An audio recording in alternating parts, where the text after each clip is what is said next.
Hello, hello, everybody. Hello. Oh, hello. And today we've got White starting out with us today. Our man on fire from last week. What are you picking today, White? I have an ASA 700 in this device right now. It's been making me a little mad. Okay. Hey, we were commenting on your clamp in our live stream the one day. What the heck clamp is that? It looks like a robotic, like a Autobot clamp or something, like an Autobot hands. What is that thing? This is a small rig, actually.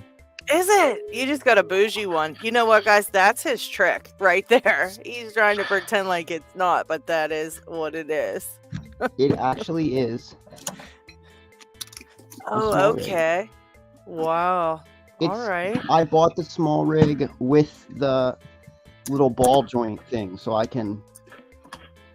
I like that. That's a good idea. I was wondering if that would work with, holding it really tight like that for picking, that's absolutely pretty cool. You have to crank pretty hard on it to get it to pop loose. Okay. I like that a lot. That might be my next one I get. I really like that. I like that little ball joint on there though for the extra kind of bit of rotation, because mine just goes, they're so straight up and down. It's kind of... That's why I got it like that. Yeah, because I can really change it depending on what I'm trying to pick. And if I'm trying to pick disc detainer stuff, especially, sometimes you want that super flat, right, so you're not. Yeah. Yes, indeed. Well, LockHeat, you got one of them coming on your shipment, which hopefully I'll be able to get that out to you this Oh, no. end of this week. Trying to get yours out. Get it out soon, and then whatever we don't have in that one we'll just put in the next one. So I'm not going to wait much more because it's getting bigger and bigger. It's getting to be a ginormous bunch of stuff. It's going to be pretty cool though. But I think you'll like the vise for sure. You don't usually pick in a vise, but I think you'll like this one. Oh, thank you, Chris. I usually pick the door. Can I... What's that? I usually pick the door or locks in the vise. Oh yeah. You can put the the padlocks in too. Like when you're having trouble picking one, you can put one in there. It kind of sometimes helps. When you're having trouble picking them, you just put them in the vise, the good old vise, and sometimes it does help. And I've got to refresh my YouTube tab because everything's coming up super late. Okay, well, I just wanted to announce who all is here already and say hello to everybody, but I had to refresh my tab because it was super slow. Thank you again, Chris, for the super sticker. Very much appreciated. All right, so Terry B was first. And then Lockchuck was second. Zoe the cat, Chris Capoon, and then I was reading these when we were off camera before the stream, and Brett Sox is flumpity floofs. I just can't stand it. He always finds something to be goofy. I don't know how he comes up with his numbers, but that was hilarious. I was literally laughing out loud before we started. G Keyman, not first but here. Hello everyone. Mr. Inferno, hello. Pocket Woman said that she might not be able to make it because she's falling asleep, but we are so we're so fun and just so lively, and we're so how could you fall asleep? So I'm really not understanding what's happening here, but Pocket Woman better wake up. All right. And then Downfall's here. Hello, Downfall. Beer Can Bushcraft. Cucumber. Hello. Oh, Steve's lock picking. Hey, Steve. What does Steve say? Just hello. Okay. Oh, Brett Sucks says he might not be able to make it either. He's playing hard to get. Dang it. Oh my gosh. Let's see.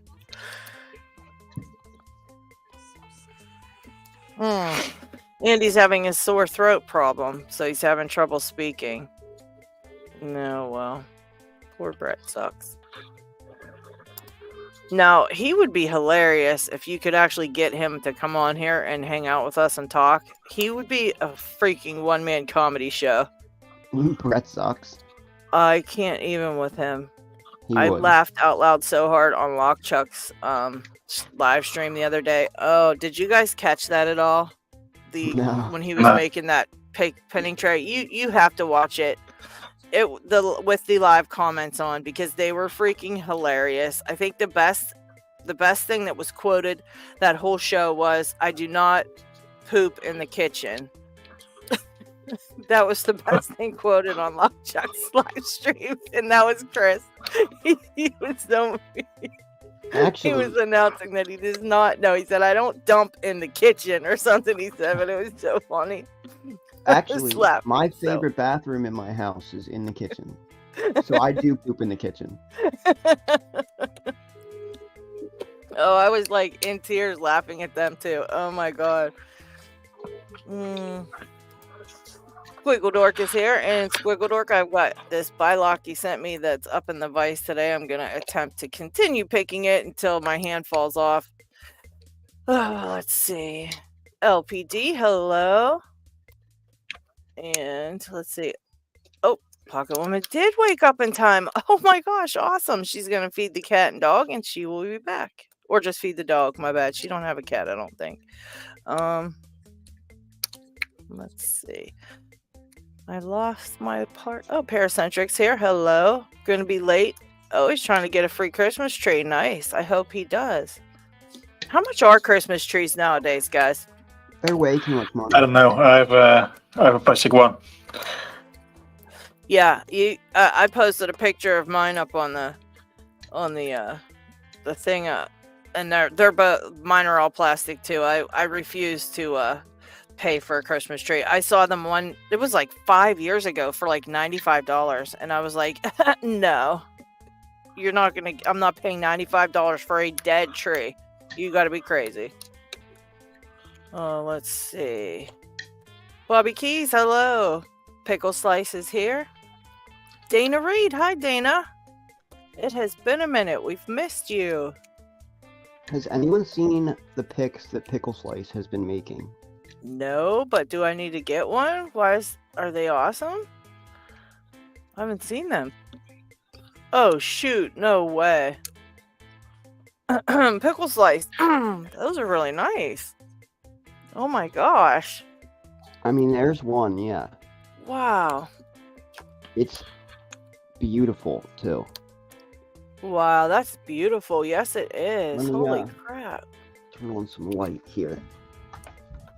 So we can put that under the Pickle light. Slice, you've been holding out. What the heck? Oh my god. It's super nice, yeah. Wow. Look at that. Yeah, they're awesome. Even he the made some finish. glow-in-the-dark ones. Wow. Oh no, he does not. Yeah, he made glow-in-the-dark. What we do. Oh man. Glow in the dark. I just cannot. Oh, Paracentric, yeah, $100 for a Christmas tree. No. Nope. You can Yeah. buy a fake one for that now. Yeah, and have it every year for forever. Like, seriously. That's crazy. Oh my gosh.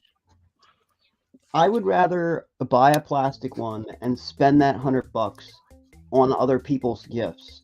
than to Yeah. spend $100 on a Christmas tree. Yeah, for sure. For sure. Let's see. Yeah, I think I said hello to everybody. If I missed you, please yell at me in the comment section, because I probably just didn't see it scrolling past. It kept flipping up and down on me, and I tried to catch everybody in the hello and the greetings. But yeah, that's a shame that they rip you off so bad for the Christmas trees. And they're such a, it's like the biggest racket. It's such a shame. It really is. They're beautiful and they smell amazing, but you know what? You can get a Yankee Candle as well for $20 and put up your plastic tree, and guess what? You wouldn't even know.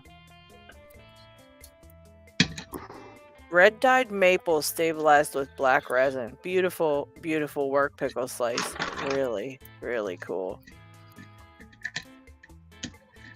Brett sucks. You better be nice.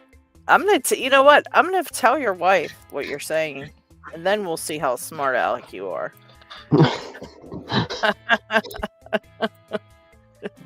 She will smack the crap out of you, and then you're gonna have a fat lip, and you won't be able to talk for your videos.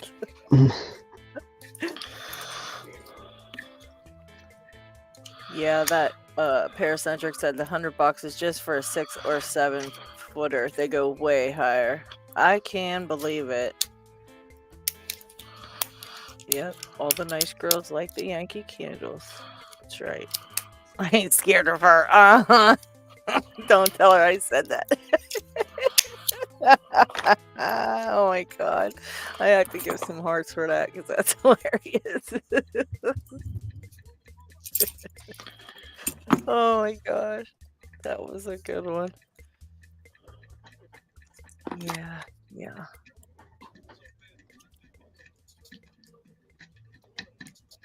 Oh, glowstones resin knife scales that I've adapted. Oh man, that's really cool. You should pop in Pickle's Slice and show some of those pics off. I'd like to see them. I don't know how I missed it. Does he put them? Where's he posting about his pics? Is he doing them on YouTube? I think he put them on the custom pics channel in LPU. Oh, okay. He actually, that was the first one I believe he sent out to anyone. The one that I have. He traded me that because I sent him a jar of pickled Carolina Reapers from my garden. Oh, cool. So he sent me that pick and an awesome pick stand in return. The pick stand itself is awesome. That is super cool of him.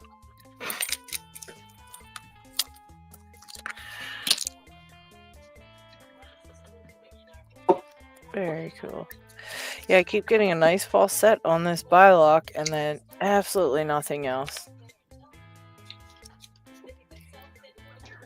And I don't think these go into like trick false sets. I think they actually go into a false set like for real.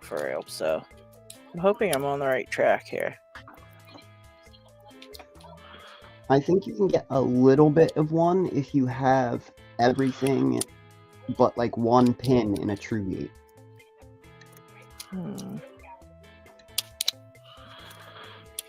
But I'm unsure with that too. I also have no luck with LadyLocks. They're stupid.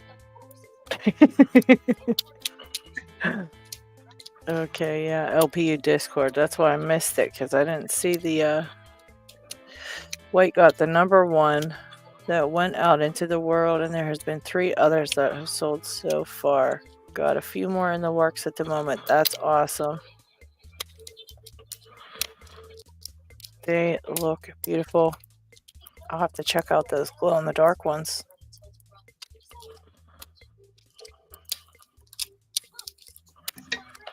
Okay. Scrub the pins and listen for which one isn't clicky. Oh, well then this is bad because they all are not clicky. So why in the heck is it in a false set?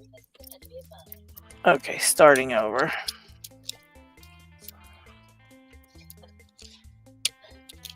Okay.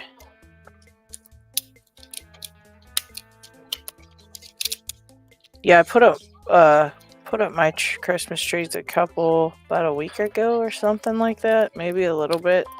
Right around Thanksgiving, I think we did ours.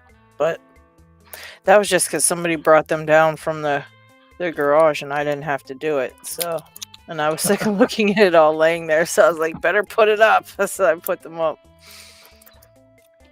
But they always turn out nice. And like you said, no, I don't have to worry about buying one. Don't remind me. I have to do that at some point. My wife just had shoulder surgery, so she cannot do basically anything. Oh boy. Well, you are gonna find out just how much work the women do. Oh, I already have.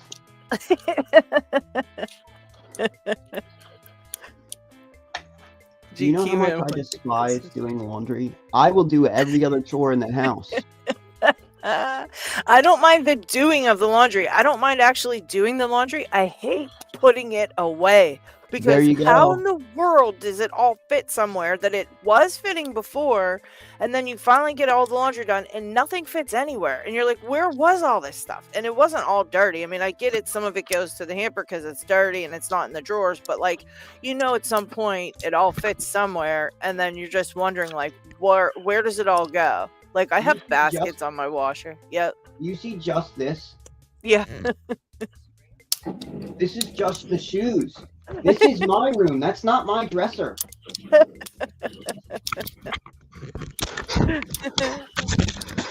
Yeah, I can never figure out where everything ends up having to go. And that's my worst part, is putting it all away after it's done.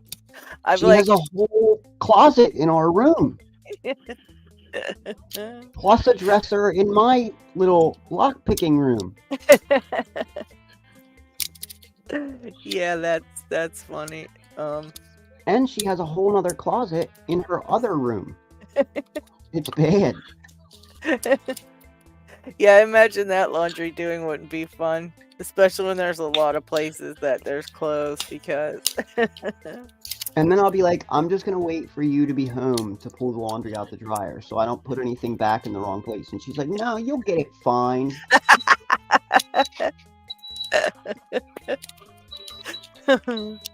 Yeah, I have a basket now that is like right next to the washer and dryer, where the clothes that I just don't feel like fitting somewhere, I just put them there, and I'm like, that's right, go get them if I need something. I'm like, I just can't stand trying to shove everything in the drawers that never want to fit.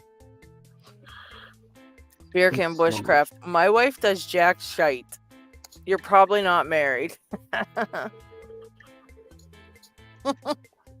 Oh my god. Why does she do Jack's shite and not yours, Tinny? Oh my god. I cannot.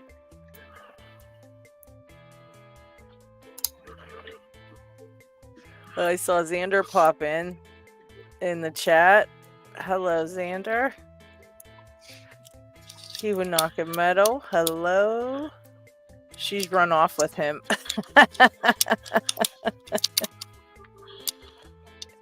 Oh my gosh. Oh goodness.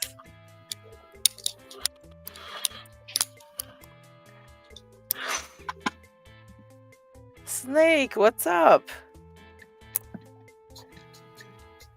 We were just laughing at Brett and Tinny being crazy again. Talking about Christmas trees. You've got your Christmas tree up, Snake. We were talking about the price of Christmas trees. Oh, where's that Christmas logo? What's that? Oh, yeah. Where's that Christmas? You know what? What's his name? Everybody's having a Christmas hat on. Yeah, Dig made me one. And he said he still had a couple things he was doing to it or something, I thought. And then he was going to send me it. He said it was just as a little surprise for me. So that was really cute. Yeah, where is Lock Chuck? Where is good old Lock Chuck at? He stopped in and wasn't he first? And he disappeared. Chasing the beaver. Yeah, I think just because he says he's first, you're not allowed to just leave then, Lock Chuck. That doesn't count. Poor Lock Chuck. Then I wanted to catch his live stream, and I had it on notifications, and I had everything set because I was going to be watching it. I was going to be like first and all this, and then I took a nap at like super earlier in the day and slept halfway into Lock Chuck's live stream. Never heard anything, never heard the alarm go off, never heard any of that, and then ended up being late. I felt bad. Well, I miss most of them because it's just simply too late. Yeah. Yeah, that's late for you every time they're usually every time they've been run lately has been pretty late. I've been trying to do it right around 4 or later if I do a live stream, just because I know, people are at work, but I forget all the different time zones and all the different, half the people are still at work when I'm running a live stream, because they're, on the other side of the country, and then you got the other side of the world. We got a good time for picking time because a lot of people are able to make it. Yeah, that's a little bit less today. By the way, we have 17 people viewing at the moment. Usually that's right, around 25, 27-ish. Where is everybody today? Maybe they're out hunting Christmas trees. I know, nobody else is in here. Christmas tree. Steve says, why not just put our Christmas tree pins in a lock and then pick the lock and say we got our Christmas tree up? I'm trying to do that right now. Yeah, that's what White's doing. And then I'll go tell my wife that the Christmas trees are taken care of. There you go. And then she'll probably yell at you because she'll say, think you're crazy. She threatens to punch me in the face at least once a day. Presents.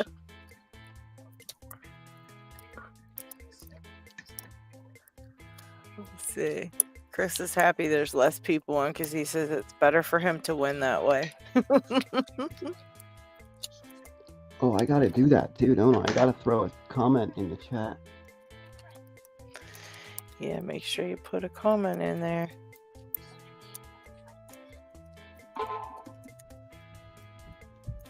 Oops. Lucky something.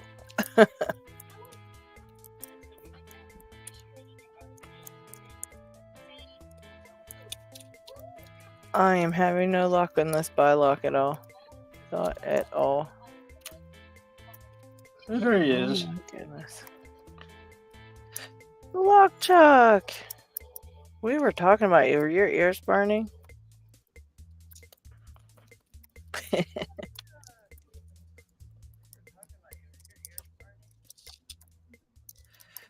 Man, I just keep getting all this great feedback out of this buy lock, but absolutely nothing that I keep feeling all kind of nice core rotations and all kind of nice clicking. Everything's clicking in really nicely. And then it still doesn't work.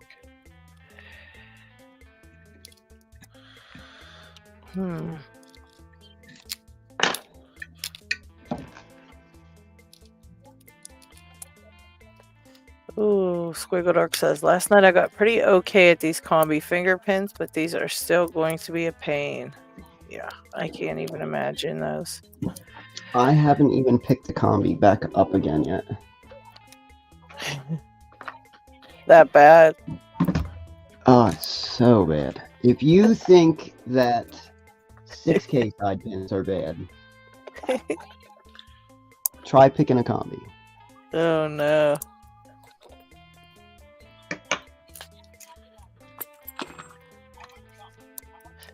That's not fun.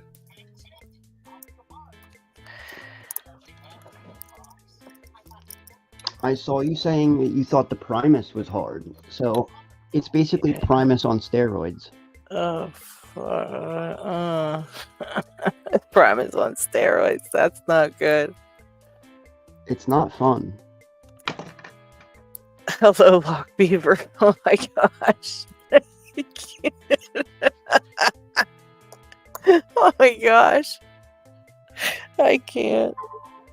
I can't.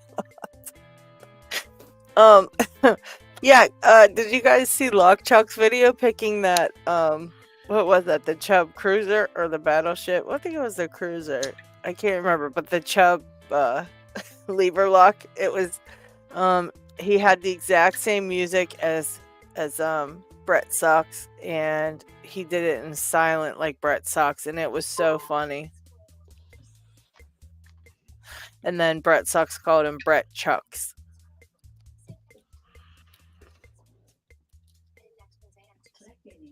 At least I can get a multi-pick flag in the combi. The Primus I can't figure out. Yeah, I had to file down the teeniest, tiniest, itty-bittiest pick ever for the Primus. If you ever want the measurements for a Squiggle Dork, I can send them to you for the Primus pick. It's very, very, very tiny. Because nothing fits in that thing. The Chuck Sucks video was great.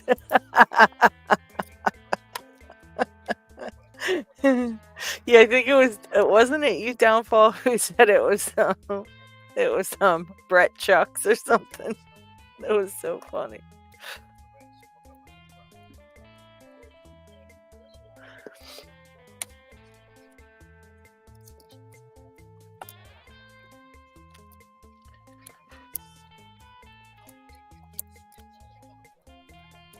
Oh goodness.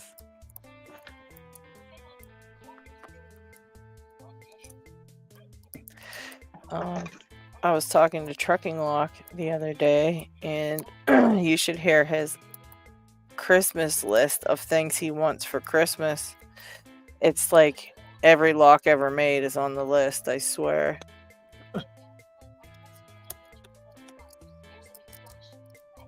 So that leads me to the question, do any of you guys have, do you make up, like, for a Christmas list, do you put locks on your Christmas list for... My wife refuses to buy me anything lock related at all. Which is probably better that way. Because, like, if she knew what I spent on this, I wouldn't be alive. You better hope she doesn't put on YouTube someday and hear you talking. She's walking out there right now, so I better shut up.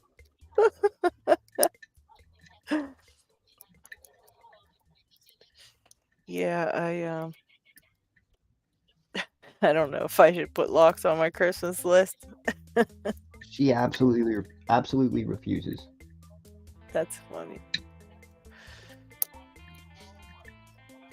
Yeah, I know we usually spend enough on locks on our own without then having someone else buy you locks too. Would be a little...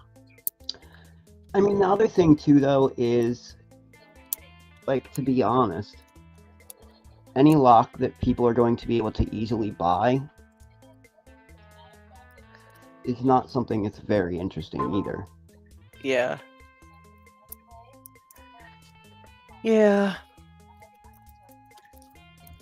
I can see that, but still, when you're into lock sport, you could be getting all kind of 3D printed stuff and all kind of goodies for Christmas. Let's see.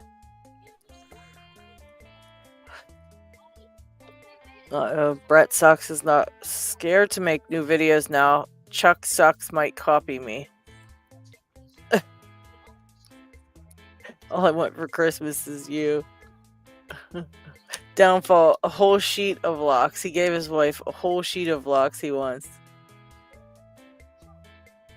And Cucumber says, when asked what I want as gifts for Christmas, I told everyone locks and stuff related to them. It's just hard to find cool locks easily in the United States, especially.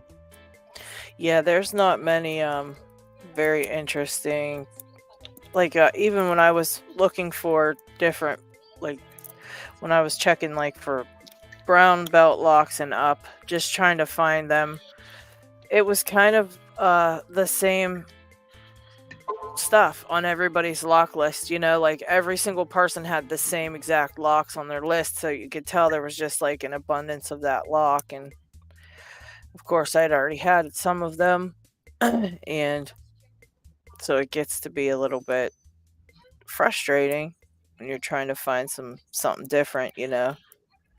And I can't even imagine being like DQ and even you, because you guys pick through the stuff so dang fast. It can't be much fun sometimes getting a lock and then you pick it in 2 seconds.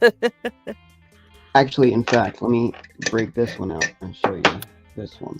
This is kind of neat. Have you seen one of these cylinders yet? The U-change cylinders? I don't know. I got one because I I don't got think it super cheap, but it's such an easy pick that it's not even really that fun. That stinks.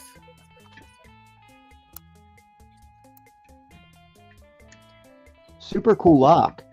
What's it called? U-change. Yes, I'll show you that in a second too. I say it's a super easy lock, and that's going to make a liar out of me.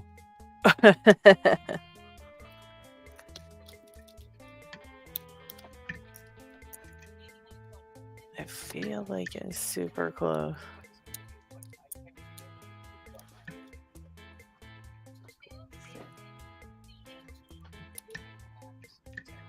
Why?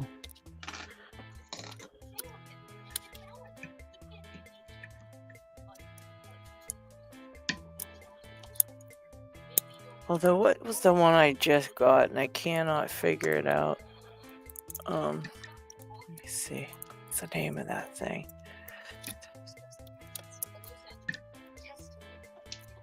You don't have this key too. But yeah, so this lock is actually pretty cool though. I'm not going to pick it because it's going to make a liar out of me right now. But so you can take a key.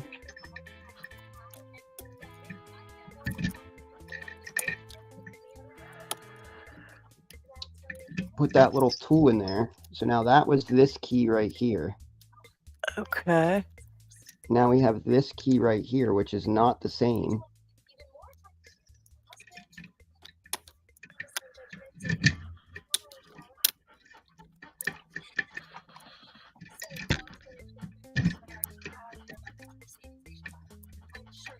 Oh no. Maybe my tool is not right now. Uh-oh. Now I have to gut it. Damn it.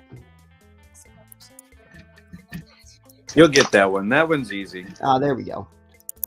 Oh. No, actually no. So it's supposed to change, but I have a homemade change tool here, and it's oh, there we go. Yeah, it was working. I had to take the change tool out. That's what it was. But yeah. So yeah, now we've changed the bitting to this key. Oh, wow. That easily. Which is pretty cool. It's kind of like Kwikset's smart key. Yeah. But the inside of this actually uses... It's really, really, really weird. It's like a 4-part pin. Oh, huh. And the pins actually... Maybe I'll just take it apart right now to show everybody. Yeah, let's see that. Hello, Picksmith. Because it's a super, super, super cool mechanism.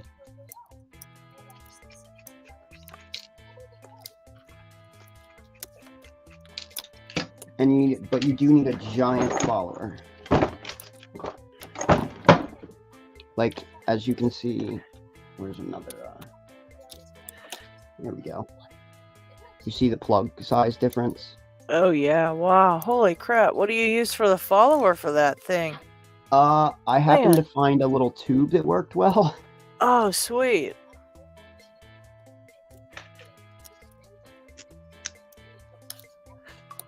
I want to get one of those ones that, who was it? Transmechanic had that,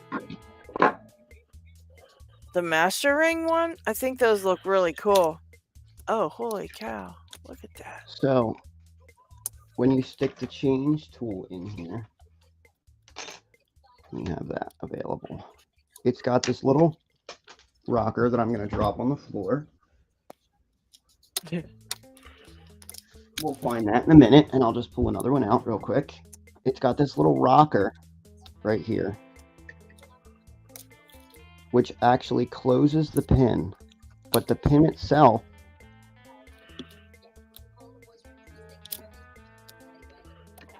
so each key pin is one of these rockers right here, Okay. along with this right here, which when you stick the change tool in, it pulls this piece out right here, and then the pin size Oh, can change. that's wild. And then when you push it back in, it locks back in place there. So That's what that really change neat. tool does is when it's turned, it literally lifts all of these silver pieces out and lets the pins go to the correct height. And then when you pull the change tool out, it locks it back in place. That's really cool looking.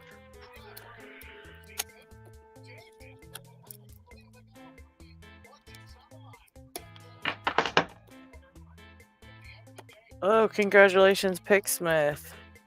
I didn't realize he won that. I don't know why I didn't see Yeah, that. he won the HP Logic giveaway. Jeez. Oh man, I'm jealous of that one.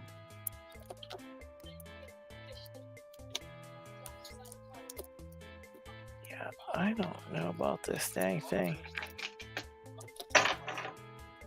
That's gonna be a sweet prize pack from HV Logic.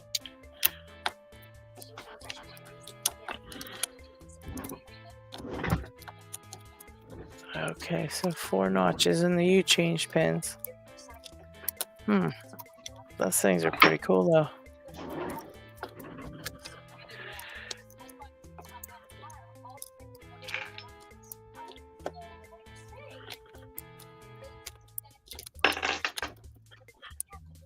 Let's see. And then even with this thing, even the driver pins themselves are massive.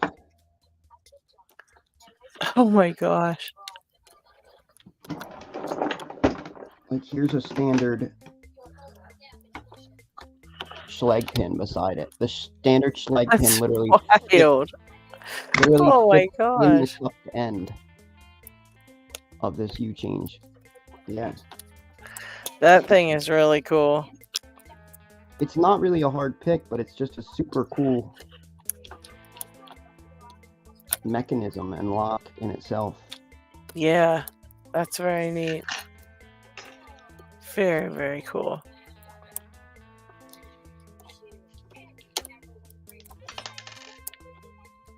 Man. You having any luck there, LockHeat? Nah, just two. Yeah. Man. It's a sad, sad picking time. Nothing's coming open. The lock stays silent, so to speak. They sure are. This one's getting ready to get thrown across the room soon. This 700, I feel the same about. I have no clue. I picked it one time, and I got mad the night before, went to sleep, but left it in a false set in my vise. Came back the next morning, and there was one pin that wasn't set. I set it, and it was open. Oh my gosh. That would be annoying. So I've opened Hey, it Chris. one time over the course of a 24-hour period for the whole pick, Wow. and now I cannot get it again. Thank you, Tiwanoka Metal. Thank you very much. Thank you, thank you.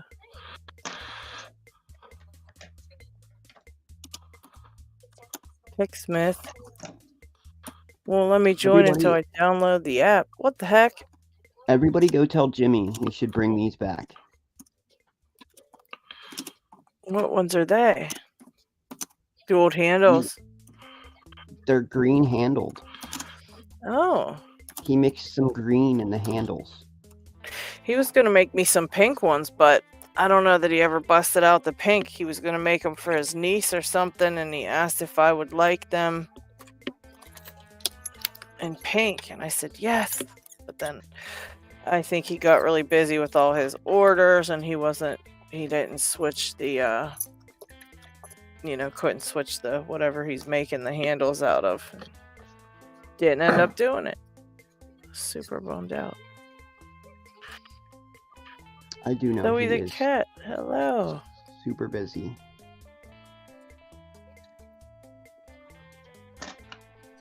On good authority, I hear his laser has shown up though.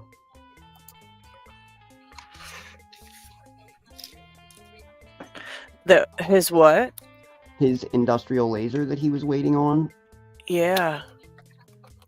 I do hear that it has shown up. Uh-oh.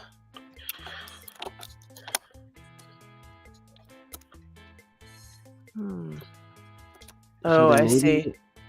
What's that? So there may be some new Jimmy Long's products in the future. That would be pretty cool. I would love to see some Jimmy Long Euro picks. That's actually, these are 15,000s right here. Well, they don't pick Euro cylinders very good because of the size of how, like, I guess, what do you call this part? The tent. Shaft here. Yeah, it's just very annoying. If he would make them a little bit different for Euros, it would be nice to have them slimmed down, but I don't know that he can do that. I don't think it would be the same quality. Who do we have here? That looks like Pocket Woman. Hey, g'day. How's it going, everyone? G'day! How are you today? I'm awake. I'm awake. That's what today's about. Being awake. I'm awake. I've made it. Yay! I'll tell you what, 5 o'clock this morning, I didn't like my chances. So I went on and said I didn't like my chances, but I've managed to crack an hour and a half sleep, which is a full night for me. So we're here picking. Goodness. Well, what have you got going on there today? I'm trying to pick this thing I came in an old lot of locks I got. It's a bit crusty, needs to go into the lock hospital. If anyone knows how to get the the what do you call it, brass cancer out of the lock and keep it out of the lock so it doesn't come back and infest the other lock, so I don't have to keep it isolated in the isolation ward. That'd be good. But in the meantime, I'm going to give it a pick. The made in Italy. It's a big one. Feels like it's a 60 or something. That's a beautiful one. Yeah. The shuffle moves, so that's always a good start, isn't it? Right. Right. Oh my God, who's that? Hello. Hello. Mascot. Chili How are comes you to play. today? I am better now that I'm back home again. How's How was everybody? your trip? It was awesome. Getting to see the grandkids is always so much fun. Yeah, that's really cool. A Ingersoll. Oh boy. I've been trying this and I don't like this thing. Squiggledork just picked one. I know. I saw that and it's like, oh. And I've been wanting to because it was like, what should I try? But I can't. Nothing binds. Yeah, I was thinking that with mine. From what DMAC was saying, you have to really, really super duper heavy tension. Like he kept saying heavy, heavy, heavy tension. So I imagine it's a lot. And I don't know. I know the one I had that it was just that one that would bind, but then nothing else would after that. And I was like, what the hell? But Squiggledork figured it out. And he said, I guess he didn't have it set the entire way or something. And then after he figured that out, heavy tension and tap repeatedly. That's what I hear. They act like tapers. But I'm like you. I hit one pin and it moves. And then everything goes springy. Yeah. And like you're thinking, yes, boy, this is going to be fun. And then nothing happens. What is that pick you are using, Picksmith? What am I using? What is that pick you are using? It's a Lambda custom.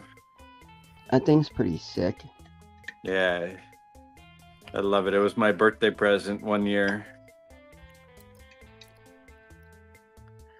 J. Gabriel, hey, all listening and lurking. Doing prep for the dressing for Christmas to put in the freezer. Oh, nice. He always does all his cooking ahead of time. Smart guy. Try jiggle testing by lifting the pick off the warding. If there is any give on a lever, leave it. Huh. Yeah, they all give. Yeah, springy. Springy. Springy. Not as much springiness.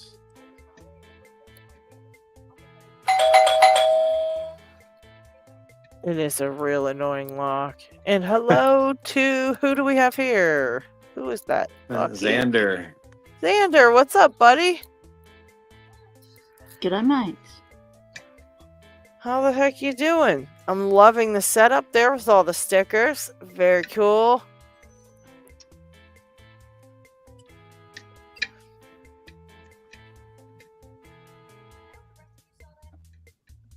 Okay, Beer Can Bushcraft wants to know, how many seals has J. Gabriel made? And how many do you know where they are? Well, I have 2 right here. I have one he made me, Tree Niner. That's a really fun lock. I have 2, but one's broken because somebody else broke no. it. You broke it. Just tell us. We won't tell anybody. You can It tell was us. definitely loose shirt that broke it. I think. Wow. All right. I got a couple of fun ones I'm going to take out that I just have fun picking. How about that? Instead of Mission Impossible today, we'll just do fun locks. I actually think I have a Picksmith challenge lock right here too. You do? Oh. Which one do you have? Let me see. I have a whole... It actually came from LadyLocks, I believe. Oh, then you have Silent Hill. Oh, no. I don't think he has Silent Hill. I think I still have Silent Hill because remember I couldn't get the key and I want to send it back to you to do surgery on there. Oh, that's the one I have. Fluffy Kitty I have. Oh, yeah. Where in the... Oh, I know where it's at. It's right. Fluffy Kitty was an earlier one. That one's fun. I do like the external work on this. The appearance of it. Yeah. Let's see. This is always a fun one. This one Chris sent me, and it's a pretty tough one. It is an aesthetically pleasing lock, Picksmith. Nice. That's what I go for. A little bit of artwork and a lot of annoyance. I like that. A little bit of artwork and a lot of annoyance.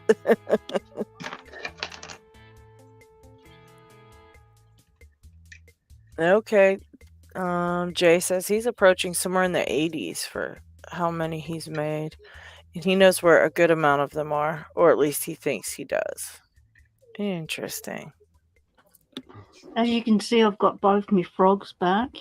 It I turned saw out that. that this frog didn't stay away on holidays. It was actually tucked away in a bag I hadn't unpacked that had my non-destructive entry gear in it.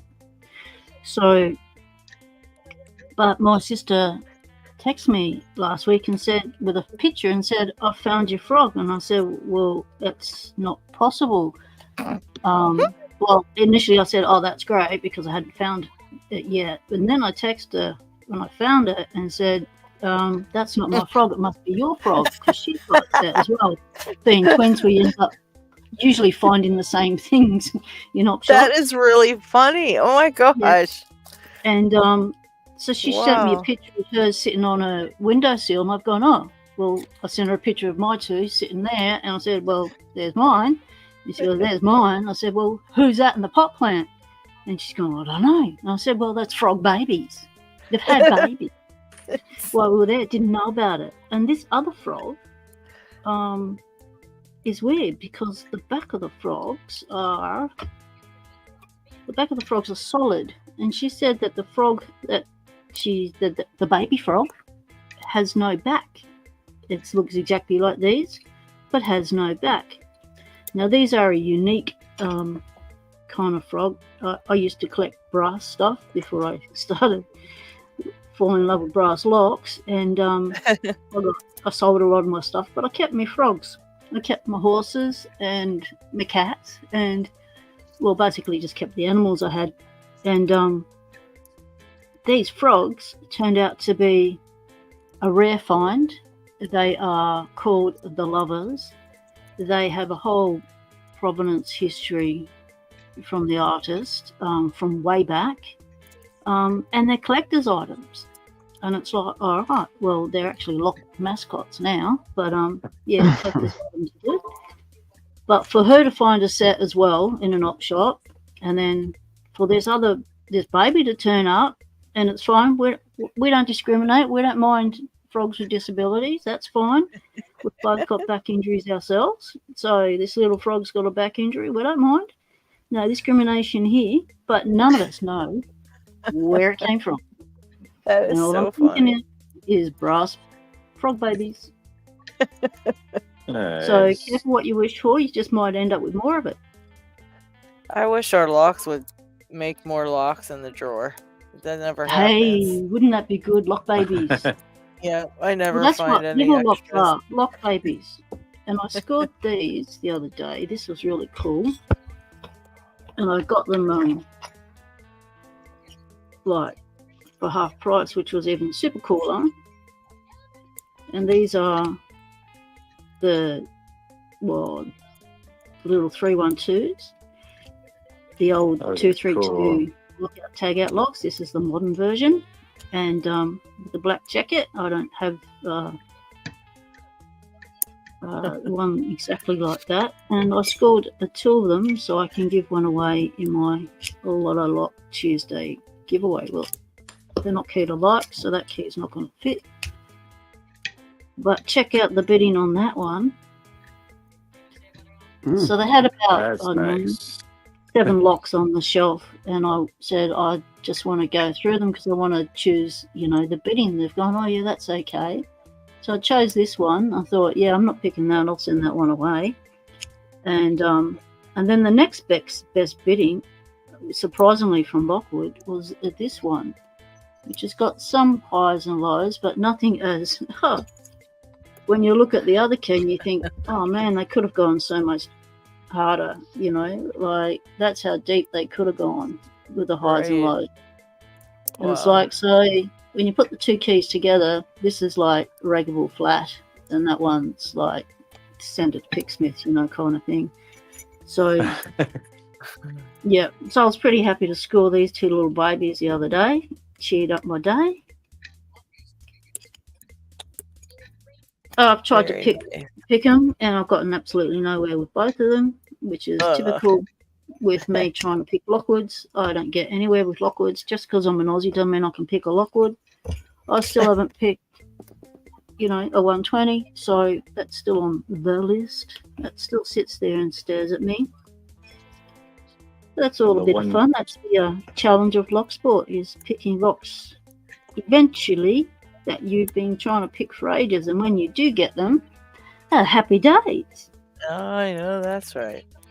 I usually throw them out the window if they end up like that. Yeah, but we've got neighbours. You can't hit the neighbours from a lock being tossed, like it's not safe to toss them out the window. We don't like our neighbors here, so it's okay.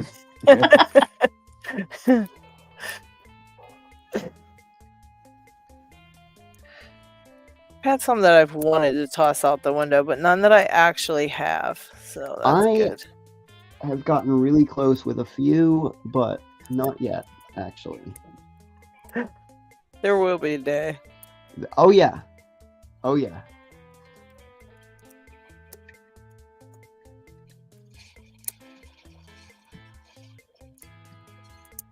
Yes, GK Man. Excellent thought. GK Man's just said that if my frogs are going to start multiplying, start collecting frogs in gold. Yeah, that's true. That is a good way of doing it.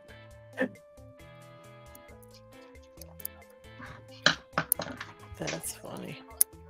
I've been a collector. Me and my wife have been a collector of frogs for the frog princes. We always liked those. That's We cool. used it. We used them as the table thingy for our wedding, which was What's kind a of frog fun. prince? I don't know what that is. What's that? Let me find one. I know we have one somewhere. Table presents for when you have guests. You put a little bag there that might have a present or two in it. Like a gift bag, kind of. Why is it called a frog? I think he means like little statues of the frog prince, like from the story. Like if you, I don't know, I think it's like if you kiss the frog, he turns into a prince. So it's like a frog with a crown on his head. There he is. Yeah, Look yeah. how cute. Oh, that's cute as a button, that is. This one got See, dropped, there's but the old GK Man. Right there. It's in the crown. No, I like frogs because they symbolize that, you know, in waterways, if there's frogs, then the waterway is a clean waterway. If there's no frogs, You gotta the keep him waterway out. isn't That's clean. so cute. Look at that Oh thing. my popping. god, you've got all different kinds of froggy princes. Sorry, that was just so cute. Go ahead. Sorry. Wow. All right, guys. Can I show you guys all the raffle pot that I donated this year? yes, Sure. Are you guys ready for this one right here? I love little raffle big. time.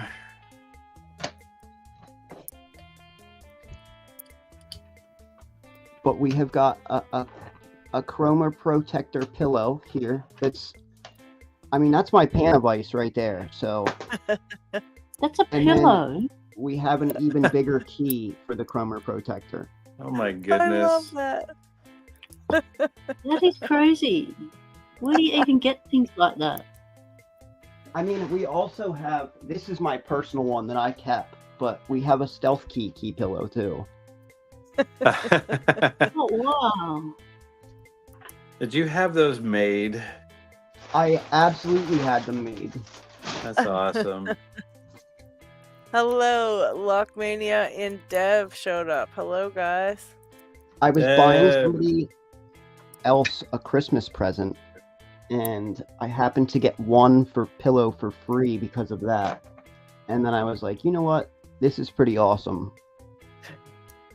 That'll make So a the good people that raffle pot. made them, did they think that was one of the oddest requests for a pillow they've ever had? It's a website that's what they do. They actually just turn images into pillows. Oh. That is very cool. I went to the hardware store the other day, and I was in there looking. I can't remember what I was looking for, but I'm walking like through the aisles, and all of a sudden I'm like, I happen to just look up at the beginning of the aisle, and there's these pillows that are like, they're cats and like dogs that are small dogs, but they're like just like the ones you showed, but they're like a bunch. There had to have been like, I don't know, 50 of them. They're just all sitting there staring at people. And I was like, this is the creepiest aisle I've ever been down. And I just hurried along my way. I was like, this is so weird. I never saw anything so weird in the hardware store, like just cat and dogs looking at you. Oh, look at Xander's Jeez. frog. That's cool. Cool. He's cute. So I'm not the only one in the community that goes for frogs. Nope. You're amongst good company. Oh, we're all in the pond together. We're in a lock pond. I have always been told to look at life like a frog. They always hop forward, never backwards. That's I pretty like good. that. Which is why I like frogs. That is so funny. And that note, we have some shoutouts to do. All right. Who Because have we missed it got last week. this week? Now I'm Operative gonna do the lock same that was picker. planned for last week, but starting with operative lockpicker. Now, 36 has subs, many of you guys seen 40 his videos. channel? How many does he have, LockHeat? 36. 36. Yeah, he doesn't have a lot, but he's got some pretty good stuff on his channel. I haven't heard of Sure it does. that picker. Yeah, he has some pretty good stuff on there. Look Have at to the check locks him they're out. picking. Oh my god. Very talented picker.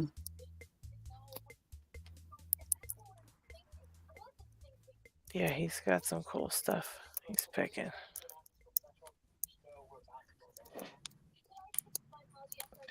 So do check out his channel. The link is in the description, as usual. Then we have Tequila Dave.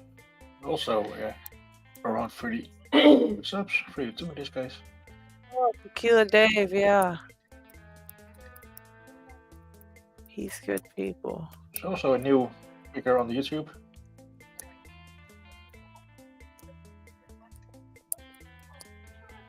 Yeah, guys, go and don't forget to go check out all the shouted out channels when you're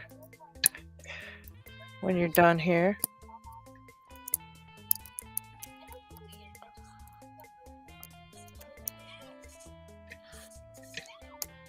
And then we have John Luck.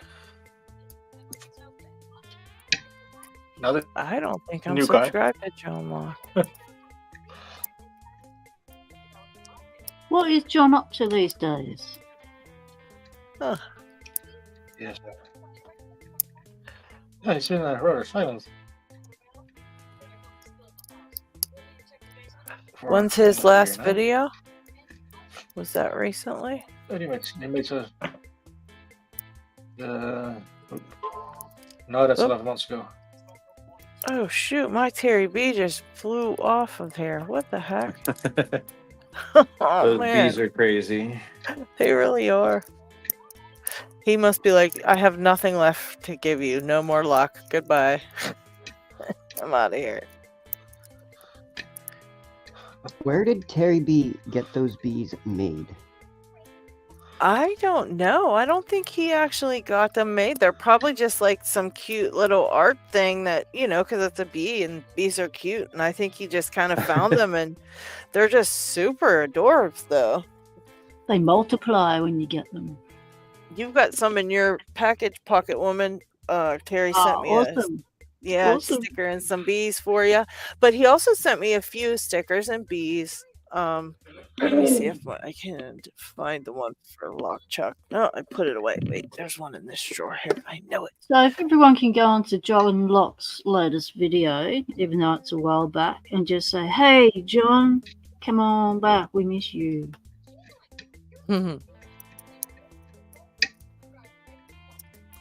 Thank you, Steve. Or well, Steve was subbed to all of them already. Okay. We can hear you. Still. Yeah, guys, go check them out if you are not. Yeah, they're all pretty good channels. I have to check out John Locke, though. I don't know if I'm subbed to that one. Somewhere. Oh, yeah. Oh, I missed one. Hold on. Uh-oh. Because I believe it was you, Pixman, who sent a shout out today or yesterday. And I totally forgot to Rick include. Smith. Yeah, congratulations So let's fix this. So let's fix on that. the win.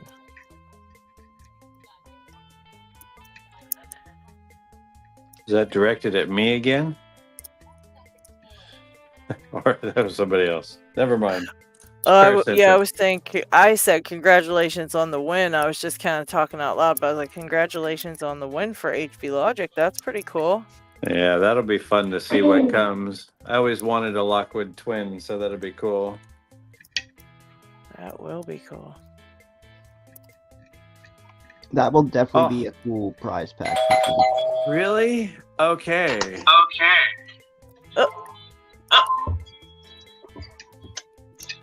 Oh, come on. It went too far. There we go. All right, whoever just showed up got an echo. Lockmania. Hello. Let me do this.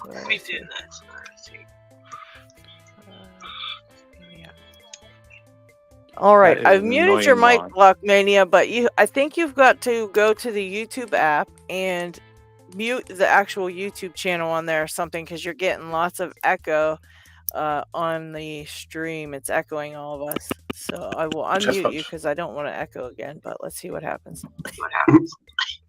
Still echoing. Does it work? Let's see. Oh, we still got to echo.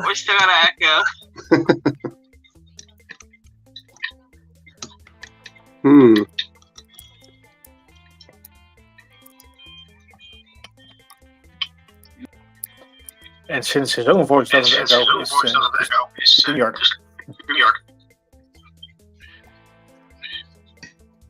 Okay, so you're saying the echo is from StreamYard, LockHeat. Does it have to do with the Chrome or something? Headphones or lower the speaker volume. No. Okay, so he isn't using headphones. So Brett Sucks said. Oh no, I think Lockmania hopped off. Discrimination against bullfrogs.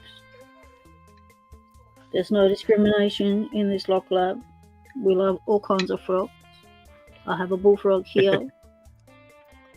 Well, you call them toads. We have a toad. So, no discrimination. I have a toad, Brett. Lockmania. Not just the pretty ones. Not the pretty green ones. Nice shiny. We've got the knobbly ones too.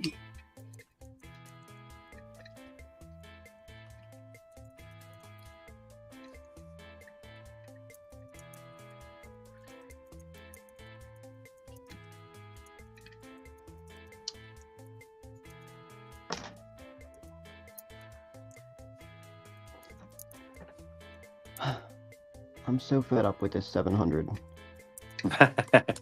Lockmania left us, and I feel bad. I told him to come back, and either he can mute his mic until he wants to talk or say something, or he can, what do you call it? Put headphones on. What's the link for, LockHeat? The one later shoutout for Greg Chevrolet, if I said it correctly. Oh, okay. Okay. And I believe it was Pickup that posted this to us on the Discord. Just got a bare bones. Lot of Lockchuck. Sorry, it was Lockchuck. Oops. There's also a new one on the YouTube side of things. Very cool. About a month. Yeah, I have to join that one because I don't think I'm on that one either.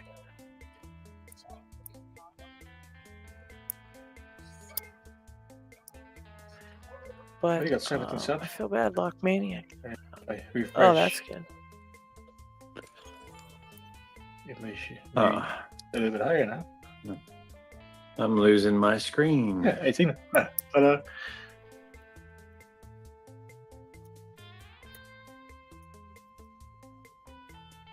Welcome, Harry. Hello.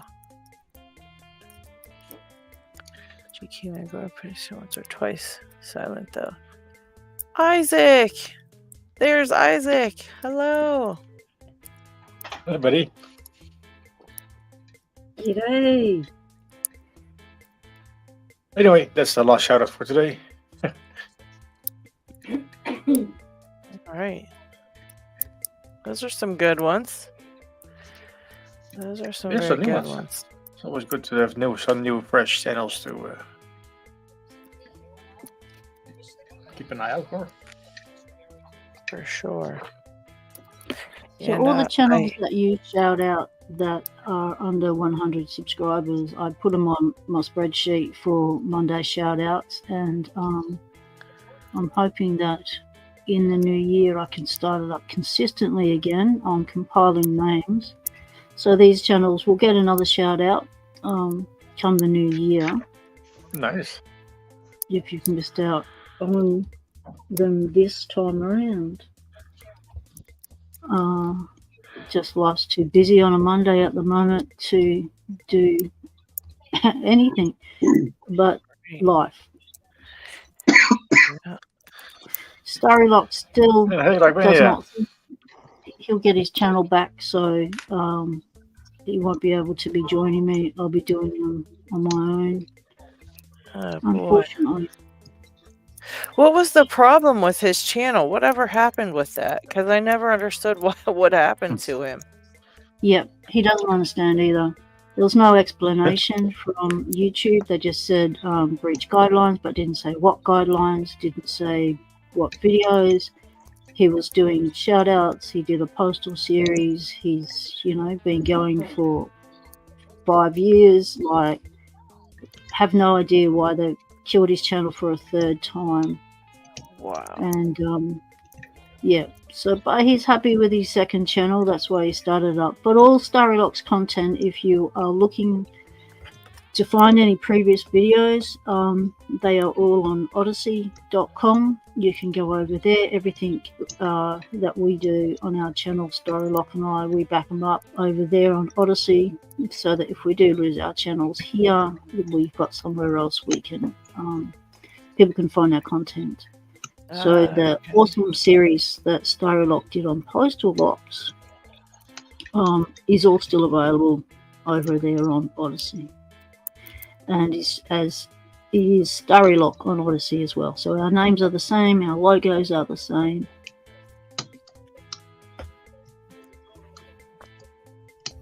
That's a real shame. Yeah. No one knows why YouTube does the things it does. YouTube's stupid. It has its place. But yes. Yeah, it's very confusing, that's for sure. There's a lot of things that are confusing about it. Like me, how's the Christmas tree going? It's not going anywhere. No, it's still standing there. Yeah. It's going well. Only 2 days in, of course, but yeah. Exciting I stuff. love your series because it keeps me on track. Otherwise, I would lose track of days and have no idea how far away Christmas was and stuff. I'd get myself in such a tangle, and it'd be like the day before Christmas, and I'd say to my wife, why do we have to go out tomorrow? And she'd say, it's Christmas. I've gone, it can't be here already. And she's gone, yes, it is. So after Lockmania started his series, I've never had to do that again. So I follow it every day, and I keep track, and it's the best series that will get you to that Christmas period. And also keep your focus on locks, because Christmas time can be a stressful time for people. And it's good to know that there's a channel out there that's just putting the lock into Christmas, the lock love into Christmas, which is always good. Yes, I agree. Also, Pocket Woman, I just want to tell you, Lockmania actually is keeping the Pocket Woman Share Challenge alive. He was asking me about it the other day. If you remember, we were trying to get you to your 1,000 subscriber mark by pitching in and sharing your videos around on all of our social medias. So, oh, awesome! Thank you. Yeah, Lockmania is still at it. I have yet to mention you in a video, but I did share on Facebook and I think on Reddit too. Yeah, that's cool. What helps right there, because Pocket Woman's not on any of them places, so people on there probably don't even know of her channel. So you might get a lot of people from that, because they don't know of our Locksport channels at all. It's insane. Even on my live, I was surprised. I could type in, I think it was White or somebody else. No, it wasn't White Locks. It was someone else I pulled up after you or something, and their channel pulled right up. But it's like, normally I can type in someone's actual name and it doesn't come up. So It's nice to Yeah. keep sharing stuff and letting people see there's Locksport channels out there. Yeah, I think I've said before that 70% of people that watch my channel are not subscribed. So they're just people that come into my channel looking for information on certain locks or something, or how to fix something or something I've done that's relevant to them, and they, there's no need to subscribe. So they're not. So I'd say 70% of people that watch my channel are not lock sport enthusiasts. They're just information seekers. I think that is almost the same for all of us. I have 40 something percent that is not subscribed. That's true. Yeah, when I put up a video, it shows people that weren't in Locksport watching it, like not Locksport people. Like, well, geez. Yeah. They just want to know how to open a lock fast. Let's be real. It's 15-year-olds trying to lock. It's a bunch of 15-year-olds trying to get into their parents' liquor cabinet. Actually, I think a lot of key collectors is watching as well, because one of the videos I have with most views, if not the most viewed one, I actually think that is one of my videos showing my key collection. Ah, okay. So apparently people like keys more than locks. Really? No. Apparently. All right. That gives me an idea. I've got some pretty cool keys over here. Yeah, you've I don't know if I have any cool. I just have a lot. I found that 100-year-old key that Terry B had for H and TV, or that company, and that finished in the 1920s, and so they're now 100 years old. And I had a lock, but I didn't have a key. But I knew I'd seen that bow before that Terry B showed, and I searched and searched, and I found it in my key section, of course, because that's where keys live, in the key section. Should have looked there first, and tried it in the lock on the off chance that, hey, wouldn't it be funny if this key that I bought from a garage sale fitted this lock that I was given? And no, it didn't, but that's okay. I do have a matching key bow to the lock. That's pretty awesome to hold 100-year-old lock. Like, it still just blows my mind, the concept, the thought of it. Yeah. There is something special when you hold something really, really old. Yes. And like any of those keys that you were finding when you started getting into metal detecting, and you started pulling keys out of the ground, and you were doing videos showing us those keys, they were interesting to see the keys that people had lost over the years and you found again around your property. That was pretty cool. Also a couple of locks as well. I actually think I found a Ruko. Oh, wow. Yeah. I actually think I have it over here on the shelf. You can just go and take a look. Hello, John Doe. D-Mac is here. Hey, guys. Let's see.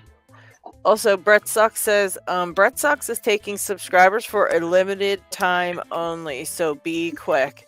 Guys, get on there. Where are you taking them to? Yeah, where are you taking them to, Brett? That's a good Taking one. them to my channel to sign up? What are you doing with them, Brett? He's going to talk to us. I can't wait till he comes on here and talks. And when you finally decide you're talking on a video, I invite you to Picking Time to be the very first talking space ever.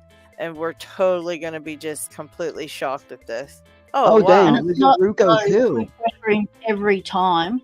That is crazy. We're not alive. We pressure him about coming on and talking. Things are falling down around me. That's okay. They can only fall once. Awesome.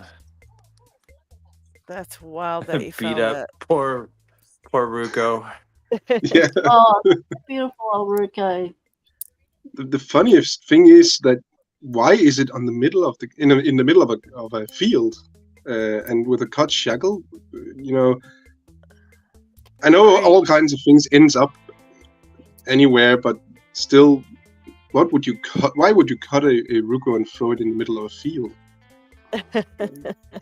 That's a dang Maybe good it was question. on a piece of farm machinery and they lost the key in the field and went, oh, I'm just going to have to cut that now. And tossed it. What core is in the Ruko too? That's my question. Maybe it fell off. But to be honest, the only thing that beats finding locks and keys is finding all of those old coins and all the other hundreds years of old things. That's the only thing that beats locks and keys. Yep. Yeah, that's pretty neat.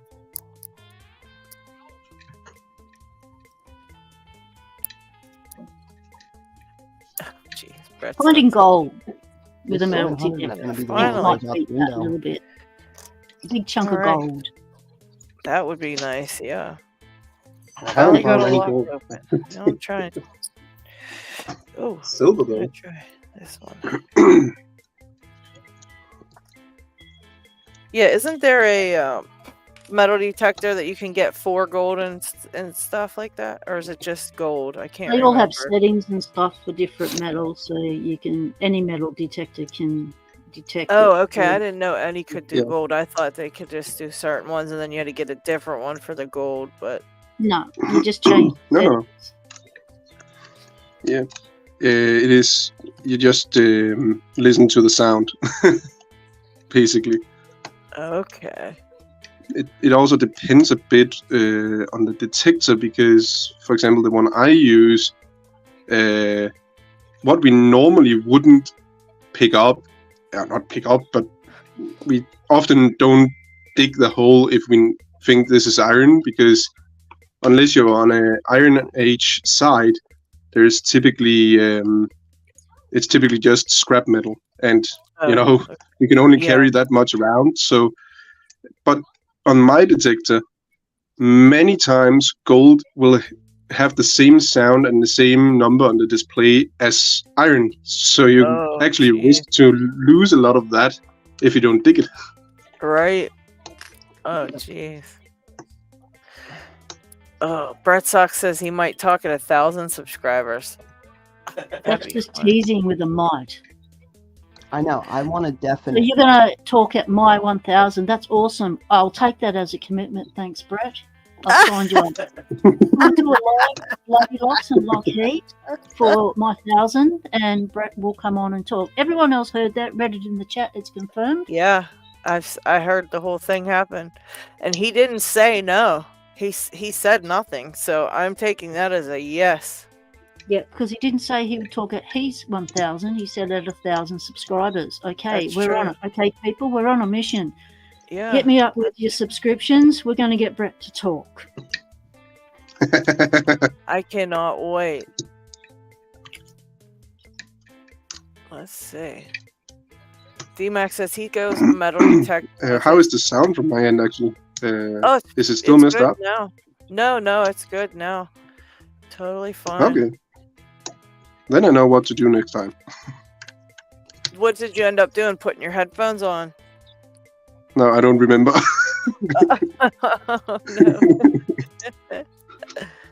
You pushed something, I huh? did something. Yeah. No, I think I went in on under audio and was it speakerphone? I think I put it on. Oh, okay. Oh, I interesting. think that was what I did. Must have worked though. Oh, jeez. D-Max says, I was just going to say something about people that do that on the, going searching on the beach. I was watching something and this guy had a big, huge, like, net thing that he was scooping all this stuff up in a net on the beach. And he was finding all kind of interesting things. D-Max says him and his lad go on the beach sometimes. They go in the summer evenings after the tourists have been. We hope for gold rings, but just found bottle caps and tent pegs so far. You really have to be patient. What do you mean? Like they were just trawling the beach sand or in the water section? I'm going to say probably the beach sand, hoping that I can mention two things that I know of. I have seen people use such a giant scoop-like thing that you kind of rake over the beach. Yeah. And that not only does it pretty much flatten out the sand as well, but it probably picks up things too. Yeah. But commonly when you see people that often detect on beaches, they have a smaller handheld scoop that is also kind of net kind of thing, but in metal, Right. and they use that instead of a shovel or a spade, Like a because sifter. the water can run out. Right. Yeah, he says on the sand. Yeah, they were on the sand. There's many folks that do that there. Yeah. Yeah, I'm going to make myself one of those sifter sand things so that when I do get to go metal detecting on the beach, because that's one of my goals for the next year, is to nice. actually learn how to use the metal detector that I've had for over 10 years. Okay, so it's not a new one. No, it's an old one. It's I bought it, and when I was traveling in Australia, and I did do some metal detecting with it, gold detecting at the old gold fields and stuff. But I really wanted to be able to find coins and other things like on a beach. And then when I got home, life got in the way and health took over, and I never got back to it. So I only learned how to do one thing with it, and so I'd really like to learn how to use it properly. And I've got you mentioned you learned one thing with it. Yeah. I just thought that was turning it on. No, there's all these settings. You got to get used to the different sounds. As you said, each metal has a different sound, and to be able to get your earring. Like I watch a lot of metal detecting channels. Okay. And it's not as simple as turning the machine on for me, because I need to know the detail. So you know more than one thing, because you definitely know how to turn it on, and that's one thing. And then you the got second battery. thing. Put the battery. Oh, 3 things now. Yeah. Harry Bow, I use a metal detector to find my dropped springs. That's genius. Oh, I did that once. Oh, damn. I should have done that when I lost that little copper spring I searched for 4 hours for. I wonder if a metal detector would find our pins as well. Could we find our brass pins with a metal detector? Because we don't have a brass magnet, but we have metal detectors. If that's all you need it for, I would suggest just buying a pinpointer instead, because it doesn't take as much space and it is much cheaper than buying a detector, depending on the detector and the pinpointer, of course. Yeah, I'm going to get one of those. I never knew they existed until I started watching metal detecting channels, and I thought, oh, that's a good idea, because the way I was taught was you grab your pile of dirt that you've dug out, and then you just grab it in your hands and you put each pile of hand dirt over the metal detector while you're bending down next to your metal detector, and it was a lot of bending down, and I think the pinpoint eliminate all that bending down. Right. Yeah, I would actually say personally I don't really use mine much. I just, when I dig up the hole, I just use my metal detector over it, and then sometimes I just step on the ground, on the lump of dirt, to divide it a little bit, and then try again. Yeah, but I think to find a lock with the metal detector, that would be cool fun. Yeah. So a lock detector. That would be pretty cool. Finding pins and springs would be just awesome. I usually end up finding everything just like 3 or 4 times later that I'm looking. So I'll find like the thing I lost 3 times ago. Like, my wife comes in and she's like, "What in the fuck are you doing?" I'm in my boxers, falling on the floor, She's like, "Why are you in your boxers?" And I'm like, "Because the string might have been in my pants, so I took them off and put them." Oh, I can relate to that. Yeah. That's so funny. My dog will look at me and go, "Why are you on all fours?" Oh gosh. My wife has stopped looking in the lock lab. She doesn't even look in the room when she walks past now. It's like, yeah. That bad, huh? Because once you see it, you can't unsee it, you know? Like, You can't unsee it. I love that.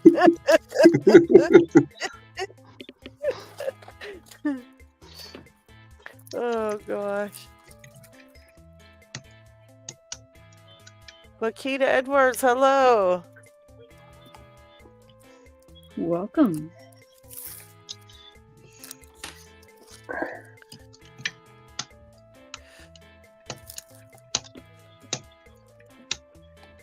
I'm putting hearts for that one. But it's really interesting on with people that do lock sport, how our other hobbies are very similar, like metal detecting, coin collecting, puzzles. You know, like we all seem to have similar other interests as well as us getting into locks. Right.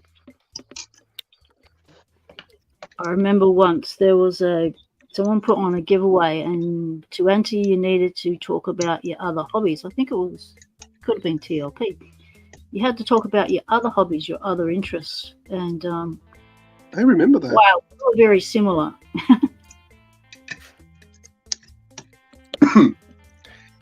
Yeah, I remember that.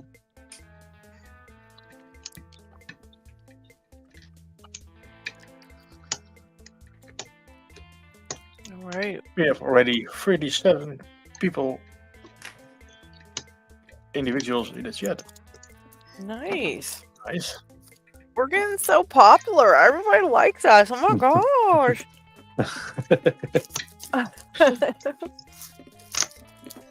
Anyway, I it's mean, giveaway we time. are super cool though. You know what I mean? Come on, guys. Careful. The coolest geeks out there.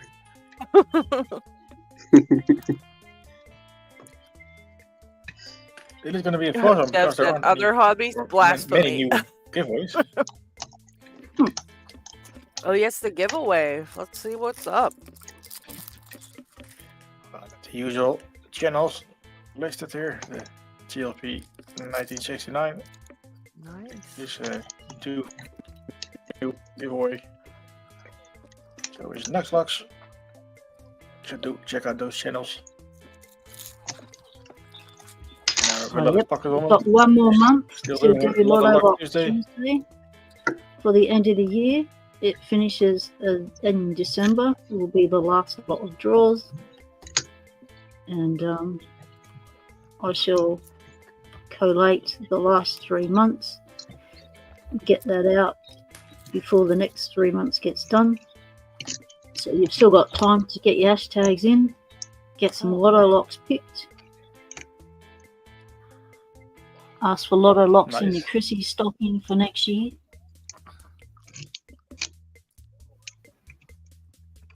What about a lock-shaped Christmas stocking?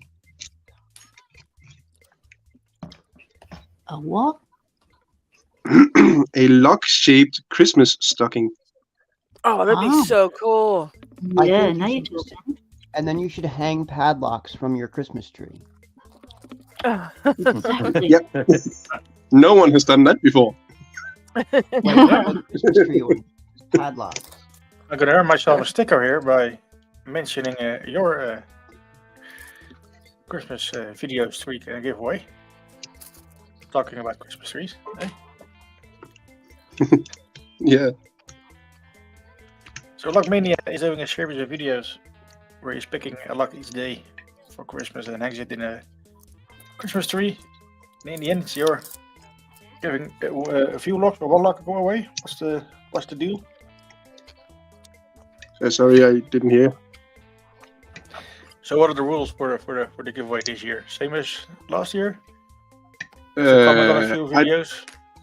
I don't remember what I said last year, but I do believe it remember was this comment year. on 3 videos or something. Okay. Now this year it is that you have to comment on 5 videos. I think that is pretty fair, considering there's 24 of them. Oh yeah. And I don't really ask much. The only thing I ask is you comment on 5 videos, but it cannot be 5 videos in a row, like the first 5 or the last 5 videos. It have to be a little bit mixed in between the 24. Okay. Just so And what if someone you comment on all videos? that just counts as a full entry. So yeah, it's mostly just so a random person can just comment on the first 5 or the last 5 and say, I want to be in the video or in the giveaway, just so it is mixed a little bit. Oh, yeah. That's a good Fair idea. enough. You Fair sure need enough. Not that I don't like random people, but still.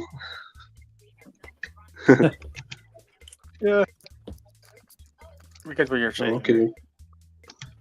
So the link to your last or first video is listed in the description below. So people can jump to your videos and watch the one from yesterday and today. And it will be running until the 24th or till end of December. I think it's Christmas, right? First to the 24th. So 24.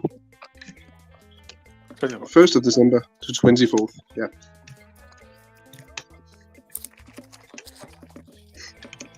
And that's the last giveaway for today. So back to your own. All right. Just make sure you guys have commented something if you want to be entered. We don't have any new people joining, so. Yes, I'm going to do one with a nice set of Jimmy Longs in there. Oh, There we go. We all could use Jimmy Longs. Heck yeah. Nice little sticker pack with some poker chips and some Jimmy Longs in there. And I'm going to make sure to include a Terry B with some bees. Mm. oh no. I know my box is still there to be sent, so there must be room for a few more. So let's win this thing.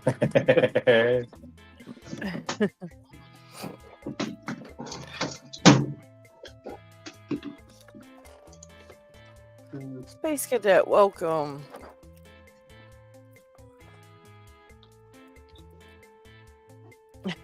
Keith, I think I'm the only sane one. You really are, to be honest.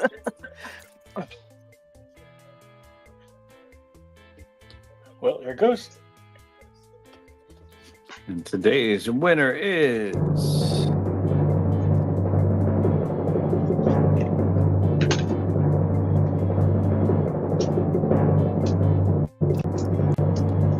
Bobby. Nice.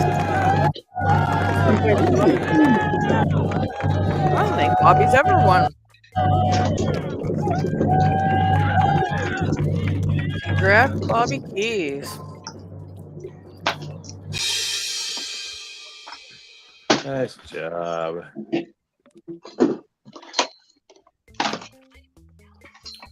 Well, congrats, Bobby.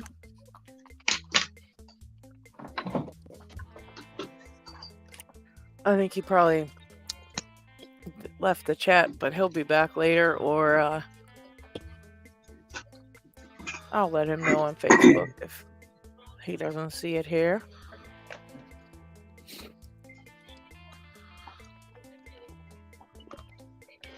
There we go. Okay.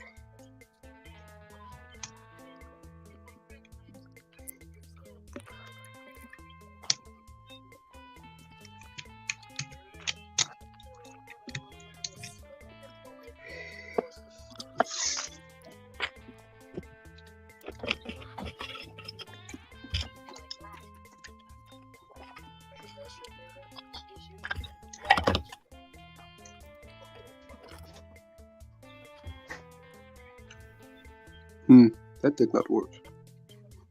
what we're trying to do there. I forgot the. I forgot that the keyway turns that way, so I can't counter rotate on a Roku 500 with top of the keyway without it falling out. Oh, jeez. So I have to do it with the bottom of the keyway and see if I am right. And I was not. Bobby. I don't know why I'm using this long old tensioner. That's not the right thing to be using. I like to do this when I find a keyway that I don't have a nice tight fit for. I will rubber band two top of keyway tensioners together. Yeah. I actually have a cheap set I got off Wish just for rubber banding to make tight fits. Okay. That's pretty interesting. I'd like to see that. I actually use my wife's little braid rubber bands that she has, the little black ones. Works really well. Oh yeah, you were telling me about those ones. I thought you meant like a big rubber band somehow, but yeah, okay. Yeah, those little ones, I gotta definitely give that a try. Oh, well, I just shot that one across the room. Yeah, just these little things right here. I just rubber band two tensioners together. It does help if you buy a second set, because most of the time it's two very small ones that go together.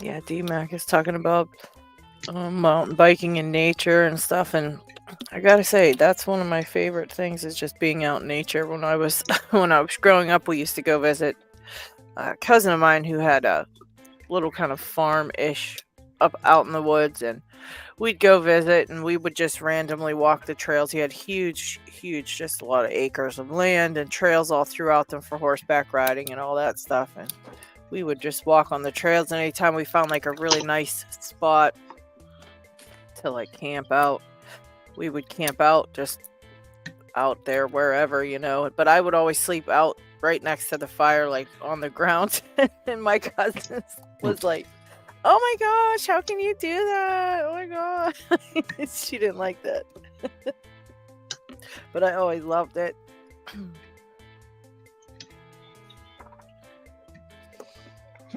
Yeah, in that regard, I have mentioned that on my Velotexting channel as well. A couple of years back, I started in a Viking combat group, and we are now, of course, going on markets. So we live as Vikings. That's actually quite fun. It's not the same as I was modern. thinking where the shields are for on your next to your Christmas tree. On what did you say? There are a few shields on the left of your Christmas tree. No, yeah, that's the one I And used I to was fight thinking with. that should be for LARPing or that sort of stuff. So. No, they are for fighting. They are made to it. It is steel weapons, so they break sometimes. Oh no. It's not some people confuse it with LARP, foam weapons and all that. This is not fantasy. This is actual accurate historical weaponry and clothing and way of living as accurately as we can do. Of course, there is always holes, but yeah. Very but cool. It's a really fun way to kind of escape from the modern world and just be in nature. Yes, for sure. It'd be awesome to come across your Viking party camping in the bush, and the next minute a Viking pulls out a cell phone. Yeah. Well, for a period I did LARPing, and then we had the same effect with an oar coming out of the bushes or something. You can see the look on the faces of people that just were casually walking by. I make my armor out of locks. Just a lot of padlocks. That would actually be kind of fun, but it would be really, really heavy. A lock mail instead of chainmail. Yeah, Yeah. my chainmail in itself, that is about 13 kilograms. I think we will probably be around 50 if I make something out of locks. So I think I'm good with chainmail. Yeah. I have a chainmail tie. What? That'd be a cool. chainmail tie. So it's a tie without a chainmail. That's really neat.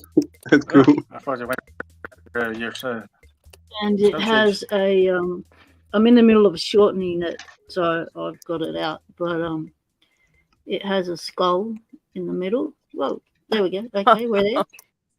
It has a little skull and goes down to the tie. That's the bit I've stuffed up. I've got to redo. I don't know how to do chainmail. I was just shortening it because I needed to wear it for a do, and I wanted it shortened, and I stuffed it. But anyway, I'll learn how to do it eventually, and I'll fix it up. Right. But yeah, this was made That's really by cool. an extremely Are clever chainmail artist called Fire Bear, and they're well known in the medieval community here. And yeah, so this is my chainmail tie. Is it just rings pushed together, or is it riveted pieces? It's just clipped together. Yep, like just Yeah, okay. like would a necklace sort of kind of thing. Yeah, but it's all intricate and like does your head in when you're trying to adjust it, and I've got it wrong multiple times, and it's a skill I don't have. I get to learn it, but to shorten my tie. But yeah, I usually wear it with a black shirt, and it just pops, just looks really cool, and it's something that it's unique. There's not many of them out there. Definitely. And it's a way of showing you're an individual, I guess. No one else has got a tie like that. And the response I get from people when I wear it is like, oh, that's so cool and all that. It's like, yep, it is cool. Yep, it is mine. Don't touch it. I think my chainmail shirt is somewhere in the bottom of a pile right here behind the table. Oh, yep. So I can't really find that.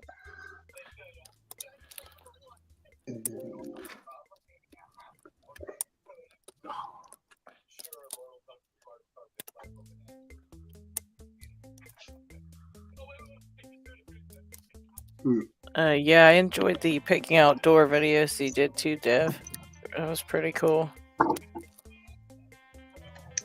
He was always somewhere different. It was really neat. So, oh gosh, chainmail song, yikes. Oh no.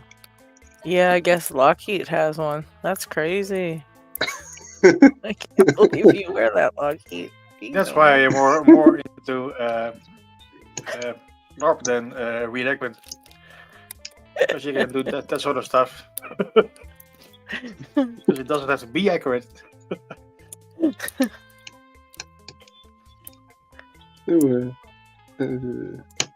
Thank you, Dana. Big and Bushcraft. Tinny, yes. It was worn with a black shirt and pants. Thank you very much. With my boots.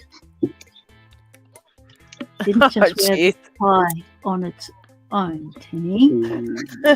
Keep it family friendly. Oh god.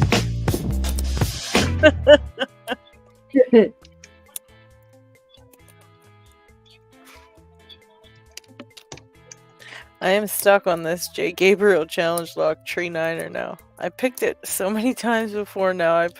Thought, oh, I'll pick it now. It's so fun. And Oh, around in circles I go. I'm We stuck haven't on heard from everything. Picksmith either. I haven't got I an just- open on nothing. It's one of those days. it is one of those days. I see you moved on from the Ingersoll. What did you move on to? Is I the had question. tried. I was goofing off. I've been on and off with this anchor loss with the 700 in it, Oh, in respect for white. And I finally got it into its false set, and then totally forgot how to pick these and just gave up. And then on to Funky Chunky Sunky from somebody. Been trying to pick this for a while. That's still And- Penning's logo. Is that still Pinnings? Okay. Yeah. Ah, nice. I always pick him as a name in Paul's giveaways. Okay. But I need to get moving on. well, I thank give you up. for coming over anyways to hang Yeah. out for a bit. Always. I enjoy it and look forward to it every Saturday. We're glad to have you back from your vacation. Me Your little too. trip.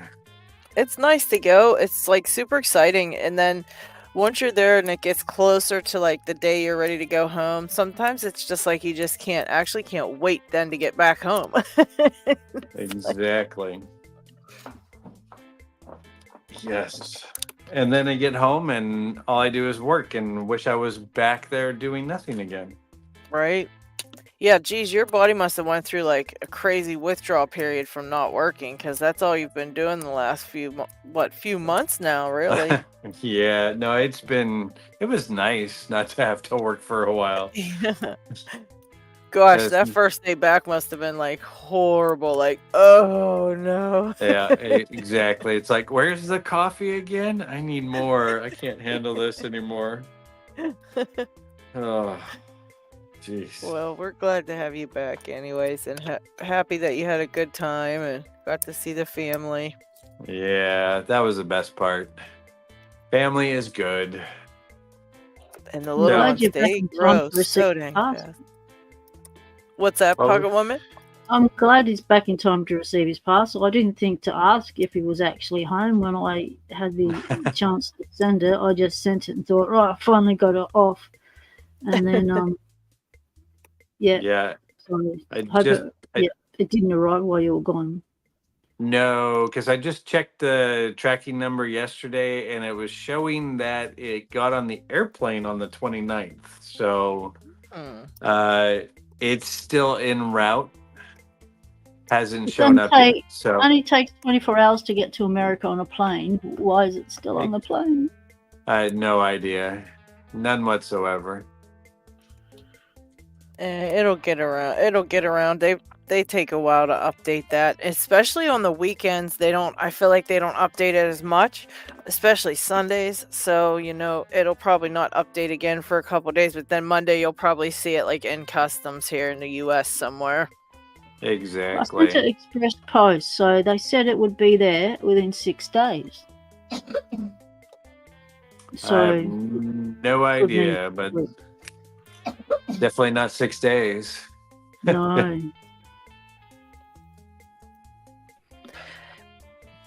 Yeah, Okay. it's always a up in the air with that kind of stuff, It's just Yep. you got to take what you can get and hope they update the tracking numbers, because really there's nothing that you can do when stuff happens like that. They make it out like you can, but you really can't. You just complain to a Yeah. computer. Oh, and and don't look at use the the frequency. USPS.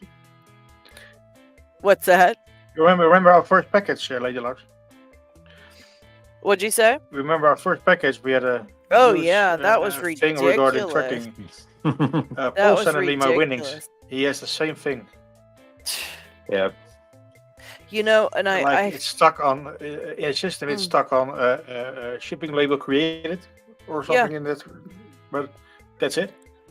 Yeah, I found that if I send it from if I send like local mail around the US from the store, it's like a postage store, you know, it's not actually the post office, it's just the store that does all the postage and stuff. If I send it from there, it'll only say that up, it'll say like created label, and that's it. It won't update anywhere. And I don't understand, because you know, they're scanning it at all the places that it ends up, but for some reason that never changes, and you just can't get any information. But now if I go up to the post office and send it from there, every time it moves from one place to the next, it's updated, you know, but for some reason, and then when you go to ask them, you know, they're like, well, what's it say on the thing? Well, that's where there's, unfortunately, we don't know, because it's not been, you know, I'm like, oh my gosh.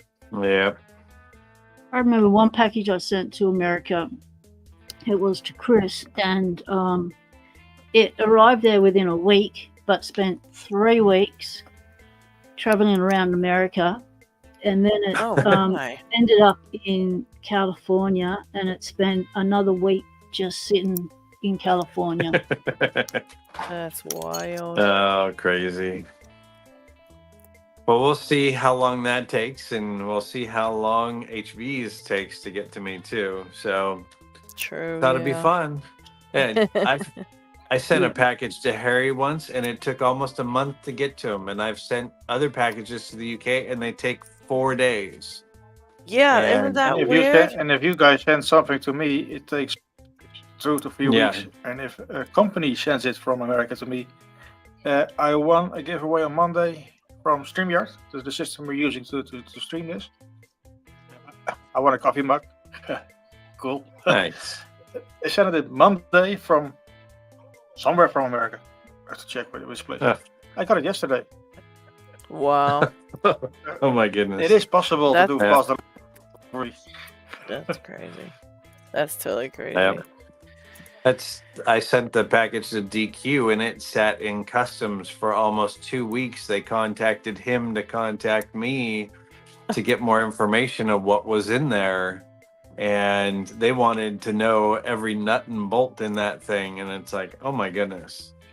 And, you know, a lot of times you forget what the hell you put in there, you know, because it's like you put a few locks and you're like, well, I can't remember all of them. Geez. Exactly. It was a month ago. But the thing is, hello, Lockchuck. With Australia, hey, Lockchuck. Hey, Lockchuck. If you list, I'm gonna jump off. I'll see you guys later. All right, Pixmas. Take care. See you, mate. If you list everything you put in the parcel, then the postie dude, he gets the shits because he has to type in everything on the list. Yeah, so they get mad. It works to just go, okay, there's 43 locks and keys in there, and so I might get a phone call from customs as well saying, what are all these other little bits in there? Well, they're called lock bits. Wow. Hey, Chris. Hello. Hi, Lockchuck. Hey. G'day, Chris. Hey, sorry I missed you live. That sounds like it was a lot of fun creating that pinning tray together. It was fun. Yeah, Chris, you got yours out. That was because Tinny was asking me about the numbers. I can't find any numbers on mine. Every once in a while, there's not a number, but it's either going to be under the right here, under the cover. Yeah, because or on the back. Like this one is on the back. This one is 659. So June of 1959. Yeah, and that one may not have one, Mr. Chuck. Yeah, because Tinny asked me, but I've been looking and I was like, where? There may be a number right there, but it's stamped, so you should be able to see it. But like I say, I have a few that there aren't a number on.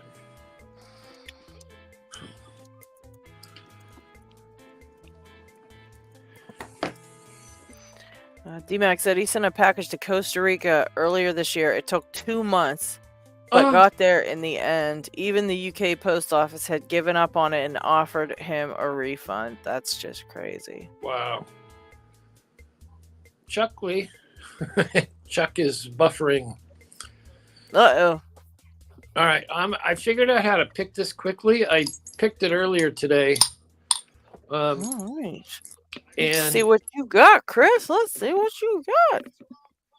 all right, so this is a very old one, but this one likes hard tension, kind of like Tinny.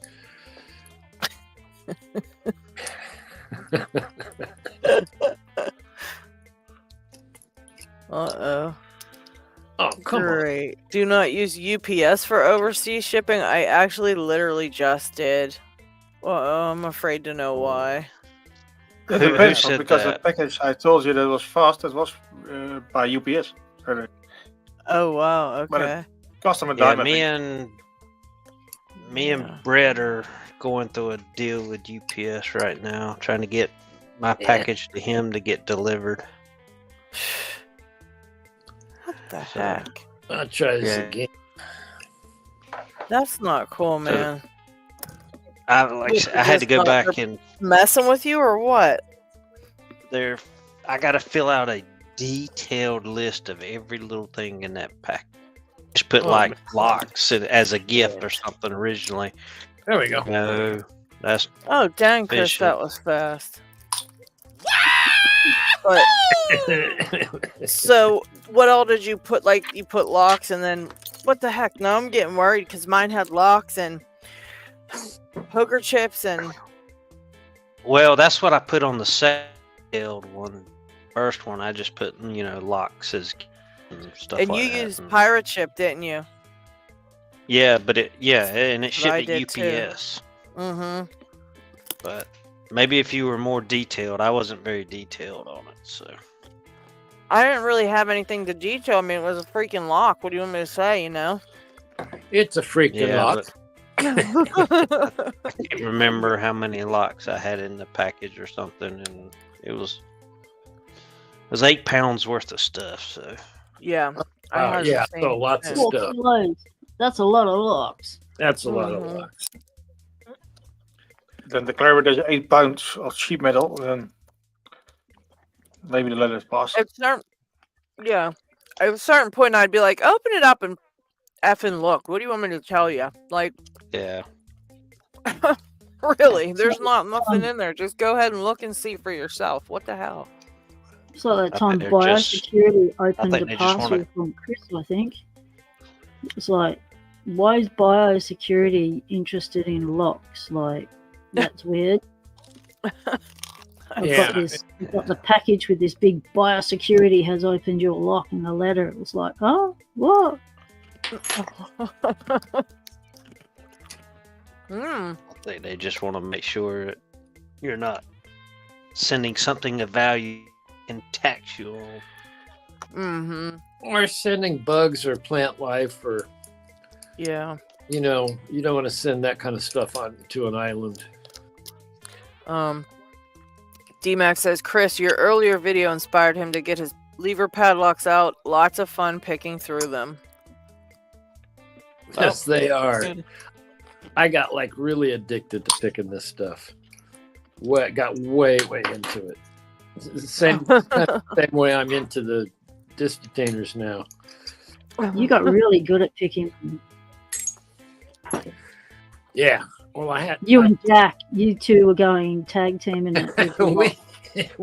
we both Mhm. just dug into that rabbit hole and took steam shovels and let's get in here. Let's do this all. We were into it.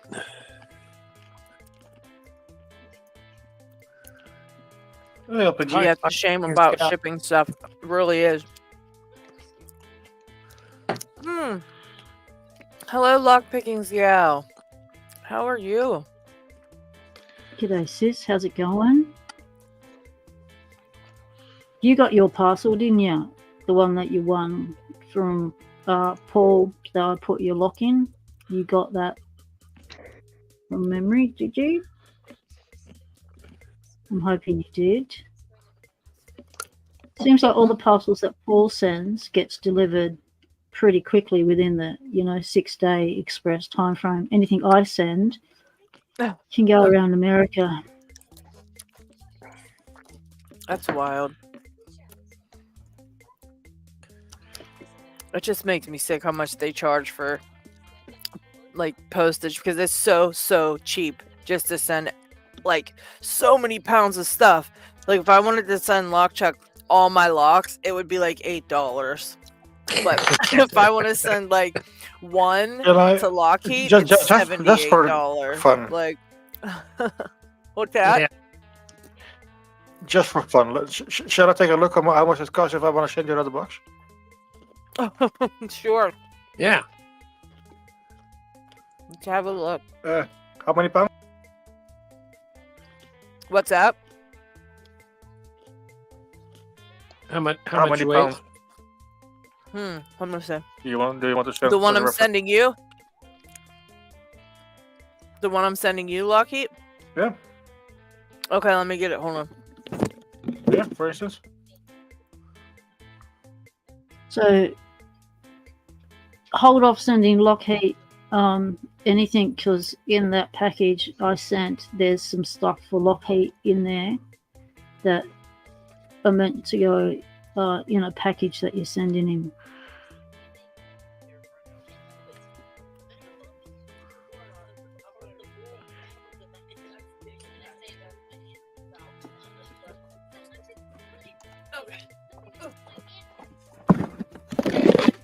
I don't think she heard any of that. So, LadyLocks, do you copy?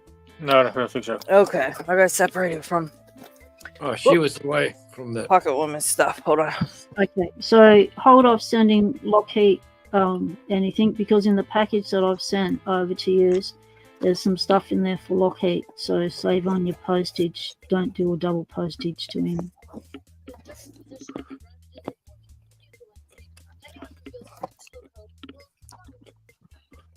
And there's a couple of other locks in there for people over in Europe for LockHeat to distribute as well, Uh-oh. Oh, cool. just to save on postage. All right, what were you saying, Pocket Woman?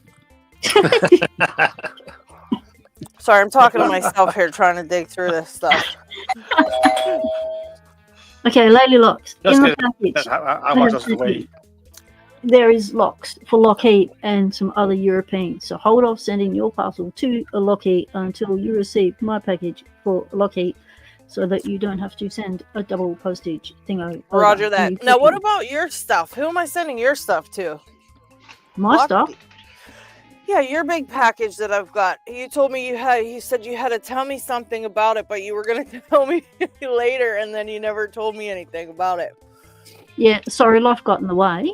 Yeah. And I know there's been a bunch of stuff going on, but I didn't want to send it out because I thought you had some stuff gonna go in it still.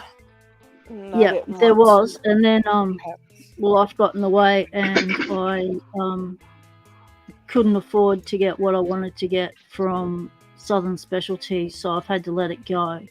Oh, darn it. So just send it when you get that the 3D stuff from LockChuck. Okay, well, I think I got most of his stuff, unless he had more stuff for you. So it might be completely done. Okay, cool. But let's weigh LockHeats right now, though. Let's see what the heck. Let's see. Hey, Pocket Just Woman, ask him yours if- is hit Birmingham. It's it says it's at its destination, so I'm hoping that tomorrow it'll be at the post office here, and Tuesday I'll be able to pick it up. But if not, and it still says it's in Birmingham, I'll go there and get it. Let's see. Well, I still don't have Who's these that other talking? locks, so. Jay This is Jay Gabriel. Hi, Oh. Jay. When did you pop in there? Hey, Ooh. Jeez. I had popped in. I just letting y'all talk. I had to go grab the charger from my phone. I've made a crap load of dressing and chicken and dressing. But since you're talking about packages, I got a Where's PSA for the Birmingham? Lock Sport community. Birmingham, Alabama. Oh, It's okay. one, major city. y'all talking about packages. This is just going to be, I'm using as an example. Especially if you're shipping locks, all those are is just nothing but a bunch of little hammers. So I don't care what kind of box you have, grab extra tape. You'll want to go around here, go at least 2 or 3 times over here, and like the bigger boxes, the area here with the flaps, you want to go down it. You want to go around the box, around the bottom, and even like this.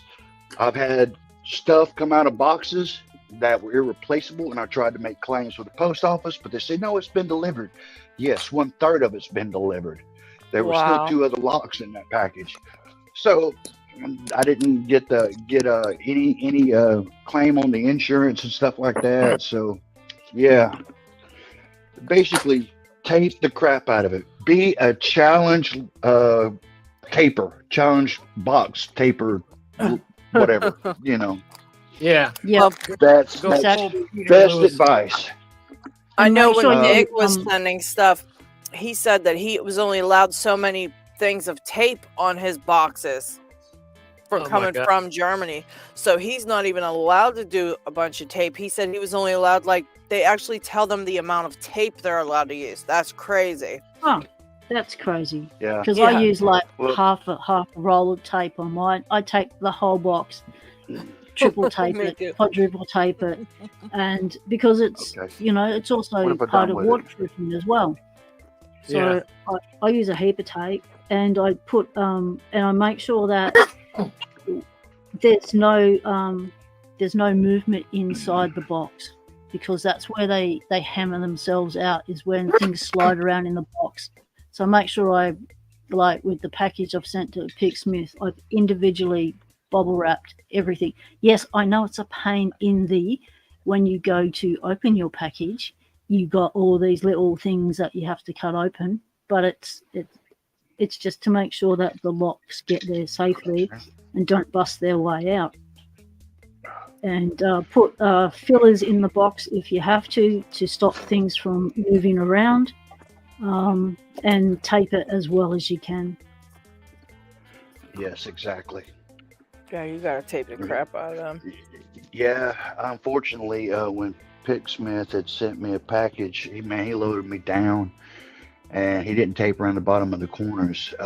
Hard Life got lost in transit. Oh. Wow. Exactly. I like. So yeah, that's something that I figured. I definitely, people need to know, tape the crap out of it. I mean, if you can give it a good layer all over, do so. Because you just got nothing but little hammers that will beat its way out the box, and they don't care how they handle your package. Exactly. John Doe said since a Dom RS8 disappeared, he uses an insane length of tapes on all his packages as well. Right. I don't blame, not at all. I'm trying to. This is one of the latest challenge locks I just made. This one's going to go to DMAC, and then after that, it's going to Harry. Since Harry was in here last time, talk about you wanted to send him some locks. This one's one of 3. I got to still make 2 more. This one's funny stuff number 1, and interesting bidding. Oh I my. think they're going to like that. Plus what I got inside of it. Default set, so he'll probably have to turn past 90 degrees to make sure it's not in a default set. I will let them know when it goes over. I'm working, trying to get to where I can get way past 90 as a default set on the next on my last few challenge locks. Oh, So I'm still experimenting. And there's that one group of mods I had talked to you about. I was thinking about, it's been a while back, but I have told Trucker about it. Him and I have been conspiring about some stuff here lately. I heard about that. Wait, did you hear about what I talked about him with? Oh God, was it yesterday? Yesterday on my way into work. I didn't back hear home the from latest. work. Oh, you didn't hear that one? Hear about that one? Not yet, no. Okay. Well, He might keep it hush hush. I told him it's something that him and probably Peace. He needs to reach out to Peace Weapon, since Peace Weapon is like a mastermind with some of that stuff. But it was just this. It's just something that I've seen before, but not exactly like what I was explaining to him. From a conversation that we had, and because it was actually a challenge lock, I think that Bosnian Bill had picked, and we were talking about it. But then there's something that some other challenge lock makers did in the past, and if you're doing a giveaway, I'll shut up and go ahead and give you the spotlight. I see something. No, it's not a giveaway, but I looked up the prices for sending a package from here to the US. Oh, what is it? LadyLocks told me it was. No, it's not there yet. Because LadyLocks, if you want to send that package to me, it's around 1,700 grams. So let's make it 2,000 grams. How much should you pay to get it to me? I believe $70, somewhere around that neighborhood. That was the first one I sent. It was super heavy though, with all that stuff in it. But I'm not sure. I think it was $70 for that one. I'm thinking it's probably going to be around $50 for this one. Okay. Hopefully so. Yeah, the stuff I've seen is pretty light. Let's see what it actually is. Let's see if it's the same package other way around. So, do you lowball the estimate of the value of the stuff in there so it don't cost them as much for the extortion money from their postal service to deliver? For their taxes and duty. Yeah, I do that same thing too, man. You know, it's just like, hopefully it don't get lost. So from here to US, a package for the maximum of 2 kilograms or 2,000 grams. If it fits to the mailbox, so the package is not more than 3 centimeters thick, I pay €18.50. That's around the same in dollars. Wow. So let's say $20. Wow. Jeez. That's amazing. Take a small package, so max of 90 centimeters wide by 60 centimeters, also max 2 kilogram. I pay €22. Well, that's all right. Like that's really. And with track and trace, it's just two I more. think Chuck's internet got messed up. Oh, I think. Oh man. snuck away. So just a comparison, if I send a package from here to you or from you to me, what's the difference? Yeah. It's a lot. Yeah, it's crazy. Yeah, it is insane. Well, I see you put it back on me. I'm not doing it anyway. I'm just like before. I'm not. This one is since it's new. I can't really get anything on it. Back on me. I'm not doing it anyway. I'm just like before. He's talking to himself in his head. It's something you created, so that's not surprising. So. Oh, Lockmania's back. Hello. Welcome back, Lockmania.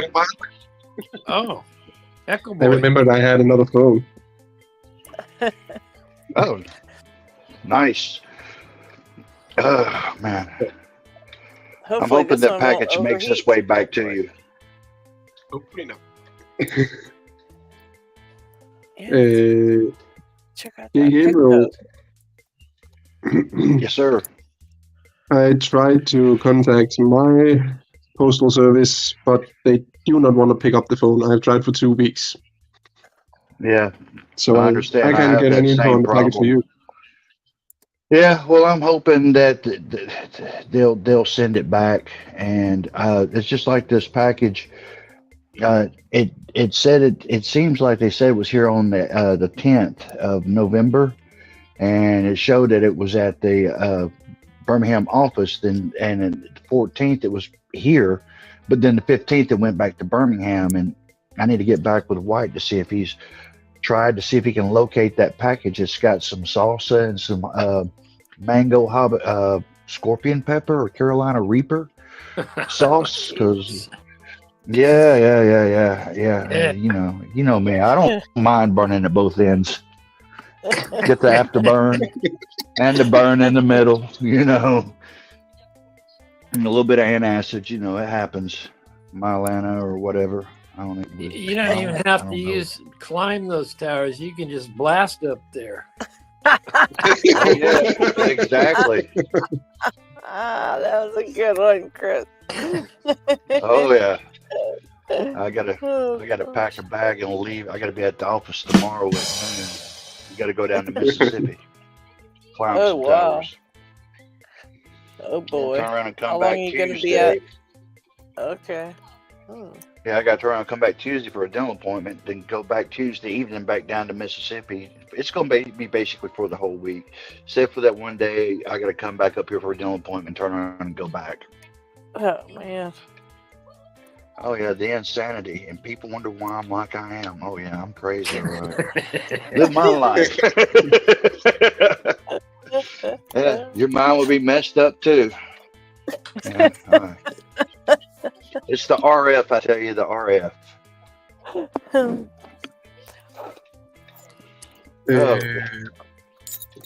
That or the lack of oxygen height. I'm giving up on that. I'll let D-Mac and Harry Bow handle that one when it comes over to them. I'm waiting on something to arrive to put in the package, and I got, like I said, build 2 more challenge locks. I'm gonna make, probably it will be my last 7640 challenge lock I'm gonna make. I'm gonna make it as even, try to make it as challenging as possible for them. And I got to throw, let's see, I hadn't decided on what the third one's going to be, but I have some ideas of what I want to do. But I think I'm going to, excuse me, I think I'm going to go back to chat, jump off camp. Thank you for letting me have come on and announcing that PSA about the postal with the boxes and stuff. And putting up. Yeah. Well, thanks for popping in, Jay. Yeah. No problem. I'll be down there bugging people, poking with them with sticks and stuff down in chat, picking up with the pick. Yeah, keep them in line. Hey, Peter. Welcome back, Lockchuck. Thank you. There's Chuck. And yes. Hopefully. Do you think that would help nice. You? Yeah.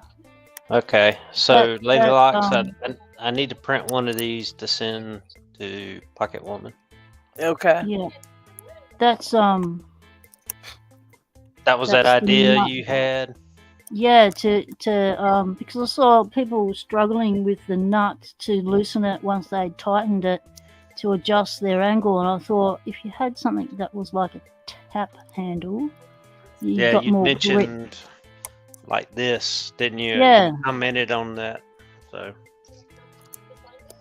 but while I was gone, I finally had to run a hard wire. For some reason, my Wi-Fi is not wanting to work right. So. Oh no.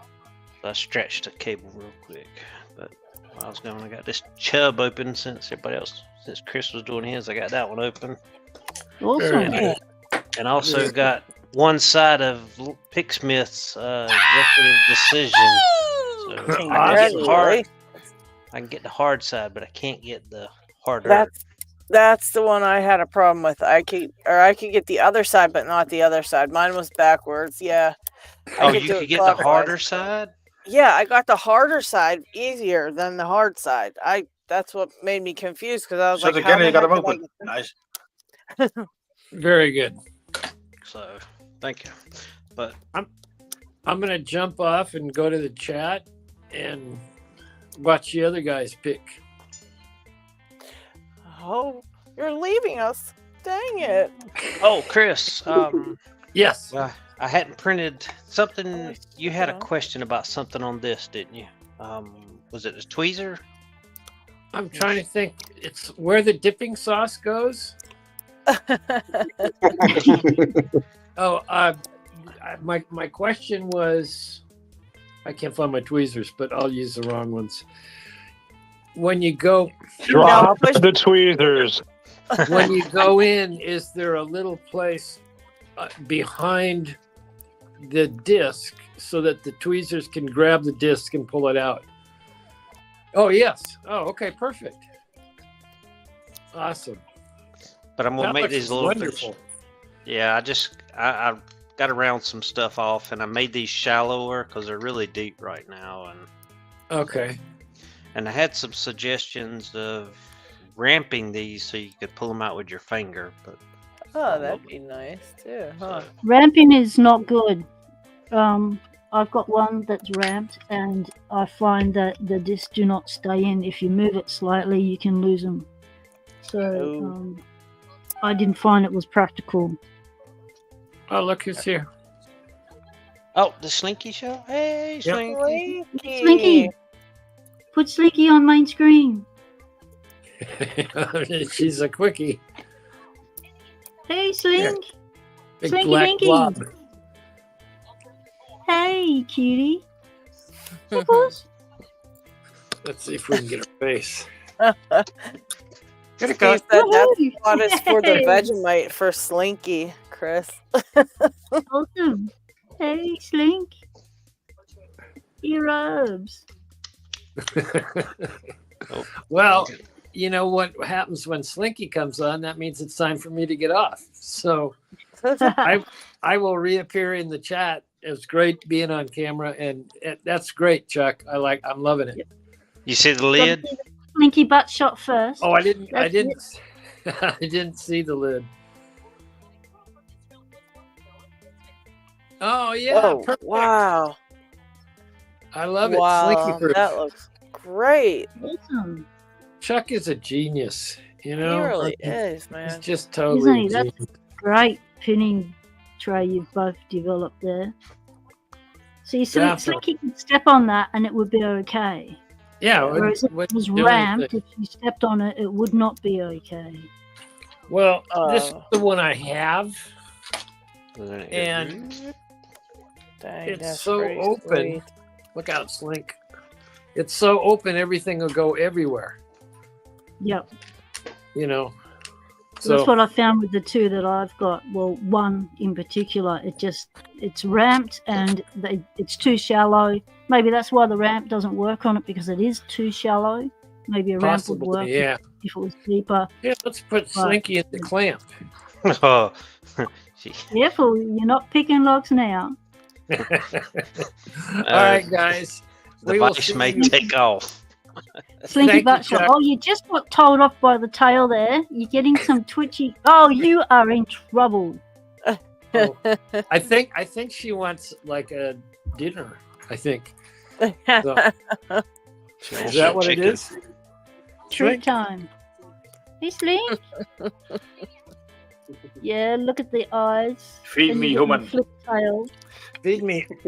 Actually, it's feed me again. Your presence right, is guys. required in the pantry. Thanks, Chris. All right. Take care. I'll be in the chat. Okay. Bye. Thanks, Slinky. Slinky Dinky, But thanks, Slinky's so cute. isn't she? She reminds me of my cat. He was all black. He was adorable too. Black cats are just the best. My Very mother-in-law has a black cat. She's now 16. Oh, She has a little bit of cat dementia, which means that she'll just do a calling out to sing a song of her people every now and again for no reason. And then you just go out there, tell her everything's all good, you're not alone, and then she stops. Right. The vet said it's a cat dementia, and it's like, right, well, who'd have thought?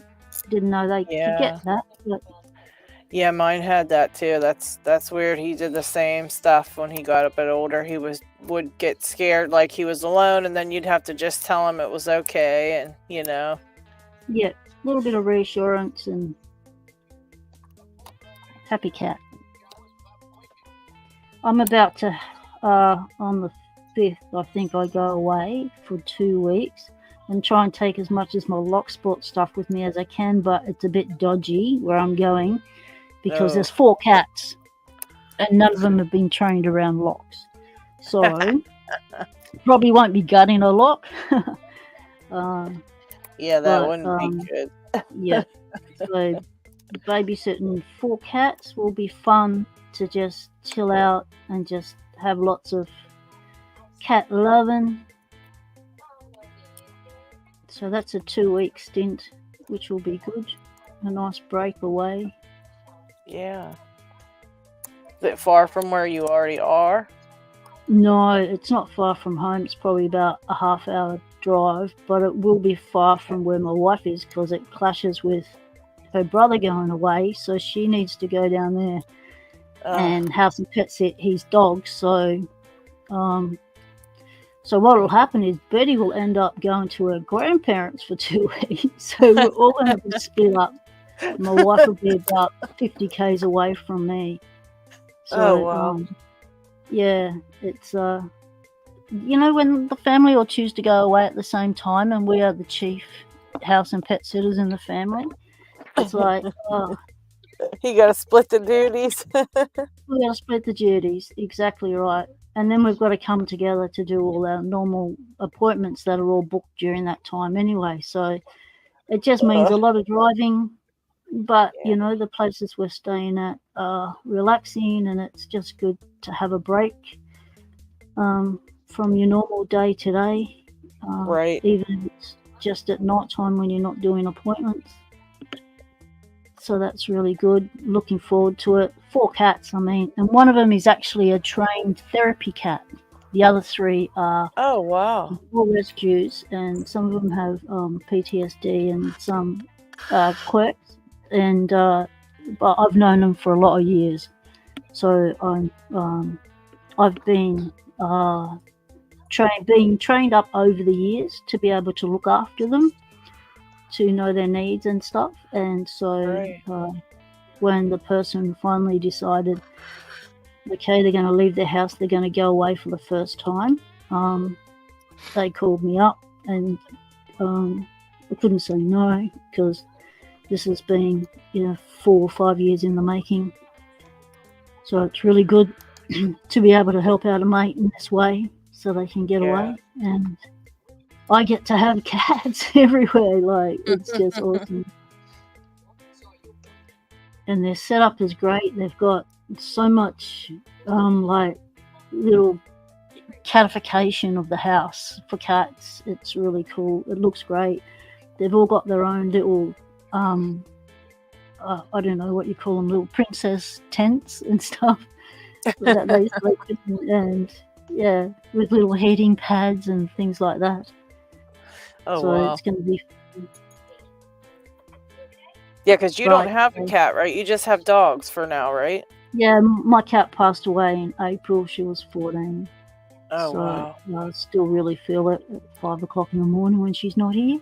Mm-hmm. But it's the worst. That's just the way it is. Grief takes time to settle. Yeah, for animals, it's particularly rough. Yeah, and so this is going to be fun because, as I say, I've known these cats for a lot of years. There's a new one that's been rescued and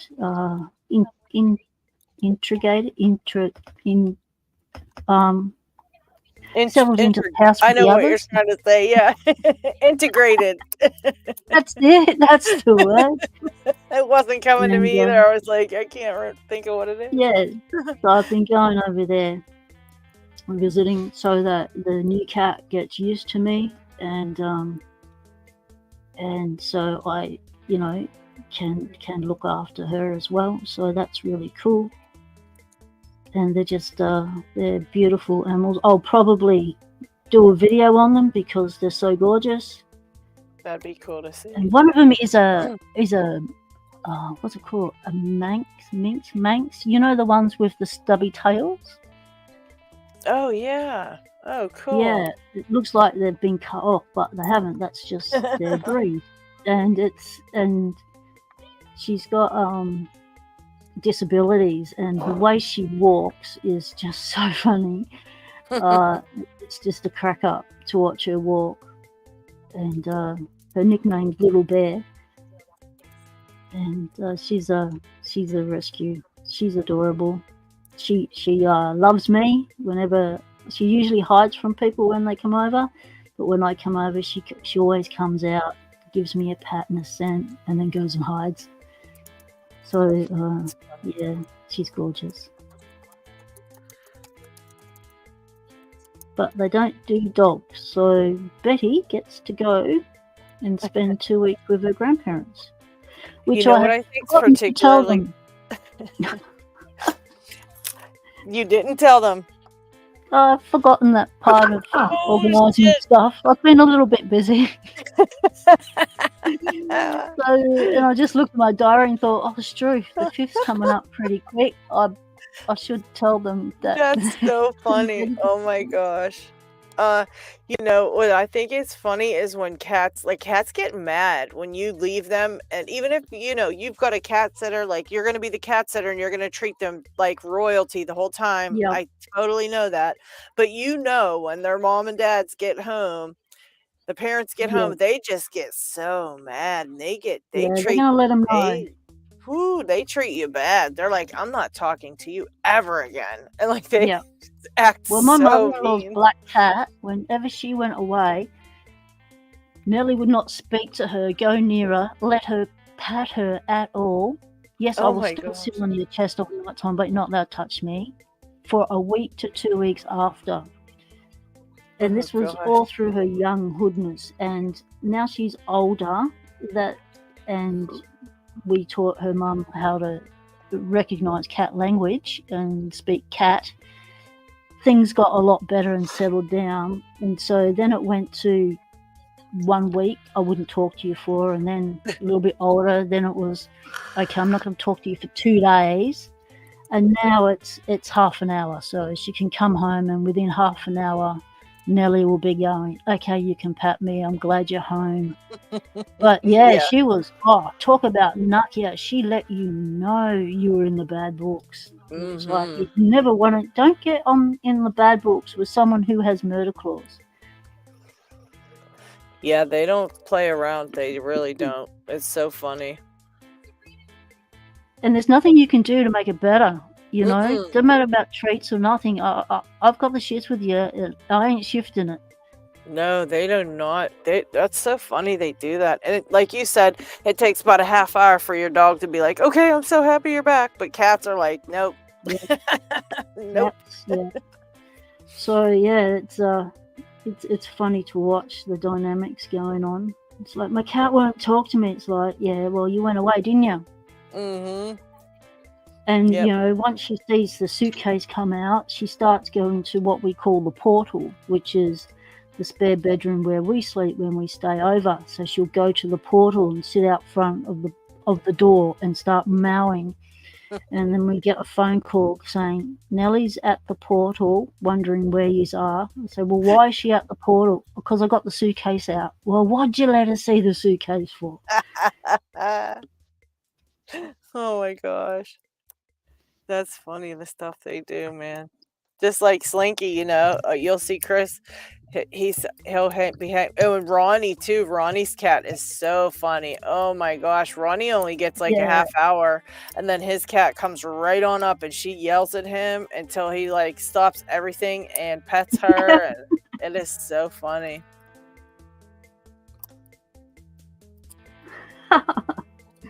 Oh, congrats! I like seeing people's pets on their channels. Yes, John Doe, we are enslaved by our cats. We know that. We are put on this earth to serve them. Yeah, people, you own your dog, but then your cat owns you. So that's the difference between cats and dogs. That's it. And a cat walks into a house and goes, very nice, all this is mine. And a dog will walk in and go, where can I sit? Where's my spot? Oh gosh.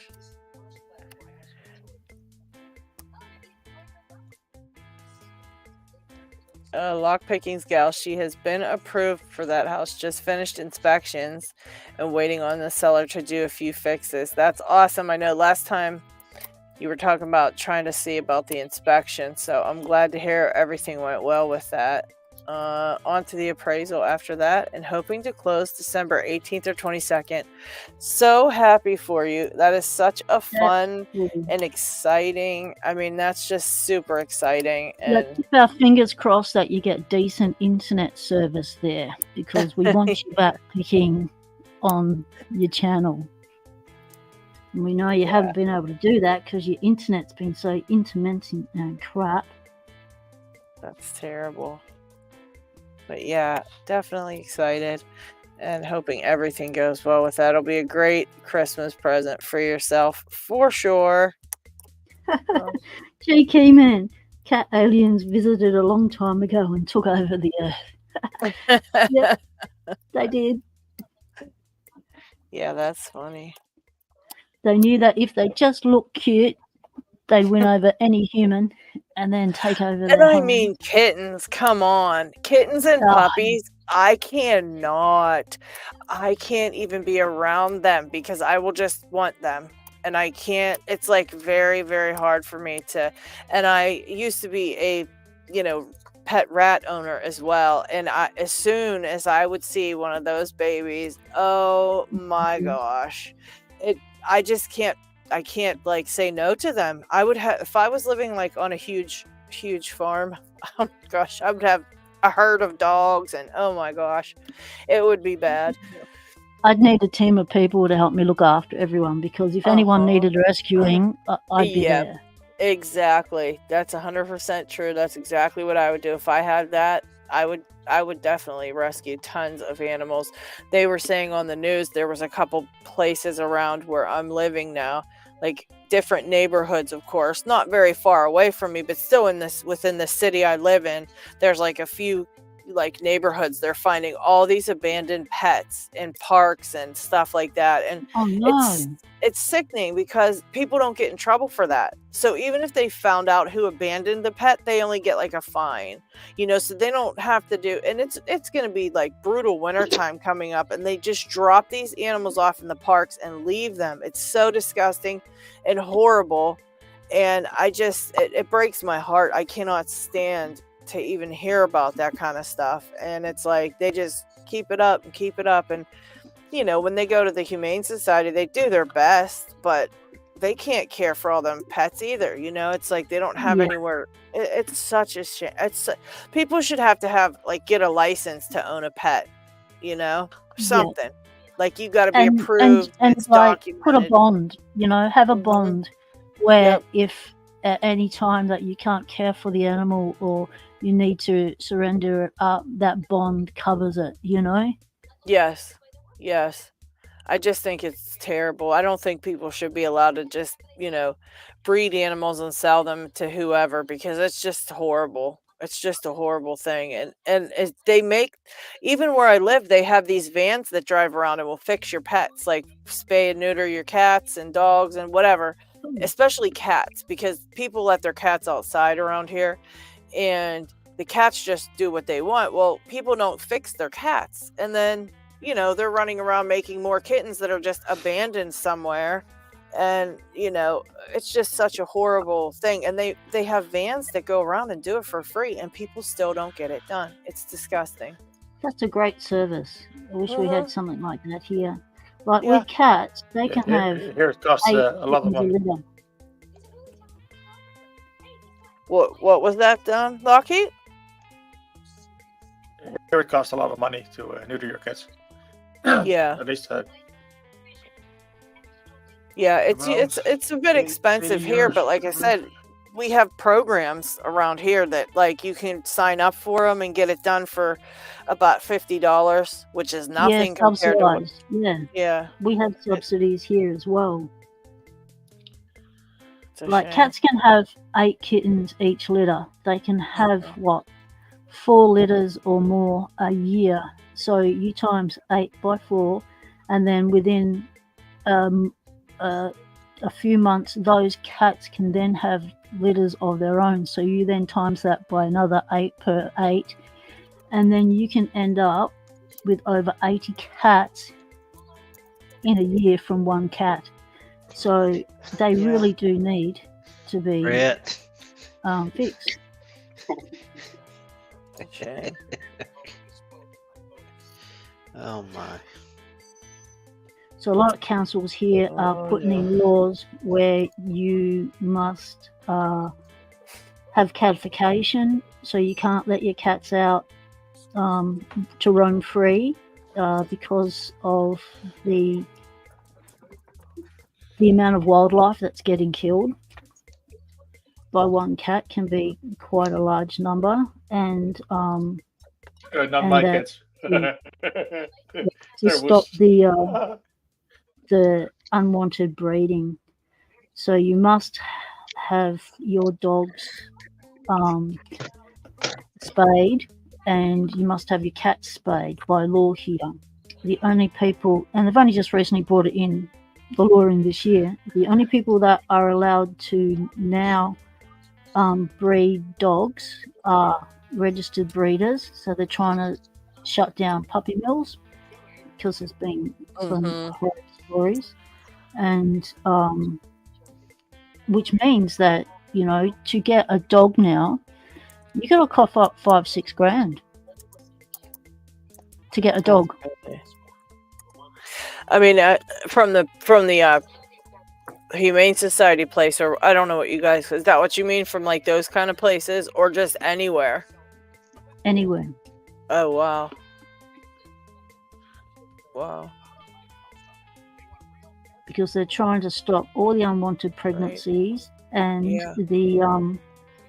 the puppy mills that, you know, just have horrific conditions and treatment of animals. Yeah. Yeah, it's terrible, the things that goes on with the animals now. I think it's just, I can't even believe that people don't get like jail time for it. The things that they do is just, you know, that's a shame. And it's just something that's, you know, like you said, if they just make it a little bit harder for people to get the animals, maybe they wouldn't be so, you know, an overabundance of them and stuff like that. It's just... Yeah. 40% of people in Australia own a pet. So pet ownership here is very high. And they're just trying to get the rental laws changed so that landlords can't discriminate against tenants because they've got a pet, because it's extremely difficult to find accommodation when you've got a pet. But when 40% of Australians have a pet, and out of that 40%, 70% are renters, it's a lot of people with animals that are renting. Wow. So they're trying to change the laws to say that landlords cannot discriminate against people with pets. That's kind of hard though too, because then people like, and I don't know about where you are, but here people just, like, the poor landlords, they let people have pets and then their apartments end up destroyed when the people move out, and it's like terrible. I mean, so I can't. Yeah, that's what bonds are for, and stuff. Like, we have really high bonds here. You have to cough up, and that's that. And they've changed those laws as well to give landlords more protection from, you know, bad tenants that let their pets destroy stuff. Yeah. Yeah, that is. Luckily, locks don't do that. Yep. You just got to use your locks and lock up your animals, keep them safe, be community minded. That's your locks. You don't want them to take out any other animals or to fight and stuff. Like, since Jezebel passed away, we've noticed there's this cat that comes into the backyard that's claimed it. The other night, there was a fight out the front, like 2 o'clock in the morning. So I went out there to go, oi. And it was 2 cats trying to claim this space because there was no other cat here. So it's like, free reign, I'll have the house now. It's like, no, it don't work that way, people. You know, I've got a dog. You know, you don't get to own my yard just because my cat is no longer here. Mm-hmm. And this cat it's a nice looking cat. My wife calls it a moo cat. So it's a cat that looks like a black and white cow. She calls it a moo cat. That's funny. Yeah. And so it's a beautiful looking cat, and it looks in fine condition. So it looks like it's been fed somewhere in the hood, like someone owns it, but it just spends all its days and nights in our yard. And it's like, okay. Well, what happens if we get another cat? Our cat then has to fight for territory. Yeah. That's not on. So yeah, of its own yard. Yeah. So that's part of the reason why councils are changing laws to say that you must keep your cats on your own premises. If you have them outside, they have to be in a carry. You have to build something for them. But I've always trained my cats to walk on leads and stuff, whether it's around the backyard or out camping, so that they can have that freedom to go for a walk. Right. That's pretty cool, And though. I think it's really cool to be able to go for a walk with your cat. For sure. Yeah, around here they don't do that. They let them out, and cats just go wherever. Like, you just see random cats all the time, and then they just go home when they want to go home. I like That's those just videos like you see on the internet when a cat is a kleptomaniac and they bring home all sorts of stuff, and the owners start to put a camera on them and to see where they've gone. Like, it's GPS tracking device as well, and to see where they go. And there was one I watched that it was one of the first ever cats that had a GPS attached to them to track where they were going to nick all this stuff. We're talking shoes, underwear, anything that was left outside, this cat would klepto and bring it home, right? The amount of stuff, and they started a Facebook page. So if you've lost anything in this hood, and they'd have pictures of like 10 different shoes, like, doesn't bring home pairs, just singles. So you go to put your boots on, and then you've got one missing. It's like this cat has kleptoed you. So they started this Facebook page where you could go and have a look and see if anything that you were missing out the back. Yours. Oh, that's so good. And I saw recently, my wife showed me this thing where this person had befriended a magpie. And magpies like to have a reciprocal relationship. So if you give them something, they like to go and give you something back. Well, it turned out that the first time this magpie brought something back, it just happened to be money. And then it got a big reward for it. So it continued to bring money.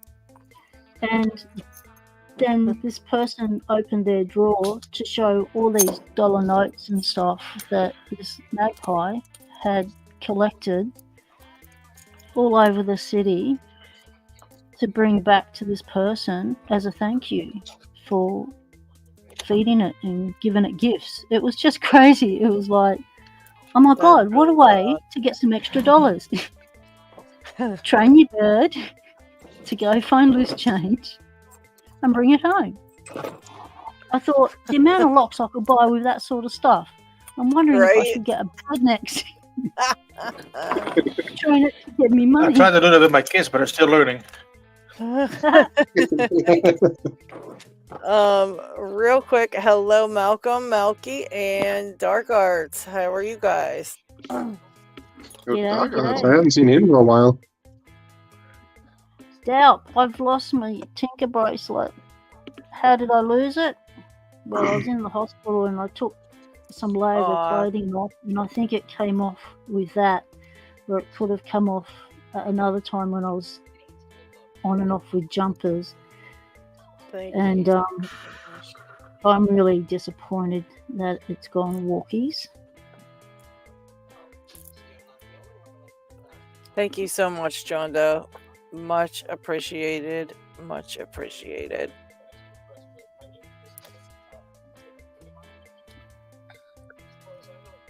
And you are leaving, so have a great night. Definitely see you next time. And I am sure that we will be chatting on Facebook, because I've got a great video coming up with the 7 deadly sins. John Doe is one of the sins. Yeah.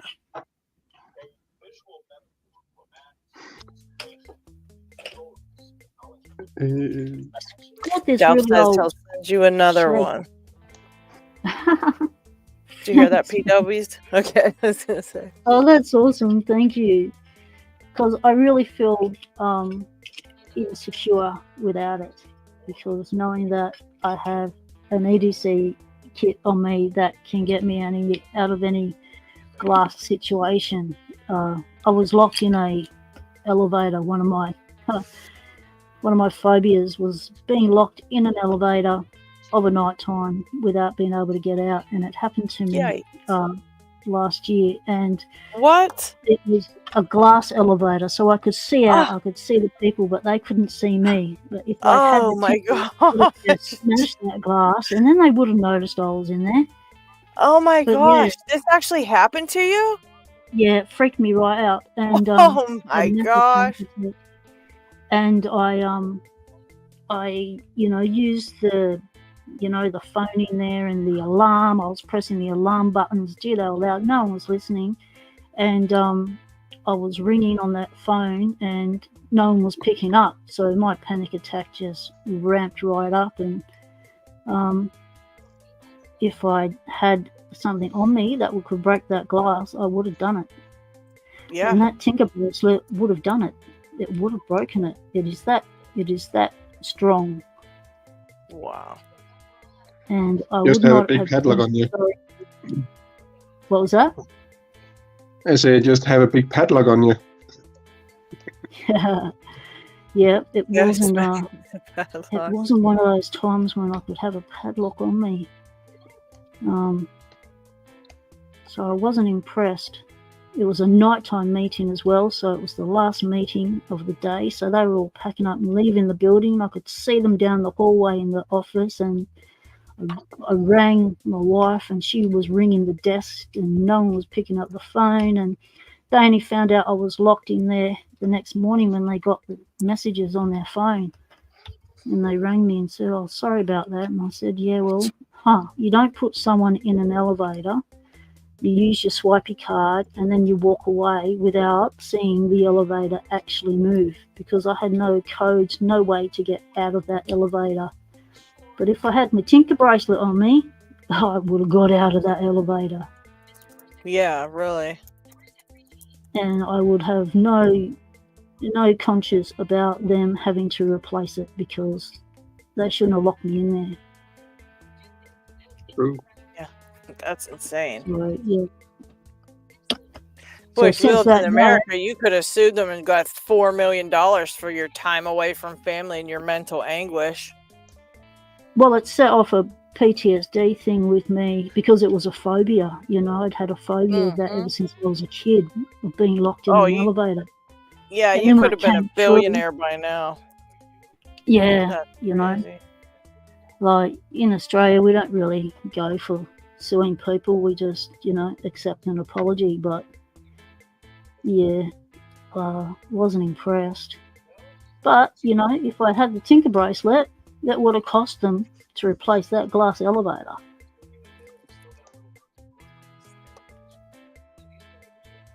Because, kicking the walls with my steel caps did not break it. That's crazy. That would have been terrifying. I guarantee I would have been freaked out myself. GT man, I once got stuck in a stairwell. They had chained the outgoing doors. Oh my gosh. I took apart the crash bar and walked out. Used my little pocket knife with a screwdriver. That is genius. Ha ha. See, the only EDC kit that helps is the one you have on you. And since Doubt developed the Tinker bracelet and this the Viking band, I felt a lot safer going out and going into these places, knowing, and I always carry a little screwdriver and stuff on me now as well. I don't think the link works on that part. I'm gonna have to post it here. Yeah, let's see.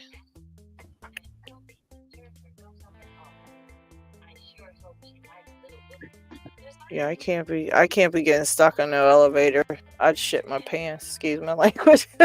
they'd have some cleaning to do when I left.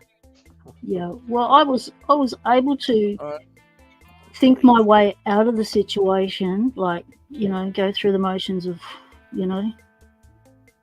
to try and get assistance and all that. But when all of that failed, my brain just went, okay, we're not using your frontal cortex anymore. We're just going to go straight to the amygdala, straight to your emotional center, and massive panic attack. Yeah, that's insane. I couldn't do it.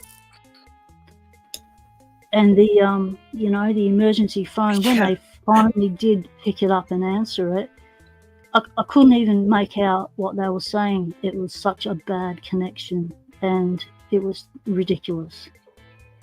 Mr. Inferno, he says, an apology for traumatizing someone is the equivalent of giving a cheeseburger to someone who died of starvation. Too little, too late. He's absolutely right. Pretty much, yeah. Well said. It's absolutely right.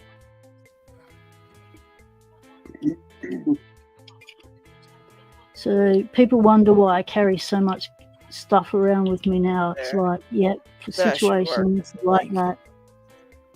There, now I want a link. But yeah, that's bull S. And if you were living in the United States, you could have got $1 million for that, because that's completely traumatizing and terrifying, especially when you can see out and you're screaming for people and whatever else you're doing, and you're looking out at them and they can't even see you. That's crazy. Yeah. That's even more. I think that would be even. Well, no, I can't say even worse, because if you couldn't see, that might be even scarier. But I don't know. What made it worse was different kind it was a specialist mental health place that I had a meeting with. Are you serious? I'm fair income, so I'll tell you what. I gave them such a serve. Like, they had an education on the duty of care laws that were established for mental health people. They copped it. Wow. And but these people were just they were just oblivious. They were just full of themselves, what they wanted to do, what they had going on. They had a late day. I kept them longer than they had anticipated with the meeting, because I wasn't happy with the way they were treating people. So because I'm a disability advocate, and so they just wanted to get rid of me. So when the meeting was over, like, put me in the elevator and to get down to disability parking, and it was like, don't wait till the elevator moves, just walk away and don't look back. It's like, what the fuck? Cucumber Cucumber got locked in a hotel in Malaysia. Oh my god. This is crazy. I didn't realize this many people have gotten locked into things and been stuck. This is scary. Yeah, that's probably why we all became lockpickers. Right? He says, I got locked in an abandoned hotel in Malaysia being used as an Airbnb. We were on the 10th floor and locked out of everything. Ended up having to climb out onto the roof, on some roof scaffolding or something. Jeez, oh man. And then Brett Suck says, didn't anybody have their phones? And then Cucumber was in Malaysia. So that sucks. But if people don't pick up when you're ringing them, there's nothing you can do. Oh, fudge. That would have creeped me out too bad. I'm sorry. That's crazy. And you were in a mental health facility? Yep. That's not even funny. That's terrible. I can't. Yep. But it's ridiculous. I never heard anything so horrible. It was horrible. And I've never been back in that building. I refuse to go back in that building. I had a place I had to go to, and it was this old building, like in town where I live. My town's like super, like downtown here is like, everything's like new. Well, I got to go to the only old building in the whole place, and it's so old. The building's so old. Really cool looking building, but it was so old. and I had to go up to like the 15th floor or something. It wasn't even that far up because some of the buildings in our downtown have like 80 to 100 and some floors, and like you have to literally switch elevators. Like you have to get off on like the 80th floor and then take the next elevator the rest of the way up because they don't make them that tall, like, you know, that That's long of an crazy. elevator. Well, this one was just going to like the 11th or 12th floor, or whatever it was in that building. I can't even remember, but it was a pretty good ways up. But the elevator barely fit like 2 people. It was tiny. And I thought to myself, you couldn't even lay down and like take a nap if you got stuck in this elevator. Like, what would you even do? And every time I had to take that elevator, boy, was I freaked out. And I'm like, Yep. you know, just so creepy. And the stairwell was even creepier.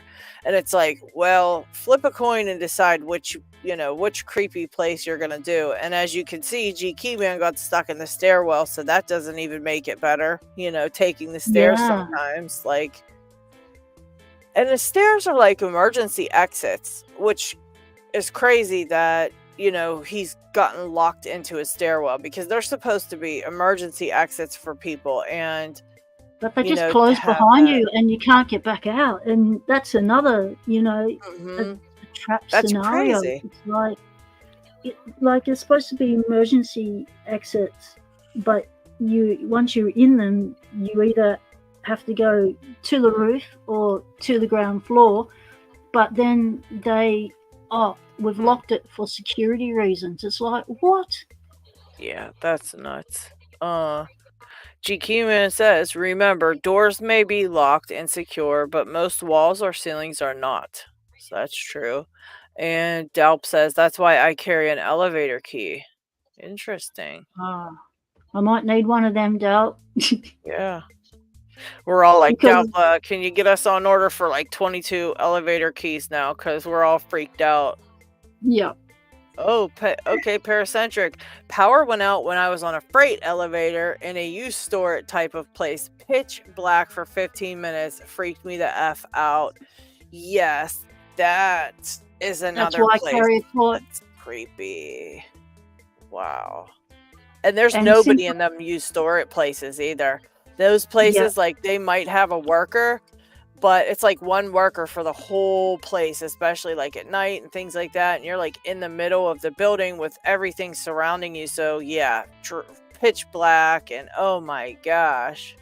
Ever since I've been listening to the 3 tumblers, the lockpicking patrolman and Jeff Moss, and there's one other person that does it with them.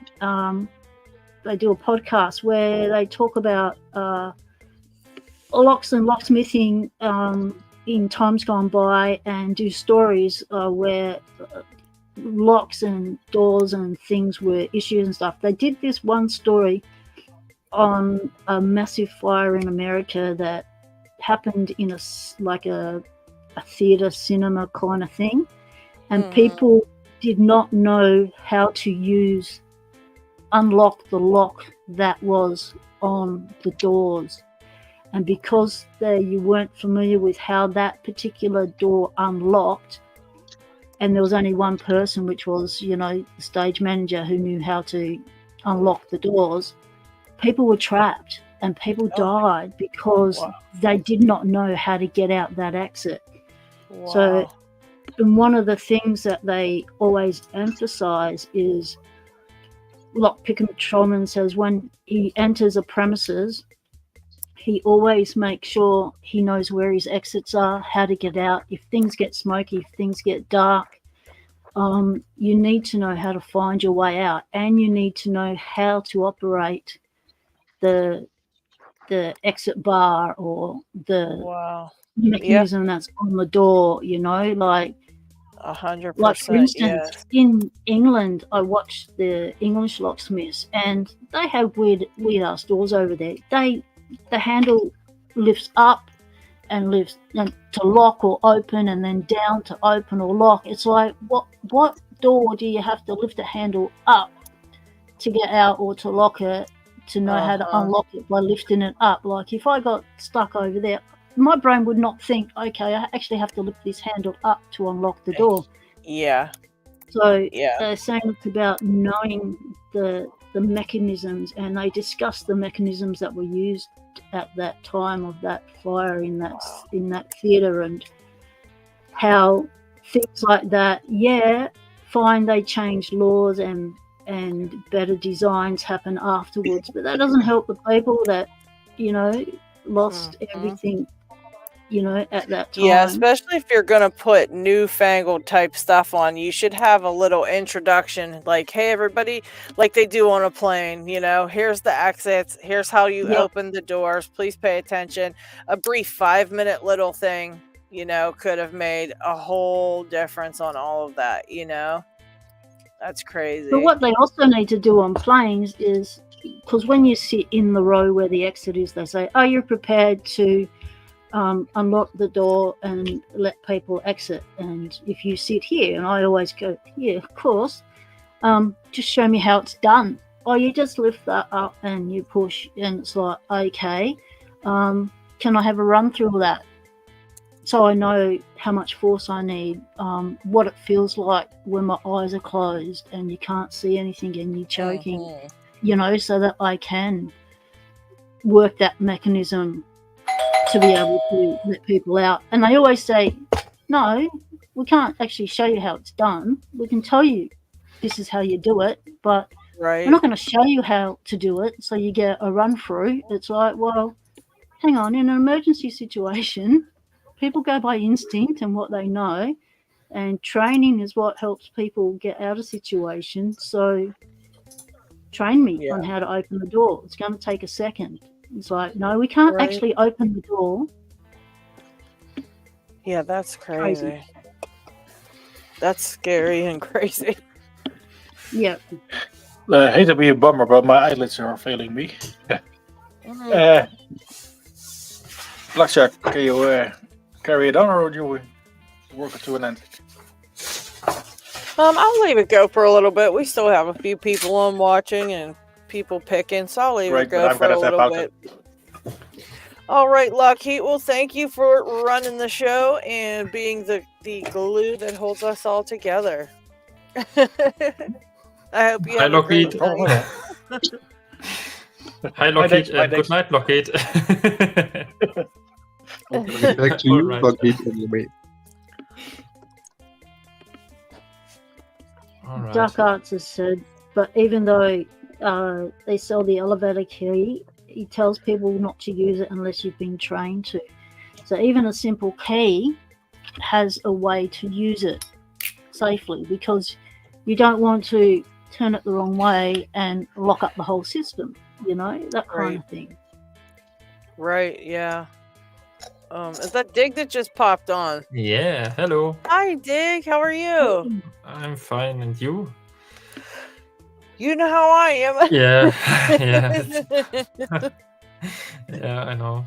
Doing the best I can here. Doing the best I can. I just kind of about all this crap going on, but yeah, hopefully everything went fine in the end. Hopefully. Yes, I'll keep my fingers crossed. You never know around here. Got any cheap lock sticks? Yeah, sure, but yeah, come on, let's show it quick. Of course, yeah.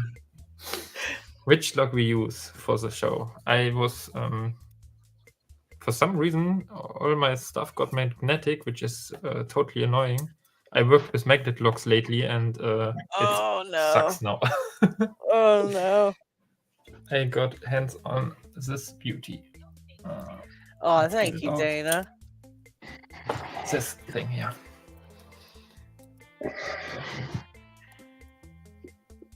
Very cool. And that is a Miracle Magnetic. And I hope you can see Miracle something. Magnetic. Yeah. That's interesting. Yeah. What's the miracle part about it? The key and the pins inside. So this is a key. Oh wow. Nice key. Yeah, from it's from America. I think it's out of the 70s, 80s, around that. Wow. Yeah. You know D&D, he has the best condition one, as always. And yeah, I'm lucky that I got it actually, and I'm happy that I made it at least a little bit working now. I bought it as not working because demagnetized, but yeah, I got it to work. Oh, did you? Good job. Pretty awesome. Yeah. So first I thought it's actually wrong lock or wrong key for the wrong lock, and later it worked one time, and I did something like after I bought it, like tapping on the side, because I know that these pins. I can show it actually. Here are these drillings. Let me focus on a different spot, maybe like that. It's better, I think. Wow. So here are these holes where the magnets. I don't think they get inserted here, but these holes go into to the core kind of, and got blocked by this rods here on the end.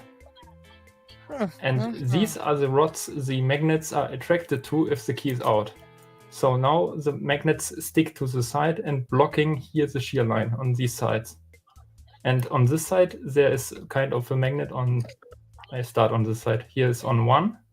This is empty. This is 3.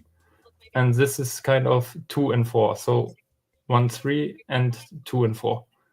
And yeah, then there are some pin tumblers on top, which are perforated, I guess, from the top. But I don't lift this thing up, because after you lift it, it's you can't get it back on that good. Or it will be permanently being off. So I got it through the front. And yeah, there are some cool, I would call them mushroom pins inside. And yeah, I had kind of a task to get out a small rod here, which was a roll pin, which was such a very hard task. In the end, I used a mixed combination of, this pensioner thing, which I bought. And you know how to disassemble kind of pins from a lock from your arm. There are some tools. It's actually this tool. Maybe you have locks like that on your arm. And with this thing, you can kind of push out pins on the lock. Can someone answer me, please? I am not sure, because I have never seen any of that kind of stuff. Okay, I'm just kind of listening and watching what's happening. If you have kind of a normal lock for your arm, what is it called? A chain? The wristwatch. A wristwatch? Yeah. Okay, so when you have kind of a chain there are pins inside, and to remove those pins, you have kind of this tool, which is called a lock workers tool, kind of. Oh. And with that, you can push out these pins pretty precisely. And I used this thing here on the edge with 1,000 layers of something, do not scratch something, to push it out slowly. And it was so complicated.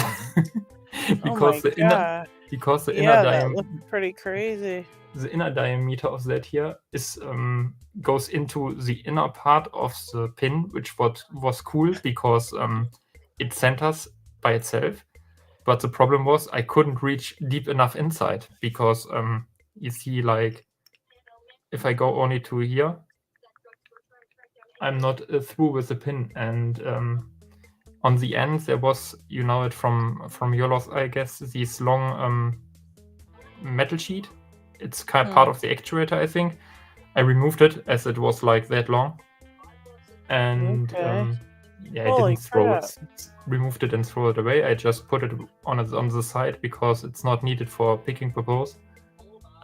And it's just taking space. So I used now kind of a normal paper clip and cut it on both sides and clamped it around here. You see it maybe a little bit here.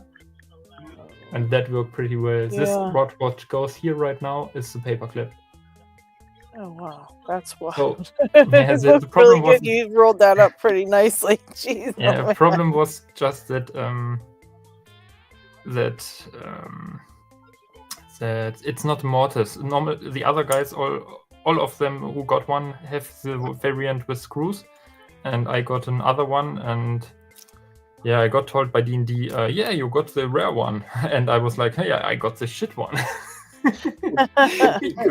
because it's so, yeah, it was totally annoying to disassemble. And if I want to gut it ever, I don't want to have this pin inside, this roll pin. And I'm just happy that it works now. And really, it works now on this show right now. It works better than ever before. Normally it gets stuck, and yeah, the key looks crazy good. Here you can see Liquidonics, Miracle Magnetic Company, and I think it's just a nice lock. Liquidonics. That's really Industries. cool. Yeah. Yeah. So that is one of. Okay, Mr. Inferno said it's just like a kind of a small press. He's got bigger versions of those in his shop. So. Okay. This thing? Yeah, I think that's what he meant. Yeah. Yeah, normally you can get this stuff only out of plastic here in Germany, because it's kind of for the normal user. You buy it as a set on Amazon or something, and then it's out of plastic. And yeah, from my grandpa, I got a bunch of stuff, and he had actually one out of metal, which is really cool. That looks like something people use to tool use with lock. Not lock. Yeah, exactly. Watch fixing. Yeah, exactly. For watch fixing, is it? Yep. For the chain on the watch. I said lock, I think. Yeah. I meant clock. Sorry, watch is the right word. Yeah, exactly. Yeah, and yeah, that works pretty well. And I also for stuff with magnets, you need to know. It could be that the magnets lost their magneticity, and so I bought some magnets on Amazon and remagnetized the lock or the key.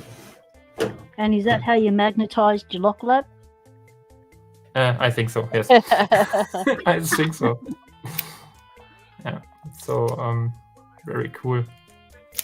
Very, very, very cool. So I just wanted...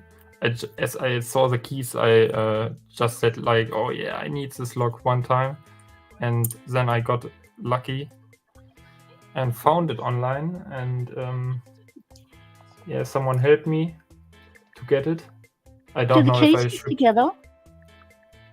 They are from magnet, yeah, because they are magnetized. So they do stick together.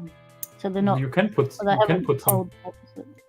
you can put them together, but yeah, you can also store them like that, but it's more cool to put them like that, I think. Cool. Yeah, so would that historically be one of the first kind of magnetic locks? I have no idea, but it must be one of the very early ones, yes. I could ask maybe, I never asked that, because you're right. Could be that that is one of the very early ones. For example, this here is kind of an icon, size icon, which is also a magnet lock, size icon M, and that used a different mechanic. This one doesn't have kind of pins to the sides; it has rotors, and yeah, I definitely have to look into this, but also very interesting. I kind of got lately into magnetic locks. I didn't pick yet one because I didn't got yet the tools made for it. And time always a factor, but then somewhere this Miracle Magnetic appeared. Wow. Put it back in the drawing. How can't you demagnetize everything on your you can demagnetize all your stuff with a certain tool or something, like some kind of magnet thing I saw. Oh, somebody has one in this. Two people. Is that two people? Yeah. Those things don't work that good, actually. No. I have one of these, but they don't work that good. I rather used a strong magnet and did kind of a strange pull. Kind of, you have to lift it and you have to take away the magnet kind of quick. Then you distort the inner magnets or the elementary magnets. And yeah, so another cool lock I got in this. Brett Sucks wants to know, can you pick that effing thing? This what? Can you pick that magnetic one? Not yet, because I looked into how to pick these things, but it's after you got made the magnet. I just from my personal opinion, I didn't yet try it because I don't have a pick for it yet. You have to put little magnets on a stick or something to do it. I wanted to do it on this one. Wait, I get my pick out. Maybe. Because I bought a while back this thing. That was maybe my first picking kit. And it has these, wait, is it? Yeah, this one. It's called Snowball. This thing. And those things. I have no purpose to use it, and I will use this one for the magnet stuff and glue a magnet on here. Maybe grind away the top and the bottom. I will see how big the magnet is, and then you kind of Chris go has into. a new use for snowmans. Yeah, I have no idea what those are for.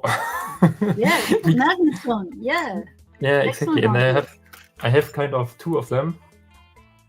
And we'll use them for the magnet stuff. One for the bigger, one for the smaller.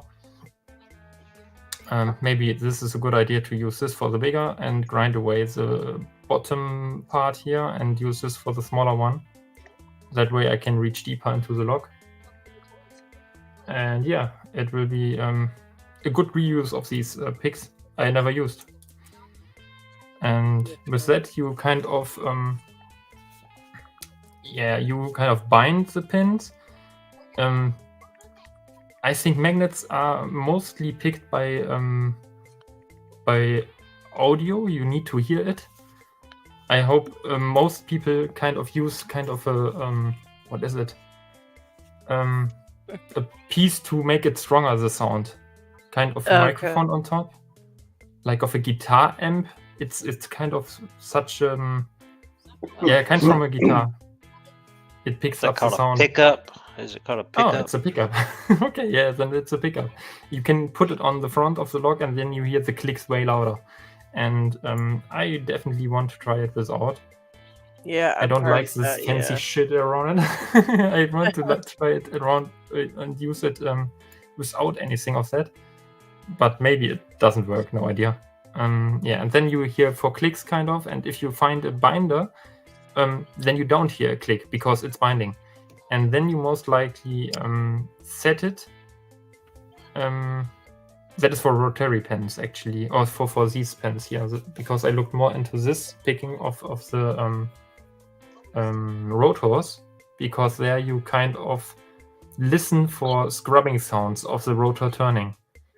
And at some point you bind one, then you won't hear a sound, and then you go kind of loose tension, put it in one position and tension it again. And at some point, after you tension it again, it will be able to rotate. And if it has room to rotate, go to the next one. And yeah, that is practically the theory of picking rotors. The Miracle Magnetic is different. It's just 4 pins, which has kind of only North Pole and South Pole. And they kind of have just a 1 or a 0 position. So full in, full out. And yeah, I definitely have to look into this, how to pick it. I saw many kind of decode their keys with a magnet sheet. With kind of a magnet paper which you put on top, and then you see the polarity of it. But I have a problem with that because you kind of, it's picking with with knowing which direction each pin has to go. It's just kind of repeating or setting. It's like you know how they need to be set.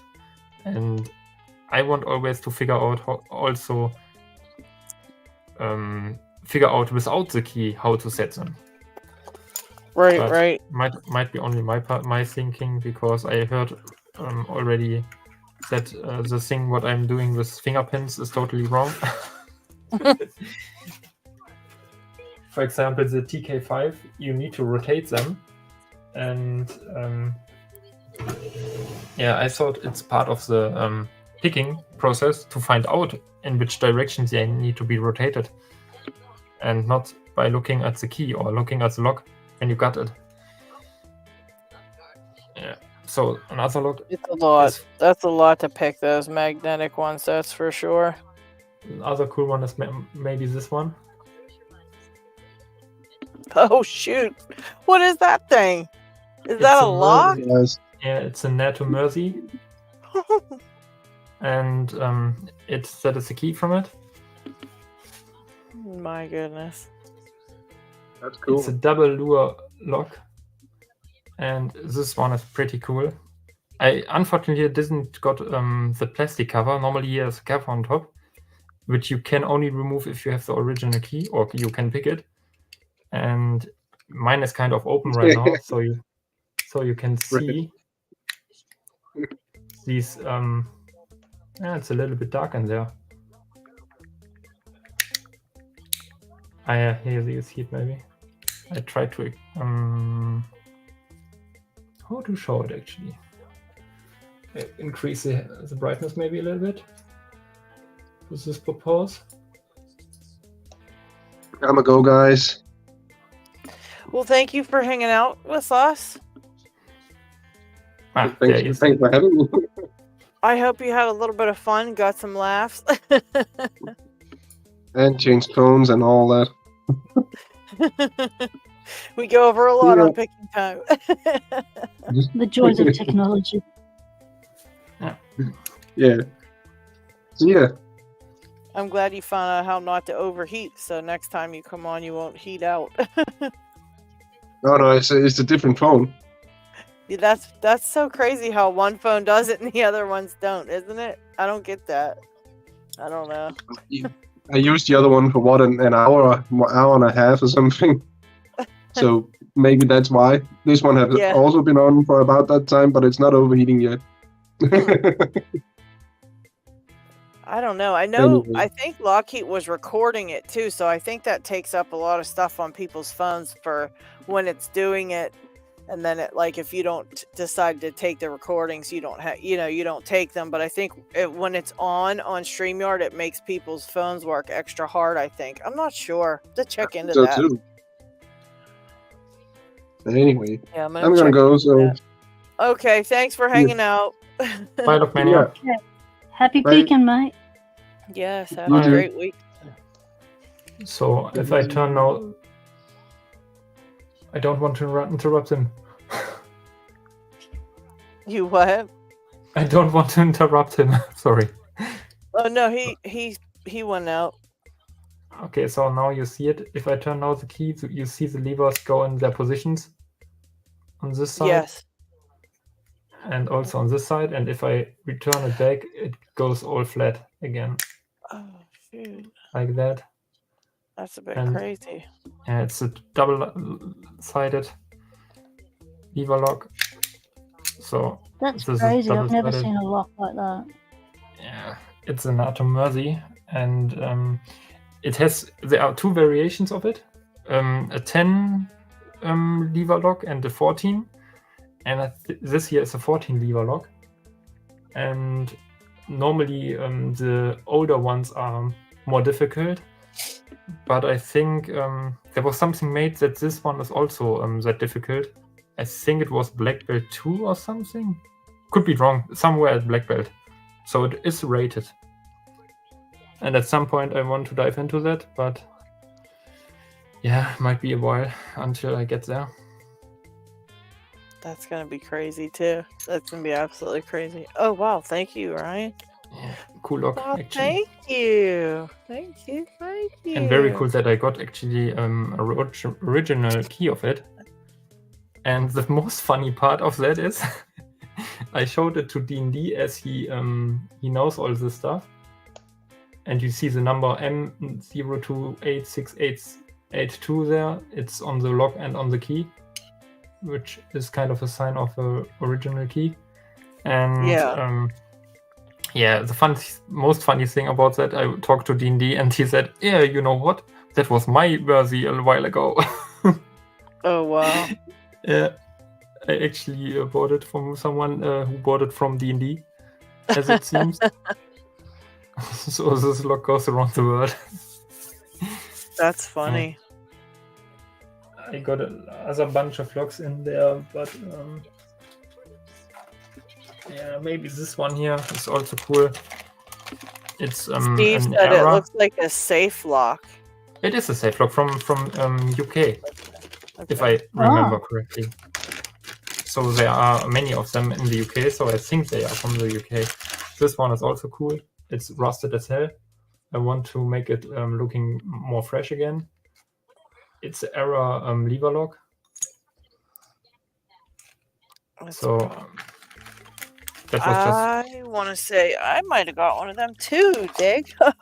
Maybe I can show off one of mine. Yeah, yours might be way better condition. Oh no, mine's.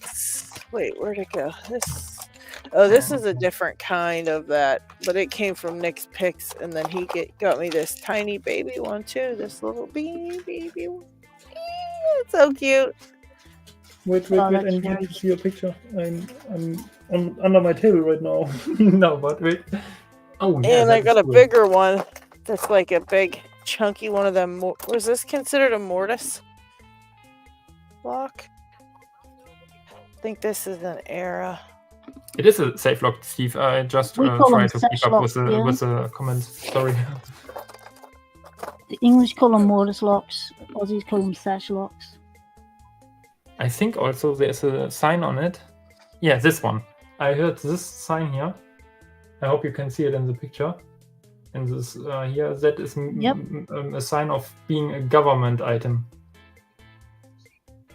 Okay. So this sign here, you can find it somewhere. I don't know what it means, but it's kind of that it's used for government or military stuff. I can't remember correctly, but not privately. That is a thing of that. There are some Ingersols, I think I saw with that thing, which is also pretty cool, but I didn't get my hand on the one. Yeah, so. What the heck? Yeah, I got one last lock I could show, maybe. Let's see. But then I want to pick. It. Alright, so I got hands on something JD has a few of, and I wanted one so damn long, and a collector got one here, but it was so scratched. And then another one popped up, and this one is so pristine condition. This thing. Wow. Holy crap. Yeah, beautiful. Look at that. A disc detainer? Exactly. Wait, I need to find a spot where it is sharp again. I'm turning the wrong thing. That's why it doesn't focus. Everything is maybe like that. Yeah, that's better. All right. Yeah, that's a gecko, and this is the key of it.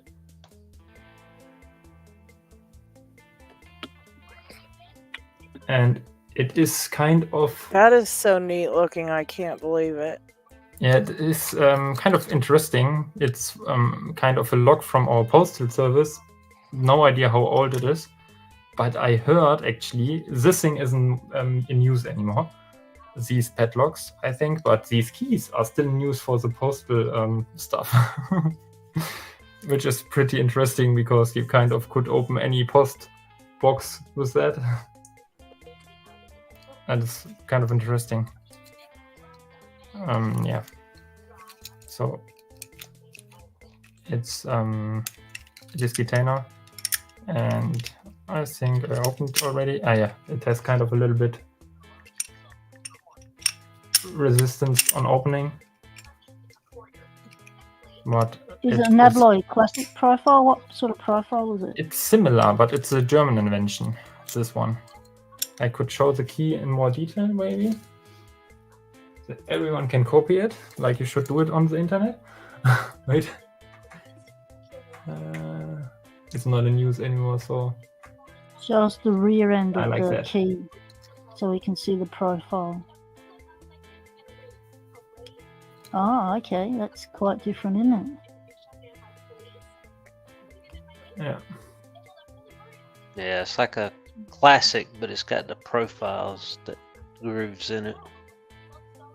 It's pretty interesting. So, and yeah, it's here the company is called Gecko, And the coolest thing about the lock is probably the sign.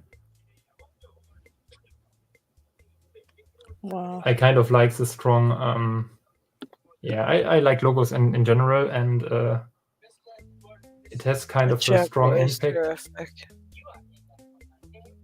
It looks very military. cool. Very, very cool one.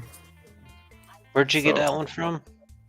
From a it was a collector in Germany from eBay, but it wasn't a really lock collector actually. It was kind of the collector said to me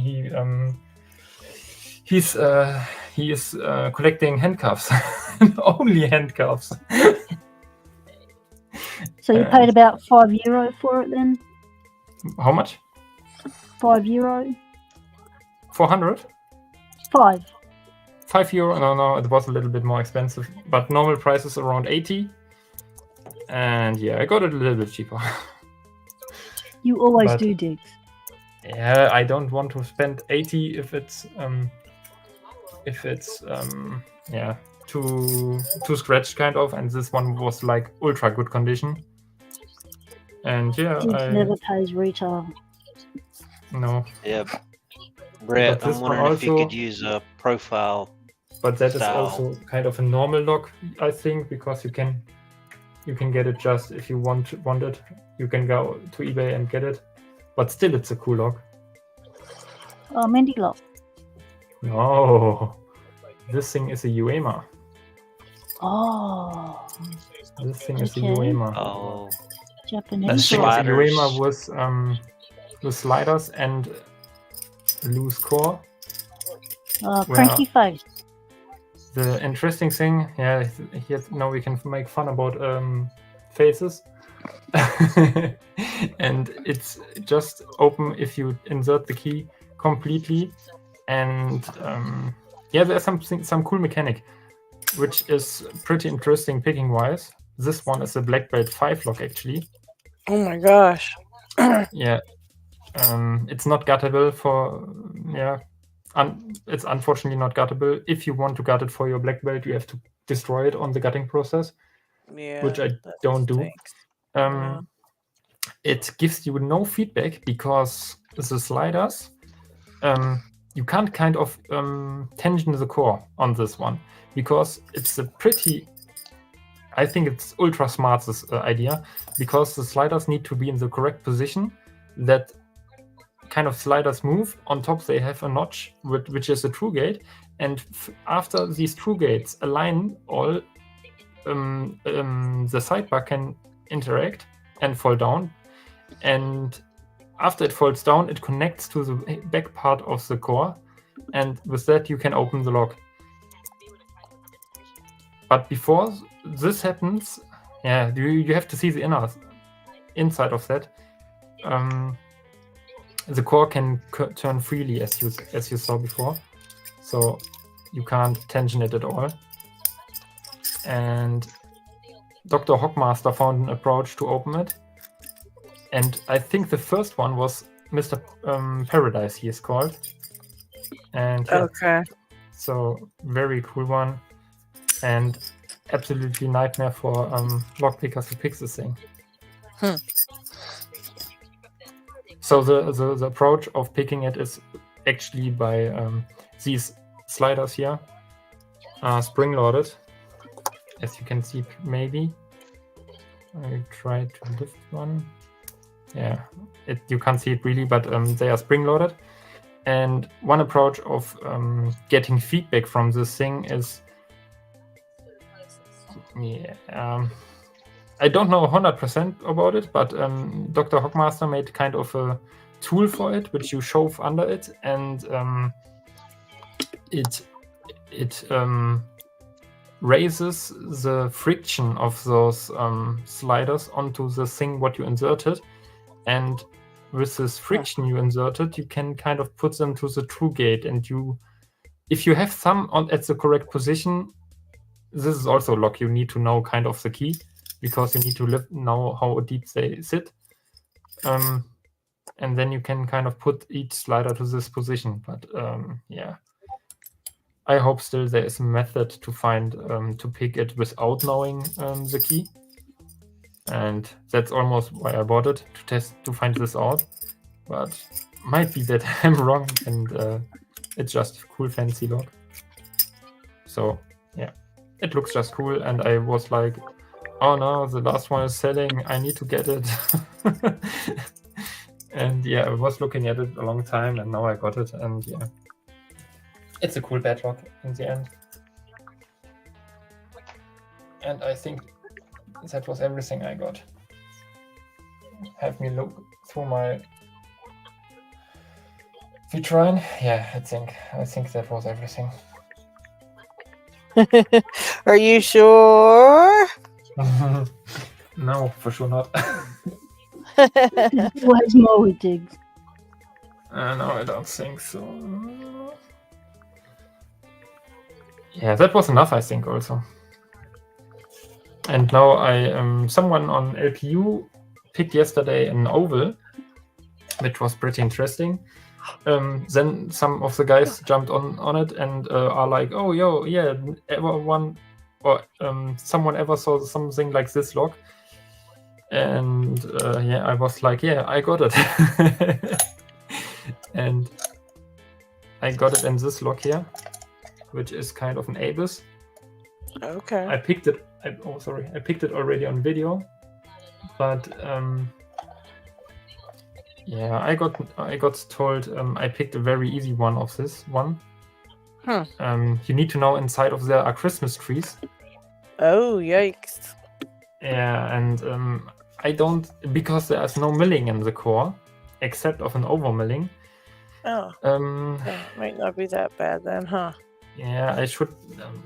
I don't feel like it's pretty difficult when I picked it, and I was like green belt level at the time I picked it, but I got told, yeah, you've used your bitting is kind of trash, and yeah, you need to get one with a good bitting. And then I said, oh yeah, I have a second one. Oh, this one has kind of the opposite hardcore bitting. Okay. If you see it, like the one here is only high lifts, which means no, high lifts not. It's high cuts, deep cuts, kind of. Low lifts. And this one is ultra high lift. Oh yeah! Holy cow! Oh my god! Exactly. And on this here, it could be that there is no really part of the Christmas trees interacting, and that's why it's so easy. And on this one, it will be. And now I got told, yeah, pick it, rate it, go for it. Oh and I thought I'd take an approach on the show to pick it again. And yeah, I have no idea whether I'm able to pick it.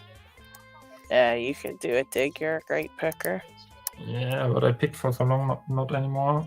You gotta stay in practice. Gotta keep practicing. Yeah, I know. Hey, Make a little timed schedule to where you go, okay, I have to pick for an hour this week, and then you can split it up or do it all at once or something. Yeah, I also thought about that, and I came to a point, okay, it's always only in the evening. Lady Locks, which chub are you sending off to get made into a... let me see. I can't remember the name of it, but let me see if I can find it. I put it in a safe place, Lockchug. It's super safe right now. To go to Steve, I put it in its own little spot, and I don't freaking remember where that happened to be. And I was gonna check around last week in my drawers to see where I put the dang thing. I really don't. I mean, how does this happen to me? Wait, maybe I put it in an envelope. No, that's not it. That's not it. That's definitely not. Dang it. I really did. I was like, I'm going to send this off to Steve. So I'm going to put this here because it's a super safe place and, blah, oh, no, blah, not blah. the safe place. The safe place is the best place. I remember where I put it. Yeah, it's so safe I can't find it. Exactly. And I guess make myself crazy with that stuff because, I mean, goodness. And I've got a whole, like, practically empty drawer right there that I could have put it in but didn't. So where in the hell did I put it? What am I doing? It can only be in the lock lab. My God. Brett thinks it was a chub. Yeah, it was a chub. I just Okay, if it's a chub, that's fine. I was just curious. Yeah. It's definitely a chub. Now you got me wondering where the hell I put it. Oh, well, there's a... That's the... Okay, Steve said it's the Chub Cruiser. So, Okay, thank you, Steve. It's in a safe place here. I've got to make a picking tool for this Chub battleship. Let's see. Yeah, me too. Someday, sometime. Oh my God, it really did. Okay, see, this one is directly open, and yeah, it's still interesting and an interesting pick, but it's way too easy. Eccentric stuff. That's downfall stuff. So they said like, oh yeah, this one should be going around to blue and blue or green, and I was like, yeah, probably only green. And when I picked it now, it's probably only orange. Yeah, Brett, I want to make a bent nail one, but I got to go somewhere to a hardware store where I don't have to buy a whole pound of nails. I can buy some different size individually. I may have completely lost an entire chub and the pick and everything. I mean, I think you can't lose it. What did I do with it? I think you can't lose a chub. It's too heavy. You would think that, Dig. You really would. You would really think that. Yeah, I say that, and I lost a Dome Sigma. I can't find it anywhere. Oh no. I bought a lot from a locksmith, and I didn't know really what is inside, and the person just wanted to get rid of it, and she lowered the price even more, and it was kind of a whole lot of locks, and I was like, yeah. I don't remember, it was around 60, 70 euro or something. And I was like, yeah, I could make a really bunch cool of challenge locks out of that. Maybe there's something I could maybe sell if I don't find some good stuff in there. And I got it, and I looked through everything, made photos of everything, and it's a really, really, really big box. And in there was also a Dome Sigma. And I can't find this box anywhere. Oh, man. Yeah, this box is probably where like... I'm at. Oops. Oh, like shit. 30 I centimeters lost by 2 boxes a lot 30 because I used it as paperweight to hold down a stable table that wasn't stable. And then I lost it for 6 months because I was searching the whole lock lab for them. And then I remembered, I used them for the table legs. So my advice is, look in front of you. It's probably right in front of you. It's under my table, probably. It's insane that it's completely missing like this because... Alright, Lady Locks, you gotta give me some advice on this one. What one is it? Buy lock. Good luck. What one is that? A buy lock? Oh. Yeah. Oh, padlock. It's beautiful. Those are so crazy to me anymore. When I first tried to pick mine, I thought that I was doing the right things and I was getting really good at it and all this other stuff. And now I just find that I'm just ridiculous with it. I can't figure it out. Squiggledork has me totally beat on that because he figured his out. And he was trying to tell me how to get to, figure out when they're in actually the true gate. And they're supposed to be jiggly, but I would say gut it and progressively pin it, to be honest, and figure out like what they feel like and stuff like that, because I have the worst time with them. I thought I was getting super close to it being picked, but it's just completely got me I don't know. It's got me like totally lost because I can't figure it out at all. It's driving me insane. Especially the one Squiggledork sent, because the one he sent is like really clicky and talkative, and I keep thinking like, oh wow, yeah, it's, you know, it's working, it's going into a false set, and then it's like absolutely not. It's like it didn't do anything. So I'm completely lost when it comes to that one. But like I said, when I was progressively pinning mine, I did really well with it, and then I kind of lost all that, and well, let's see it if I was a can do mess. Gutting disaster here. But honestly, now Just be aware that when you gut them, that the top slides off, and do it slowly. Make sure you have your thumb over the top, because those my little springs, they will fling, and you won't find them. They're so tiny. They're just as tiny as a back they're pin like on a sled. very, yeah, they're super short and like real fat and short, and they just go you can't find them again. Like, you can't get them again from other people. Like, the spare parts for BioLocks are like non-existent. So don't lose a spring. If you're not confident about doing it, do it in a plastic bag, a clear plastic bag. Put it in the bag. Good idea. And do it. Yeah, because you have to slide that thing back, but one at a time. Put your thumb over it for sure. Yeah, one double row at a time. And keep track of where the pins go.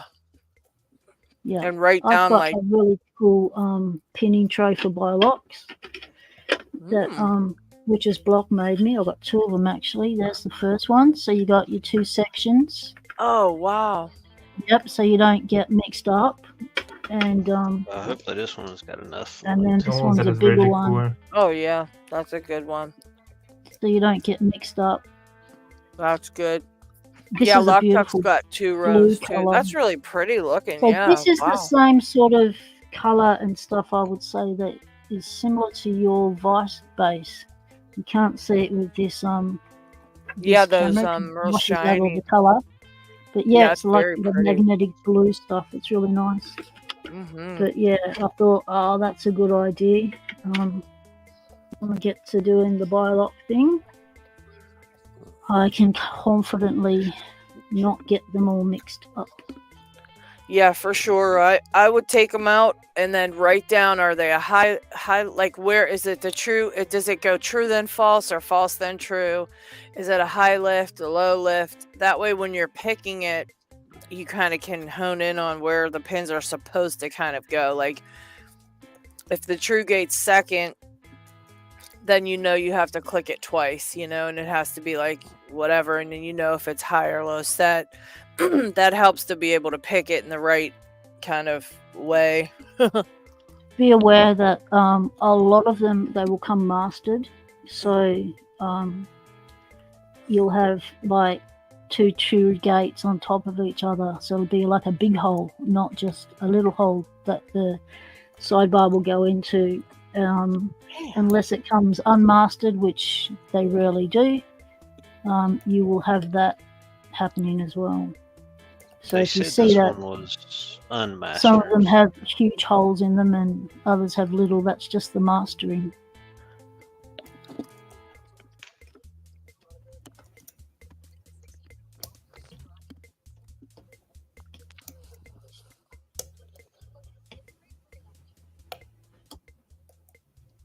Slowly, one at a time. Whoa. Okay, he's been brave. He's taken the whole thing off.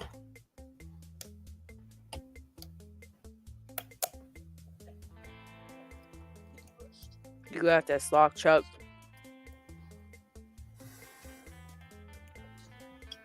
I have faith in you. If I can do it, and I gutted mine 1,000,000 times now and haven't lost a thing, so I think you'll be all right.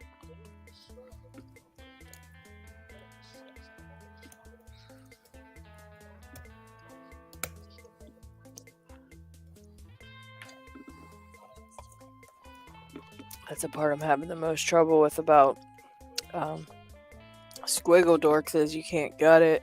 You can't see what the pins are, or where if they're high or low lift, because there's no key, so you don't know any of that. So it's like makes it a bit harder. But his is way more easy to read the feedback than mine. Mine's like so ridiculous.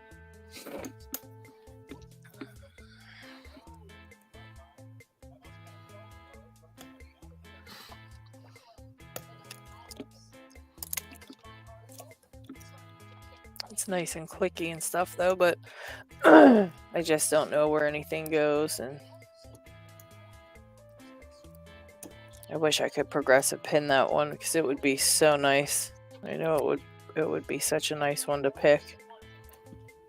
Brett sucks. I'm picking a very old. I almost had it. Everything just dropped. Okay, I'm picking a very old Yale that I scored at the salvage yard, and I got it because it was attached to this with flat head screws, which tells me it's old. So this was part of. So when they've removed it from the door, they've just gone, okay, I can't remove that bit, so we'll just, throw it in the bucket with all of that. So I'm just seeing if things move in it. The pins are free. I feel like I'm getting things set. I can feel clicks and stuff. It says something down there. What's that say? It says Yale, Brit, Pat, and the series of numbers. So it's original British Yale with the old style open writing. I don't know how old this is, but it feels old. It's got a very narrow Bible top that is smoothed off, and yeah, so I thought, what is it? 5 pins? Yep, 5 pins. So I thought, yeah, I'll give this a go. Since I can't pick anything else, I haven't picked anything the whole time I've been on here. Well, I've got one thing open, but that doesn't count. So I got one open today. Yeah, and I also, in that pile of old locks, I also scored this. Oh man, this weighs a ton. Well, I mean literally a ton. Wow. It's extremely heavy. This is an original old Schlag deadbolt, I would say. You can barely read the slag, it's so worn, but it is so heavy.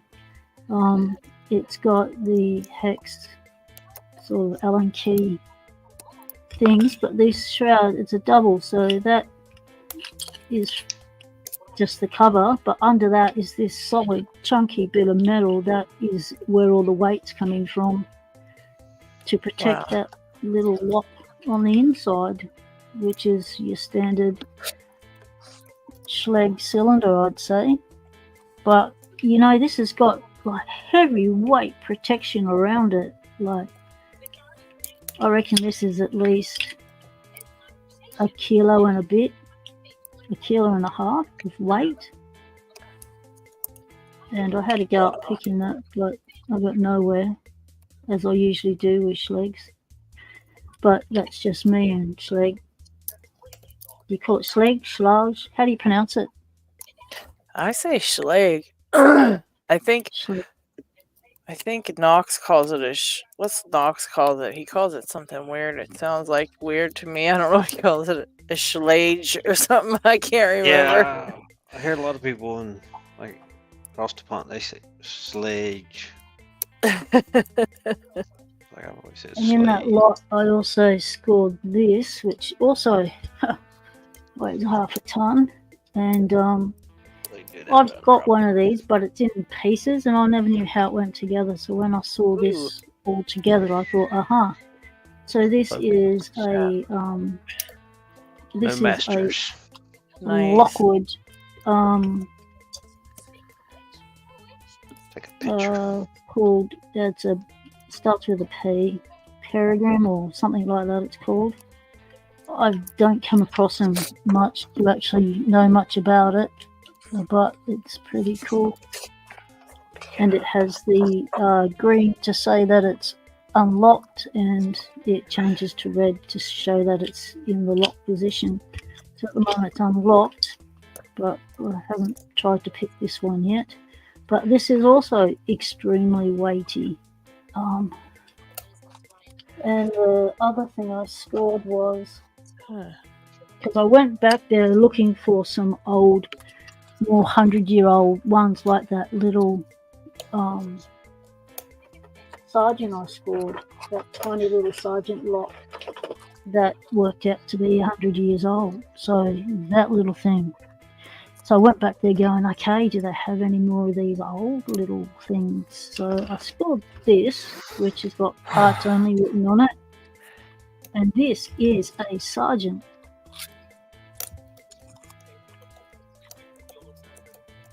Sergeant Holy Code. cow. Easy Spring, which is really neat. So I don't know why it says parts only. Well, it looks like the deadbolts being painted over or seized over. But they'll be worth pulling apart and bringing that back into some pick and glory. Don't know what that says there. What in the world? That's upside down.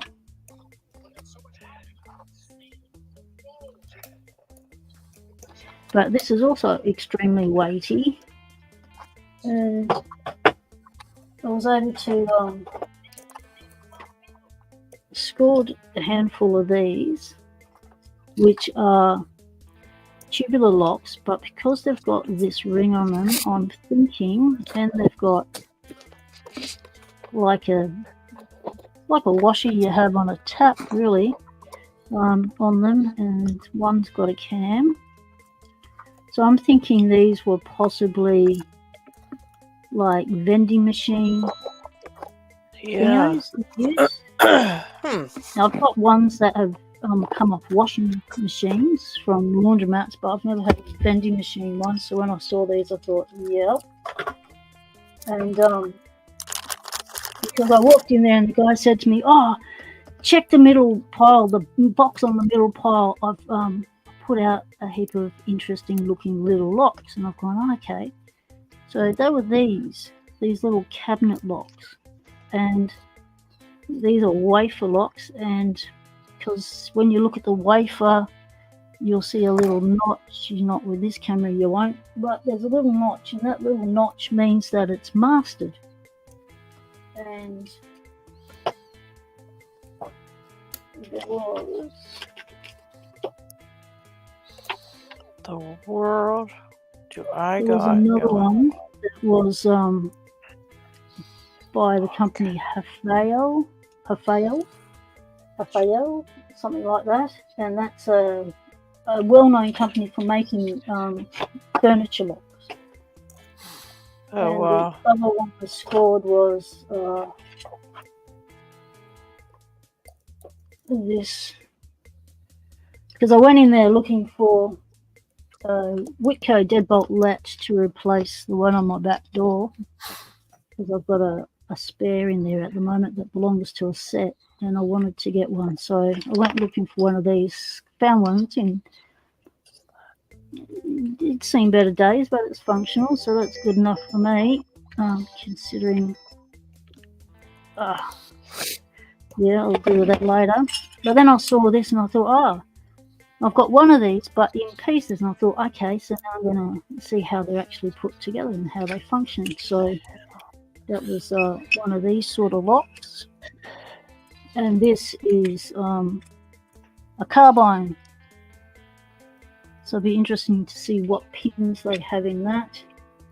And that's also pretty weighty. So it was a weighty day, but fortunately it was, I walked in there with my trolley, so I had it with me. So these weighty locks, because usually I walk around and I hold them in my hand, and by the end of the time I finish looking at the stuff, my hand's tired as because I'm full of locks. And I scored this little Brava, and so it was really pretty cool, because I try and save up $30 every 2 months, and then I go in there and go, well, this is my budget. They know it's my budget. They know me. And And so I put a bunch of locks on the table, and they're going, oh, that's worth $15 on its own, and that's worth 15. I'm going, oh, strict. Okay, take that out, keep this, and they sold me all this for $30. And there's 2 other locks. Wow, that's a bunch. I can't spot at the moment, but I've been playing with them. Where are they? Don't know. They're here somewhere.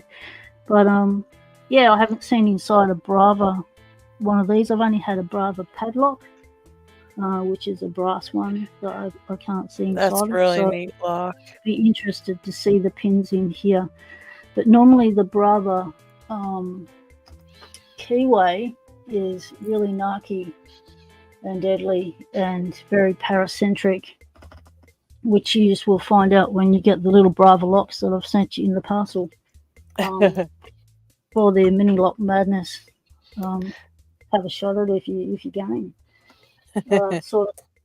But yeah, so that was a fun visit. You know, I only go there when I get the urge, when I get the nudge. Listen to your intuition. You're driving in the area, and you know, I was close by, and I thought, no, I won't go in because, you know, can't really afford it this month, and because my rent's gone up. And I thought, no. And then I got a nudge, no, look, you know, we're driving past, just call in. And I did, and scored these. And I thought, oh, okay. And because I've trained them to not keep locks on doors, to remove them at the salvage yard, because people will buy the door, right, and then they'll just chuck the lock. It'll end up in landfill, or you'll never see it again. And it's like I said, just remove the locks. I will come in and buy the locks. Other people who are lock sport will come in and buy the locks. People who are trying to match up locks when they're renovating houses will come in and buy the locks and handles and things. I said, just remove them. And so they have been. And so when I walk in there now, they get pretty excited and go, oh, I found this lock, come and check this one out, you know. It's like, cool. So it's good to train up your local salvage yard. Get them on the right path. Yeah, you never know what gems you'll end up with. And they know that, you know, most of the stuff that I get from them ends up overseas. That's crazy. So this little jail was part of things I spotted. I'm getting false sets and stuff. Like this is giving me a lot of talk here, and it's quite interesting. Can I lishy the slag? Probably could if I had a slag lishy, but I don't. I've only got the T2 and the LW5, so Lockwood and Gainsborough T2 locks. So I don't have a slag lishy. What the fudge? LadyLocks, Isaac wants to know, did you ever figure out the lock puzzle they sent you? No, I never did. I wasn't sure what I'm supposed to do with it. I played with it for a while, but I wasn't sure what the goal of the puzzle is, so I wasn't sure what to do and how to do it. So I just kind of been sitting here staring at me. Got a lock puzzle? What's that? You got a lock puzzle? Mm-hmm. Normally the goal of it is to open the lock. It's not really a lock though. It's just kind of like this thing that kind of spins around, and it's not really a lock, so I'm not sure. Okay. Hold on, let me get it. Let me finish this and then I'll get it. Yeah. I think you should take it apart. I can. I'm stuck at one pin, so. Take it apart, okay. Maybe I'll try to do that then. Yeah, because I got it like kind of open, but opened up, but there it went. Jeez. This thing sucks. So, Brett, yeah, the SC20, that's been in my AliExpress wish list section. for 2 years now, but they just keep going up in price. So my priority was to save up for the Lockwood one and the T2 one, and it is on my list of issues to try and get hold of one day, because the SC20 can do the SC1 and some other Schleg keyways, so it's like the master key. What you doing down there, Lockchuck, or up there? I put 3 pins in one side, and I'm trying to just get a feel for them. Yeah. Prop Yeah, it's kind of pinning. weird, isn't it? I mean, did you have to do really light tension on them? I know some of them use heavy tension, like the one I have.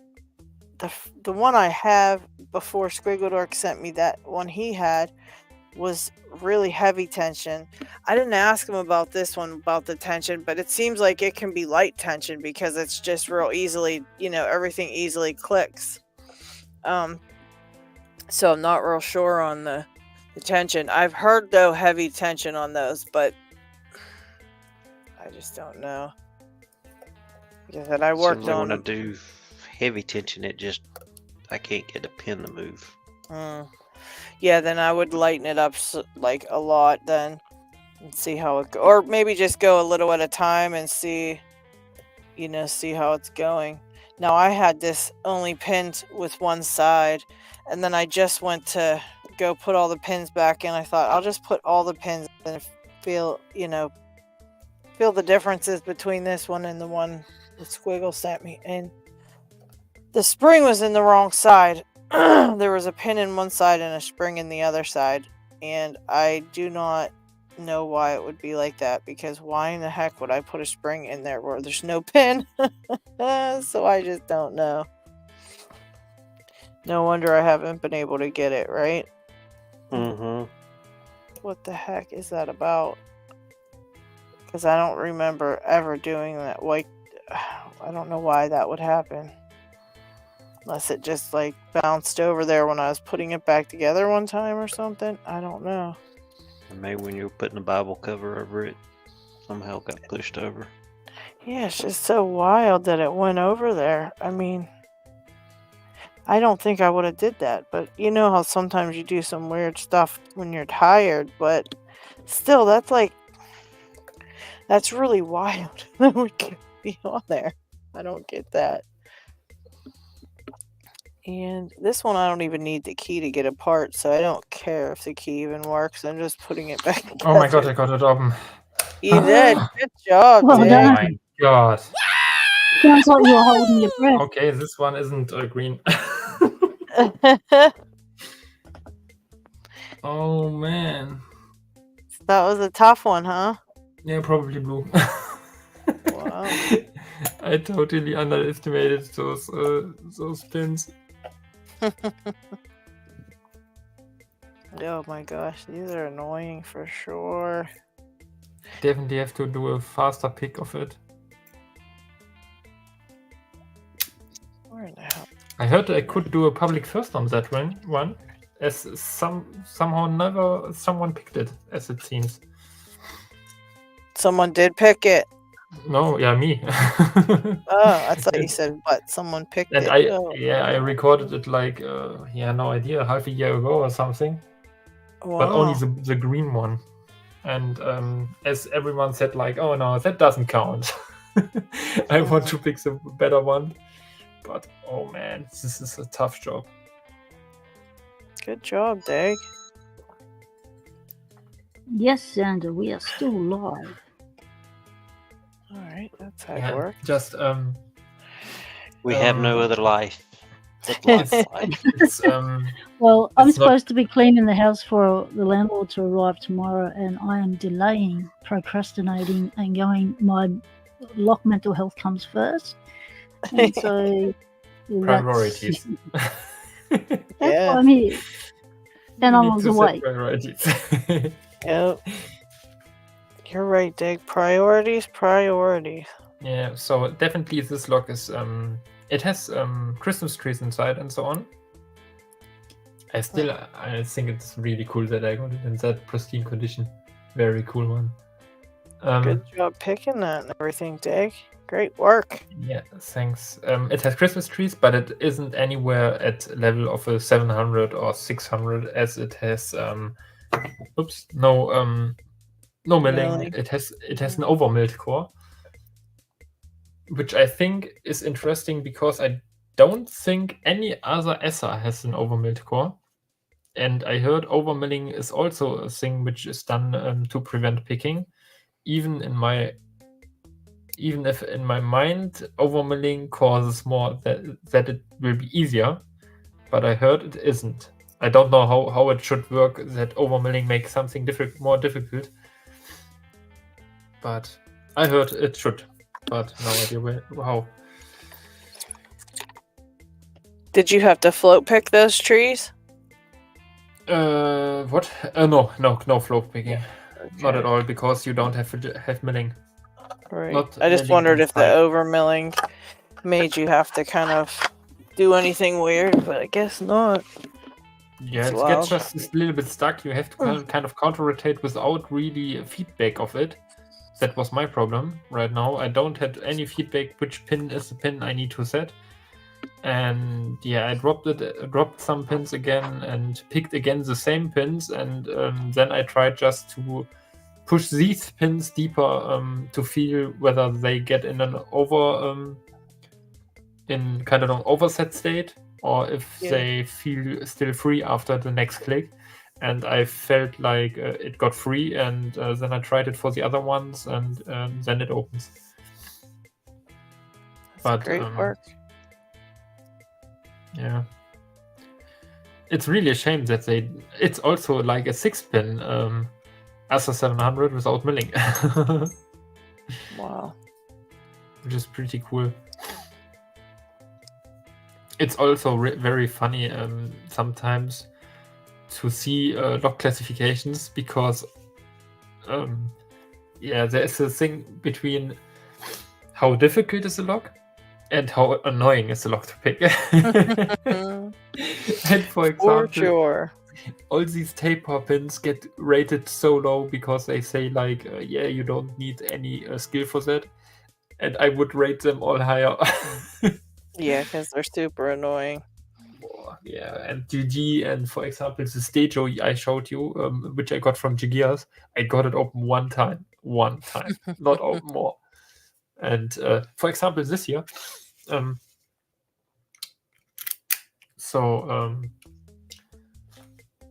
someone on the Discord server lately had really trouble with that and said something like, I quit picking, that sucks, and so on. And this is the slider of an EPS. I could show it more detail. Okay, less detail, like that. Oh, wow. That's a slider of an EPS. And EPS is an EVA brand normal lock. And this is how it looks like. Okay. Yeah. And it's rated purple, and I think it's way more above purple. It's so difficult to pick, and these sliders are so difficult to set. Actually, I only got it open once by accident, and then I wanted to proc pin it, and at some point I was like, someone said like, pick a twin, and I picked a twin rather than this thing. And I still have to pick it. So the key looks like that here. Right. It's also a crazy looking key. Yeah, that one is a crazy one. So it's actually only a 5-slider version. But I think beforehand I saw they had 2 difficult ratings. But maybe they reduced the 2 ratings to just 1 rating on the LPU build app. And now this one is purple, and I think it should be way higher. But so there's a lot. Well, you can go in and vote for it to be higher, Dig. Yeah, I know, but I need to pick it first then. Oh, I thought you I did already. I have the problem. Yeah, I don't want to rate locks where I think I don't have enough experience about other locks, and for that I wanted to pick first a bunch of locks without rating something. Mm-hmm. And yeah, for example, yeah, if I compare this year, I don't proc pin it, and I don't proc pinned this lock or worked any more on it and got it open in kind of one session. And I would, yeah, you have to learn the states of pins and how they feel, jiggle test and so on. But in the end, it's somewhere around maybe it makes blue or even purple, but I don't think it will make purple. For that, it's too easy, I think. Yeah. Yeah, and there are some locks. I often want kind of try to rate stuff like, yeah, I didn't got it open in one approach. I needed to proc pin it to understand it. I need to kind of that to that, and to have kind of an own rule for rating, kind of for myself to say kind of, oh yeah, that's definitely over green, that's definitely over blue. Something like an Able 7240 is, for me, it's the best point at green. I think this one is really good rated at that point. And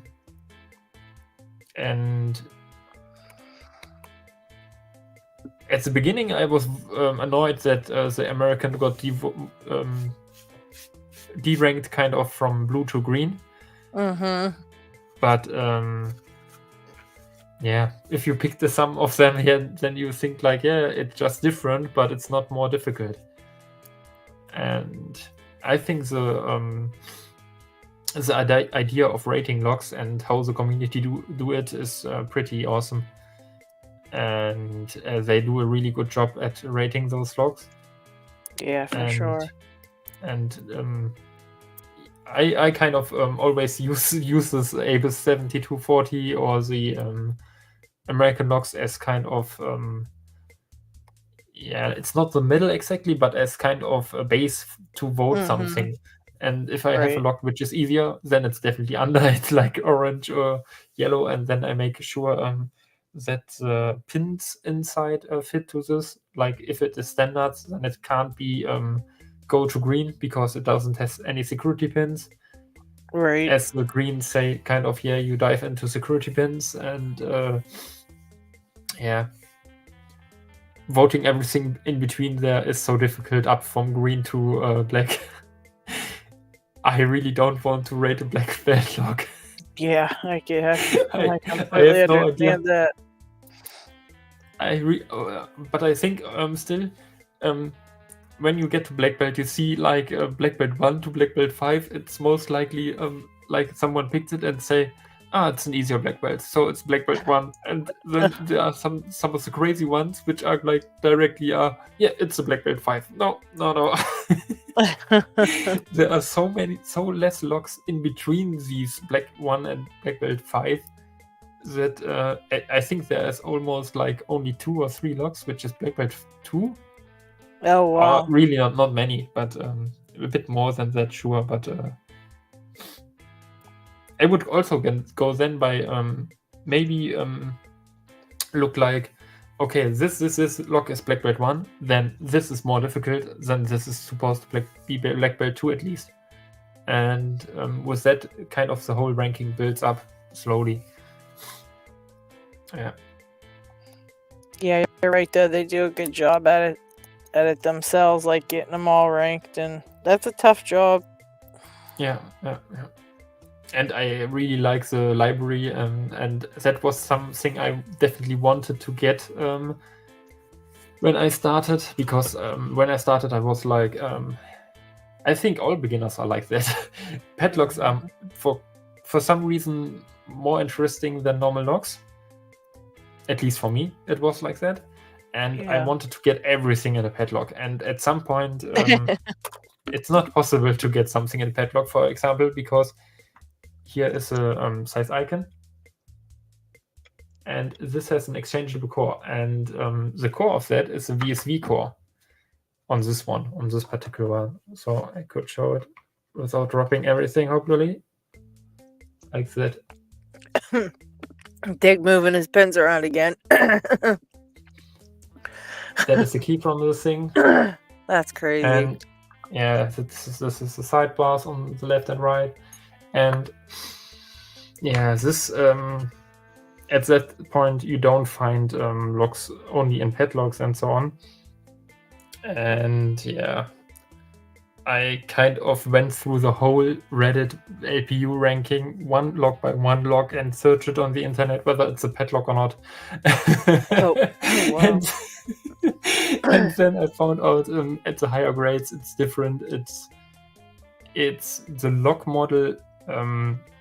At some point it splits to be rather a lock model in a padlock or in a cylinder or in an oval or in different formats, and I think that happens around, maybe the highest lock I know is purple, which is a not gut-able padlock. Oh no, I'm wrong. There's a UEMA is black belt. What is the 19? Is it black, or are they trying to get it black or purple? Which? The Master 19. Master 19? Yeah, I don't know. No idea. Isn't the Master... is it something like the... I know only the 18. That's a big chunky one, right? Is that the 18? Okay. You speaking about that thing with the... I think the it was 19 is the big giant one, yeah. With gins or something? It Or has barrels? barrels, I think. Crazy that I just recently noticed that I don't have any lock from Burgwächter, this German brand, as cylinder, and then I noticed, like, do they even make lock cylinders or do they only make padlocks? And I can't remember any lock cylinder from Burgwächter. Okay, so the 19 is purple right now. 19. 19. Yeah, I need to look it up then.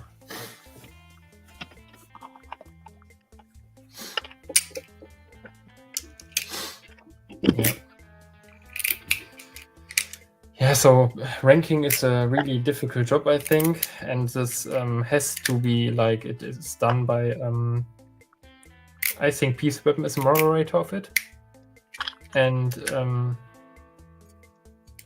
yeah, kind of, it slowly grows, and if you have got another lock which is definitely easier than the other, and then another lock on this stage is normally easier or more difficult, then it needs to change in the next update and so on, and so slowly everything levels. And currently I'm really worried. I just bought a Western Electric, what is it called? Like C30? This C30, and the Black Belt 5 and I found out that someone posted something like, yeah, there's a method to open it with the blocker, method 1, method 2, and so on. And always if something like that happens with methods, like, here's a method how to open it, here's a method, it's so often like, oh yeah, we need to rank that now. Because it got easier through that, and I hope so much that it doesn't happen to this lock. But yeah, if it will, then it is like that. But yeah, I'm really going crazy over where in the heck I put that lock for Steve. I'm going absolutely insane. I'm just it's a huge ass lock. It shouldn't be missing. I don't know where it would go. Before I came on, I was looking for my Chub Cruiser. I was like, where did I put it? Kept looking, and I reached down to grab my phone on my picking desk, and it was right beside my phone the whole time. Yeah, I'm like really? looking on my shelves, like maybe I put it on a shelf, but I did not. It's not on there either. Jeez, oh man, what the heck could I have possibly did with that thing? Honest to goodness, I really don't know. I mean, I just try now something different, and no idea how good I'm at picking this thing. But let's see. And that thing, I don't think it is. Nope. Nope. Nope. I really lost an entire lock, and I don't do that. So this is crazy. I'm gonna have to tear my room apart looking for that. No, you have to look in your transparent drawers, because there was that last time also. It was. I looked in them. I looked in every drawer because that's where I was keeping it. But I remember taking it out and saying, "Okay, this is gonna go with Steve." And then I was thinking, what am I gonna send him with these things? And then I totally lost it from there. The train of thought is gone from there. I know he wanted some Lockwood, so I was thinking, oh, maybe some Lockwoods. And I opened my Lockwood drawer, and I remember thinking about that, but I thought maybe I put it in with the Lockwoods, and it's darn it not in there. You don't have a box already, do you? Sitting somewhere for him to ship?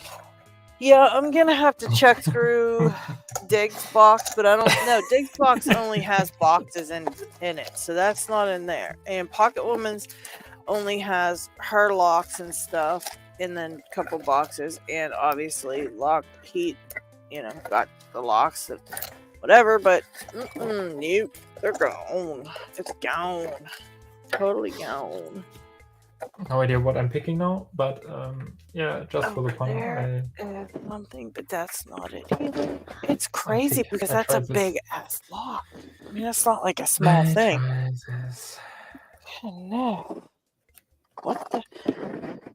I might have to have somebody else take a look and see if they can see it, because maybe I just ain't seeing it. You know how that happens?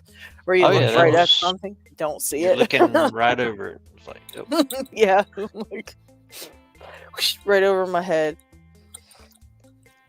And yeah, I'm still having no luck with my buy lock. I hate these. I hate them. Well, it was weird. I was getting these 3 pins. I had 3 pins in it, and I got it open like 3 times, and now I can't get it open at all. Yeah, Welcome to buy lock. Yeah, they are so ignorant and rude. They just let you think you've got half a chance, and then they take it away when you add another pin. Yeah, it's just like my Lockwood twin at the moment. I've got the 6 pin in, and you think I can pick 6 pin, dude? It's so ignorant.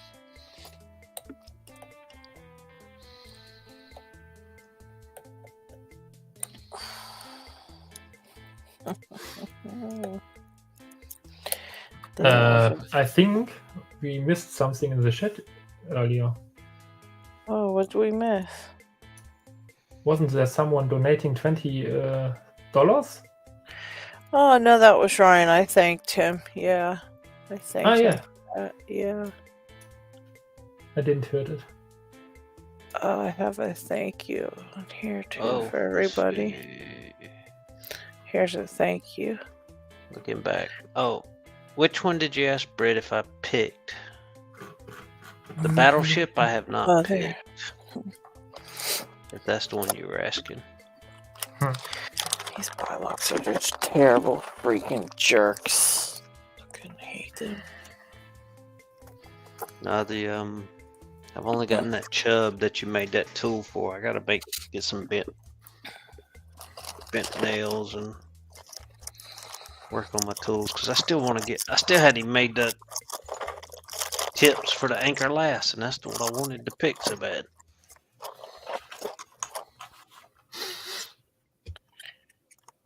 I'm gonna be going. I'm gonna have to tear this whole room apart. You know that this week is gonna be, where is the chub? God, this is treacherous. Have to get Ryan in there to look for it. Yeah, first I'm going to get him to take a look in all the drawers and see if he sees it. And then if he doesn't, because I really don't think he will, I'm just going to have to rip and tear this place apart. And I just don't put things in anything, so it's going to be in a wild spot because I don't lose shit. I don't know where it could have went.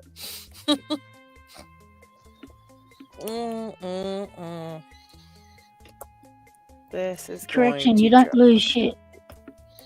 Only if it's a pin or a spring when you're gutting. Yeah, except for those. I lose those all the time. I could tell you a fun story about the gutting of my Miracle Magnetic. I was like, I played around with that lock late in the night at, no idea, short past midnight. And I thought like, yeah, let's try it last time. And I turned it and I pulled the core out accidentally.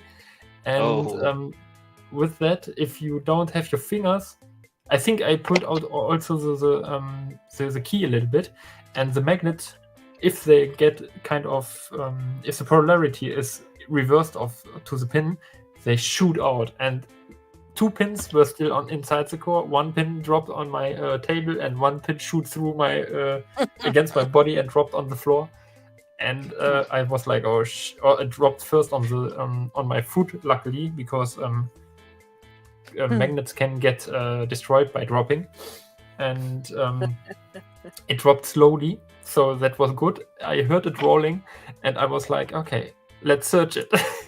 And for magnets, they can stick everywhere. They could attach to any magnet or metallic thing, and I was searching my share at each spot under it, and I was looking at each lock I have on the floor, and yeah, at no idea, 1:30 or something in the night, I thought like, I will find it tomorrow. And then I thought like, oh no, my wife has home office. She might take out the vacuum cleaner and just vacuum clean my corner. And I was like, oh no, I need to find it.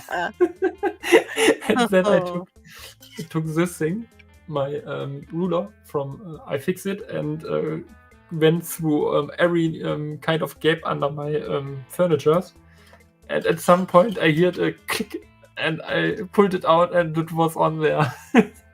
Oh jeez. And then I could go sleep at, no idea, short before 3 o'clock. But it was worth it. It was definitely worth it. So never do something with gutting late in the night if you want to go to sleep.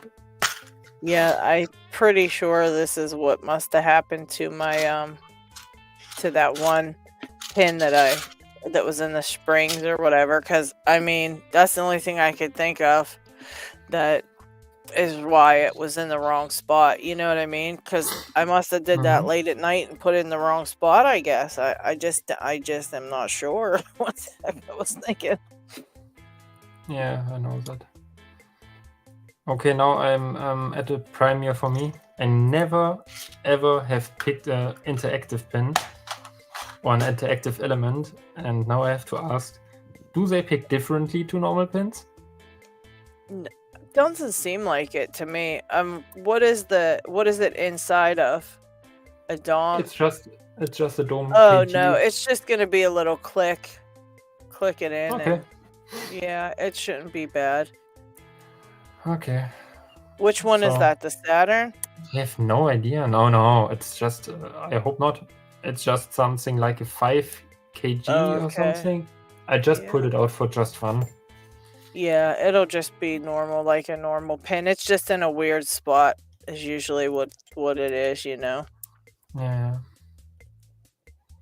Yeah, Jay says, not always a good idea to gut any locks late at night, tired or frustrated. Yeah, that is 100% true. Yep. Too. That's kind of what I think happened with my, with my buy lock there, because that's wild. The pin was in that spot, and then the spring was in the opposite chamber, not even next to it. It was like across from it in the opposite section, which is so odd to me, because I would have had to look down and seen that when I was putting the cap back on too. So that's totally wild that I wouldn't have noticed it in the wrong spot. But I have been known to be up at 2:00 in the morning making gutting Mistakes. decisions. Yeah. Oh, you Making can very let bad me. choices. Not doing the right things. Definitely bad choices. Pins and things have a way of finding their way around your house, and it's like, how did you get there? So, Yeah. not surprised, G came in. You found one on the opposite side of your kitchen. They have legs Oh, of their I got own. one. Woohoo! Yeah. Second lock I got open today. Also got this Nice. beautiful chub. I love this thing. This is such a fun little lock to pick. Got that one earlier, but it is a Cool. lot of fun. Wow, you're up late, Brett. I wouldn't have thought you were the late nighter. The early morning insomnia. No, lock he's picker. not. He's not. What? He just finished his podcast. He does a podcast and he talks, and he's got a whole different name for it and everything, and we don't get to know what it is. And somewhere out there is Brett Sucks making a podcast, and his voice is out there. We just have to find it, guys. I have a feeling he's made a podcast. But and about he what? does- About what topic? Need to get I don't know. Lockchuck to put a computer tracker on him. Track Yes. where he goes on his Oh, computer. yes. and- Dude, Lockchuck, listen, next time you send him something, put a chip in there to record him swearing at the locks when nobody's listening. Oh my gosh, that's genius, Pocket Woman. Yeah. You're an yeah, evil genius. yeah. I know. But don't tell anyone. Brett It's my, Sucks says, it's my "Don't tell alter ego, other persona. him." Brett Sucks, don't tell them. Sorry, Brett. Built into a pinning tray. Yes. I'm very careful. I have to dodge the FBI. Oh, goodness. He's probably not even lying. It's the LPI, Lockpickers Investigators. Yeah.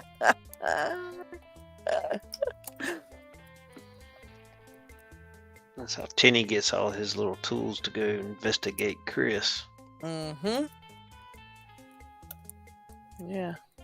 Those guys over there are a bit crazy. You gotta watch out for them for sure. I'm probably, just a heads up, probably gonna do a live this weekend.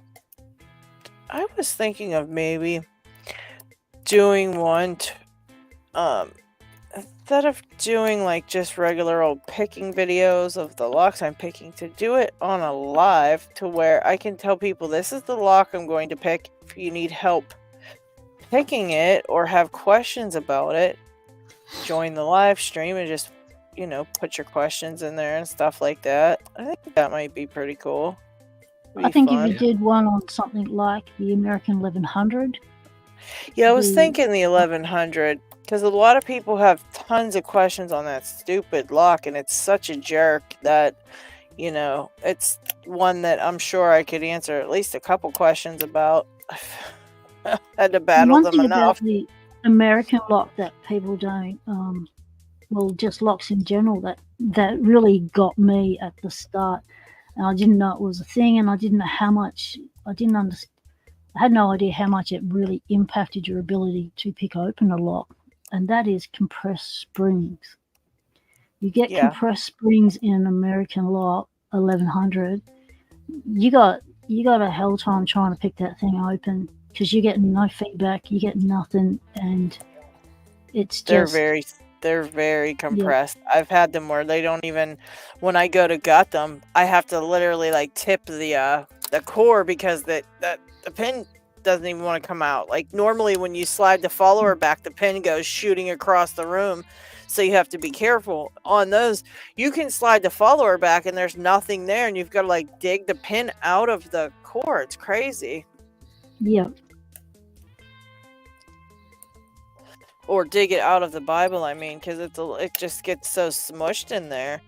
And then when I had that American lock of this one that that Jack Fox sent me that I won, it has no, it doesn't have a sprung core like the other 1100s. So it picks totally differently. I mean, totally differently, which I didn't realize I've realized that a dead core kind of feels different, but I've never picked something that had a dead core and a sprung core so that you could really tell the difference between the two, you know? Yeah. One That of the was things I wild. was taught with picking American locks for the first time, it's good to actually learn to pick it in its open position with the shackle unlocked and lock up the core that way. So that way you don't have that issue with the what do you call it? The return Actuator spring. The actuator, yeah. Really, because you can be picking it away and you can have it open and not know it 1,000 times. So, because of that spring on the actuator. So I was taught to just learn the pins by picking it in its open position, and then learn the tension, what you need to overcome that spring, but also to learn what it feels like when you do get it open, that slight little movement, and then keep cranking on that tension wrench to every time you touch a pin, crank on the tension wrench, try and see if it's open. Yeah. And once I did that, my 1100 picking progressed a lot, but it still was set back. I had one 1100 and it was sent to me and it had compressed springs, and I'd never even heard of compressed springs and what they did to you.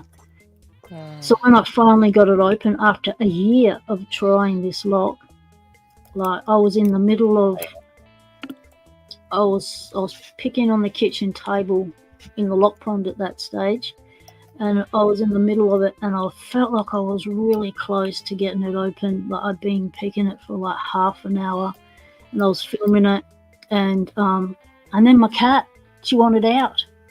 You know, it's like, what, right now? And she's like, yeah, I'll screen the hell out of your video if you don't let me out. It's like, oh, okay. So I got up and I'm walking around the house holding this, keeping the tension on it. One hand, just trying to deal with the cat down here, open doors, unlock two doors, which take two hands to do, but just doing it with one hand, trying not to lose the padlock. And then I got back to the kitchen table, and another 15 minutes or something went by, and I got the open. And then when I started it, I thought, wow, these are tiny, tiny springs. And then someone in the comments said, they're compressed springs. No wonder you had so much trouble trying to open it. It does this and this and this to your feedback, and it does this and this. And it was like, oh, really? And they said you need to gut the lock when you get secondhand American locks, and check your springs, and if they're compressed, you need to give them a little tweak, pull them out, give them a bit of a stretch, and it makes all the difference. So yeah, I'm gonna have to check mine and see, because that is a good idea, just stretching them out a little bit, because that's true. When they're compressed like that, you can't really feel much. I mean, it's like yep. Nothing. So yeah, that was my first ever American 1100 open. It was I wasn't going to let that padlock go in my hand. It's like I was determined. It was one of those days when I said, right, this thing's getting opened, no matter how long it takes. Yeah, that's tough. Yeah, they're a pain. I've always had such a kind of just dislike the feelings in there, the feedback. I don't think it's good.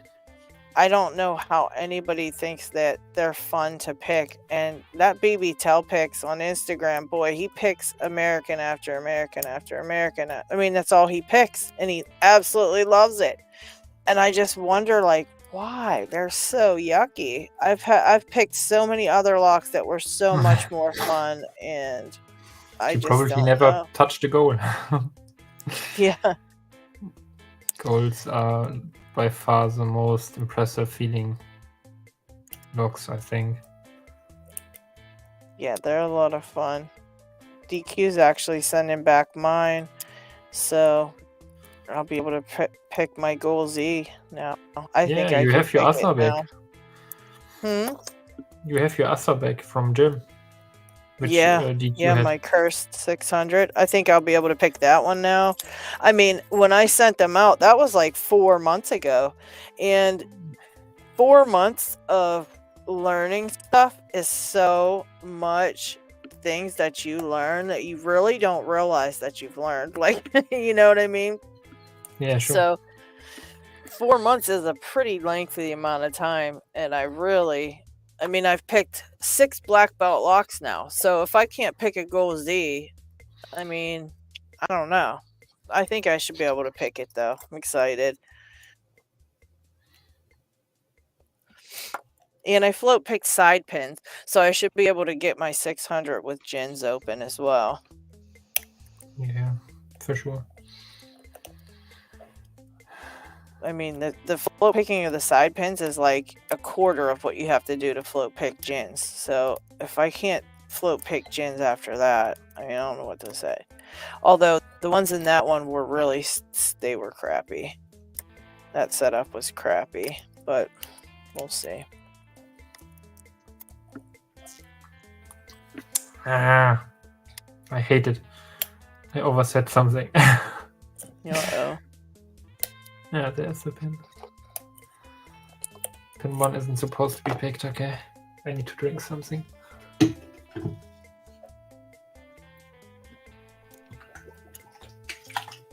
Oh, Downfall left us. Good night, Downfall. I hope you have a great rest of your weekend.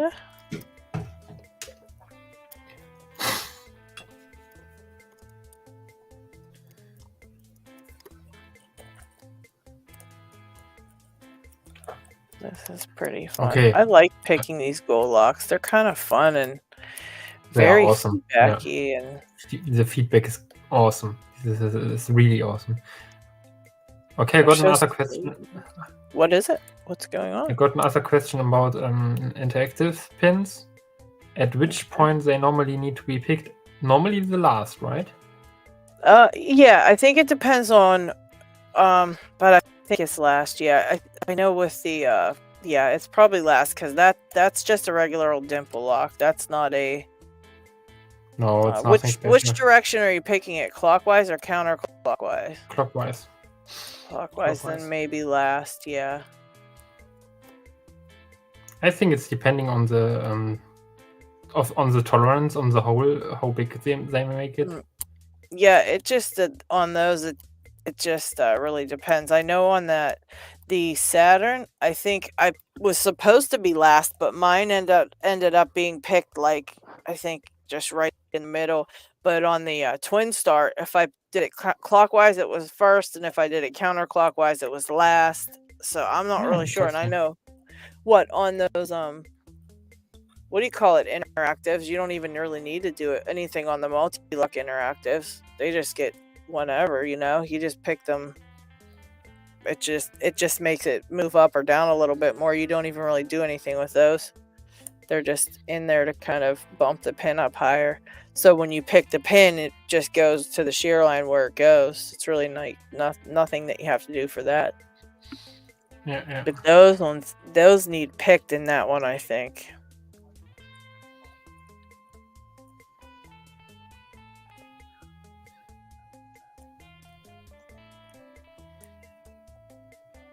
I find things I lose months afterwards, usually when in voice chat on Discord.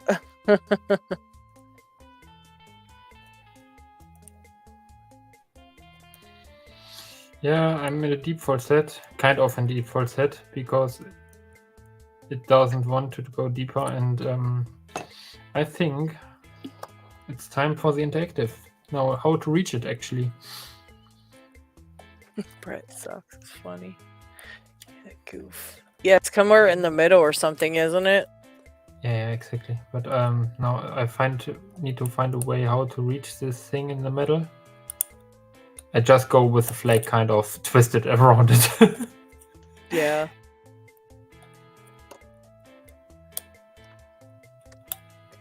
Go just for feel whether I feel something in the rear, and there is something. Yeah, there is it. Yeah, I want to see about how this picks with a rub lawn hook.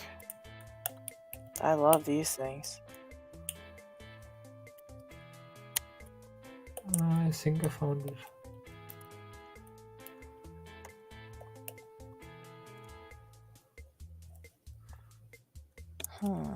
Speaking about custom kits, can you believe what Terry B is doing for me? Hey, like that is just that was cool. Yeah. awesome. Oh yeah. Like, Look at the key yeah, again. totally unexpected. Yeah, that was cool of him. Terry B's a heck of a guy.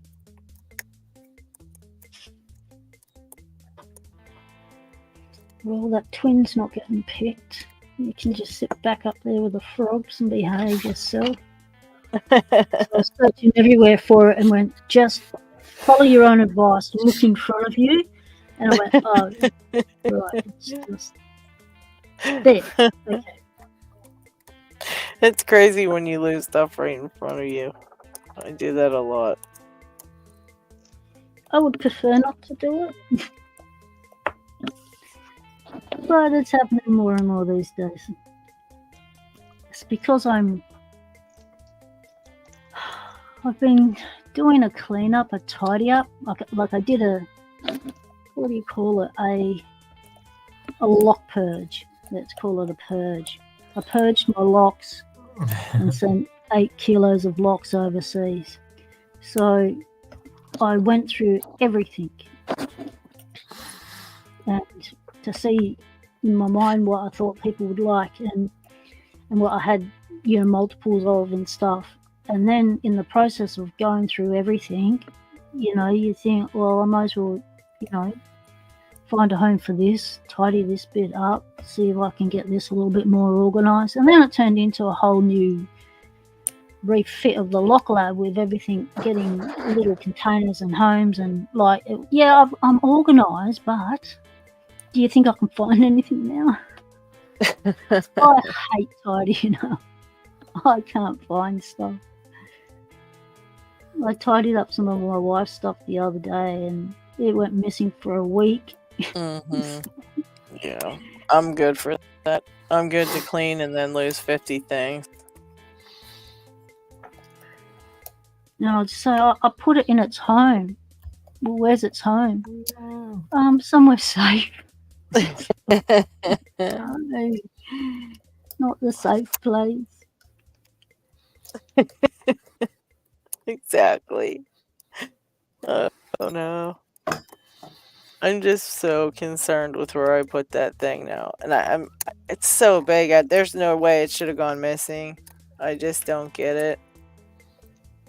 I mean, and then I try to go back to my mindset and think, okay, well, think about why you did that or where you would put it if you were going to put it somewhere now. And then, but every place I look is like, no, that's not where you put it. So I just wonder, what the hell was I thinking?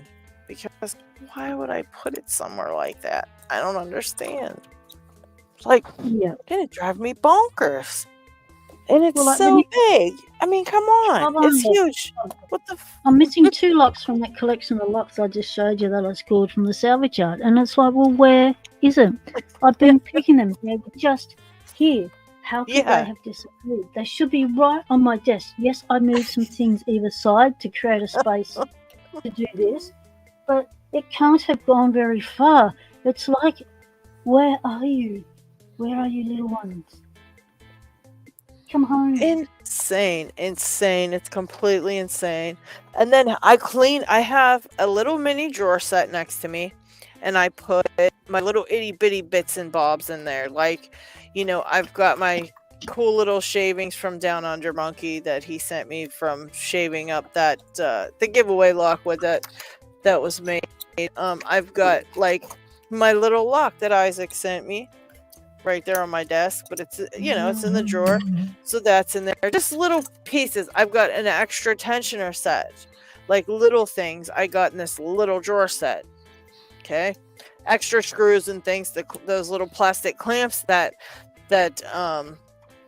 Lock Chuck made me, and just extra keys, just things like that. Okay, little tiny itty bitty bits and bobs right in the drawer there. Then I've got a bigger drawer set that has all the stickers, everybody's stickers, so I can make sticker packs. Which now, mind you, when I go to make sticker packs, this is like an hour project because everybody's stickers is in their own bags, right? So you got to go through each bag and like pull out like 10 stickers. I lay them across my desk, and then I put that bag away and get the next bag out and lay those across those ones until I've got 10 piles. And then I got to take the 10 piles and put them in their own bags. So it's like a big process. It's a production line. Stickers. Yeah, it is. That's exactly what it feels like. So then, but I got all the stickers into one drawer, so I know everybody's sticker is in there, period. I don't lose none. They're all there. Then I've got like my notes on like locks, you know, like on this buy lock, I have like a little card that shows all the pins, where they're, you know, they're false or true gates and all that, high and low lift things, like notes on stuff that I have to send out to people. You know, I put that in the drawer, which they get eaten all the freaking time because I'll be like, I had a note here with so-and-so's name on it and tell me what I'm supposed to send them, and the note is just gone, you know, and it's like, and then yeah, everything just gone. And just found the carbine. You did? See, okay, you're lucky. That's because I went through my picking practice section and I put it in there because I was picking practice in front of the cricket. Our team, our state team, Big Bash was playing in the grand final last night, and I usually don't watch these things because I can't do stress. You know, close games when it comes down to the last over with one ball to spare and, you know, one hit can win it. It's like, that just does my nerves in. So I walk away. So I packed up everything in a hurry and went, okay, it's going to be a close game. I'm out of here. And I bolted to the bedroom, right? So I just put all my locks in my room. So I've obviously just gone, okay, I'll just pop that in there. Man, I've been looking everywhere for this. Jeez, this is why you got to put things back where you put them in the first place. If I put them in a separate place the second time, I can never find it because my brain just wants to keep going to the first place. Yeah. Crazy.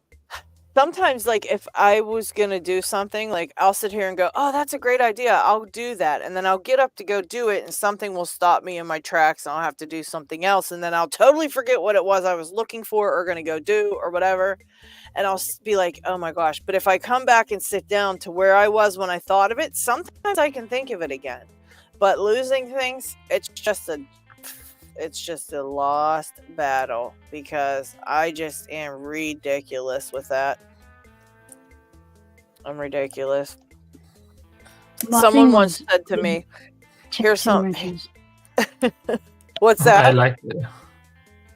Tension wrenches. I go through so many tension wrenches. Just disappear. Yeah. I know that all too well. But yeah, someone once told me, you'll love this. So someone once said to me, well, you know, the reason you lose things and then, you know, you'll find them, like I'll lose something and then I'll find it right where I swear I looked and it wasn't there. You know, I'll be like, no, that was not there. I looked. And somebody once said to me, well, you know, magic is real. And when people conjure up things to use, where do you think they come from? Yeah, they come from like wherever. So when people lose things and they're like, no, it was not there last week. I looked there. It wasn't there. But then, you know, when they're done using the items, I guess, then they're done. And then it appears back where it was, you know. So then when you go back later to go find it, it's sitting right there. That's what happened to it. Somebody just, you know. Yeah, and on the other side of that is the stuff you get that gets hidden by spirit. You know, just Yeah. to mess with you, Mess with and you? you Oh, think, Pocket and it's Woman, right I there. told. It's in front of you, but you Yep. can't see it because Yep. they've put Yeah. an invisibility cloak around it. I 100% believe that. I don't believe That the magic happens. one, but I believe the ghost one. I totally Yeah. believe that one. Because they mess with you so bad. When we lived in our old place, unfortunately somebody had passed away there, and then we moved in and whatever, and I said, yeah, they're messing with me so bad because I would lose things all the time, like, and then it would be right there. I mean, the day later it would be sitting right there, and I would swear up and down that I looked, and it was a lot. It happened a lot. It wasn't like once or twice. This was like all the freaking time.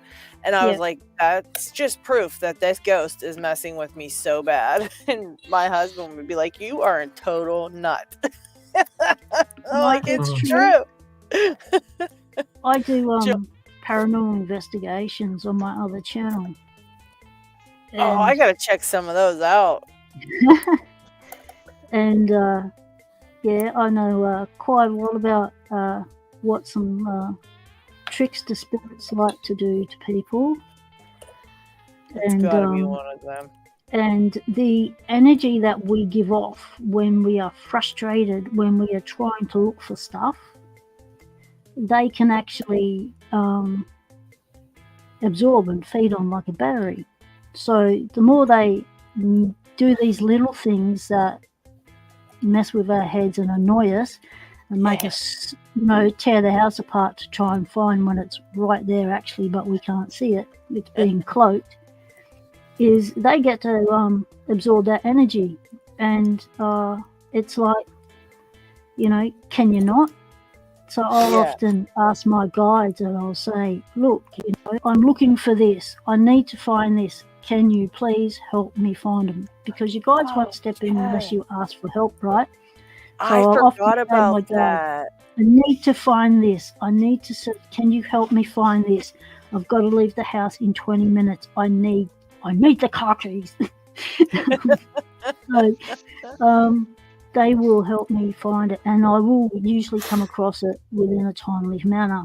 And so when you lose stuff, just stay calm, ask your guides for help. I usually say it 3 times. I'd like to ask my guides for help, like to ask my guides for help, like to ask my guides for help, so that they know I'm not just thinking of them and going, daydreaming, I should ask my guides for help if I do this or what. They know I'm serious, like, I'm calling you in, dudes. I need your help on this one. I need the lock gods to find this lock because it's got to go in this parcel. And it's like my frog. It's like, what? So, Yeah, that was crazy. yeah.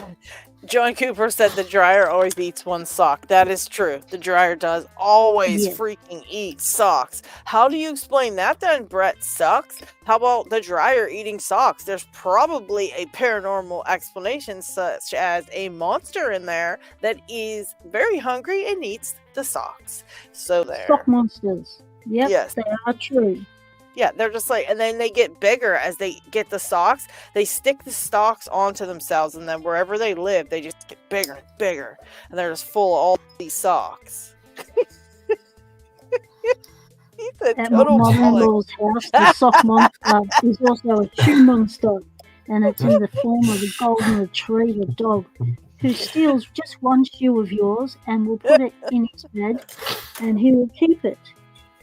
They had another Goldie that used to just take socks and undies. He would greet you at the door with a pair of Grundies, right? And it was like Grundies because they got them from the laundry basket, not the cupboard. So we met at the door with Grundies. And it was so funny, but yeah. It would surprise guests that wouldn't be ready for it. When I first met him, he met me at the door with a mouthful of bills. He just had to grab anything that was close by to put in his mouth because he was excited.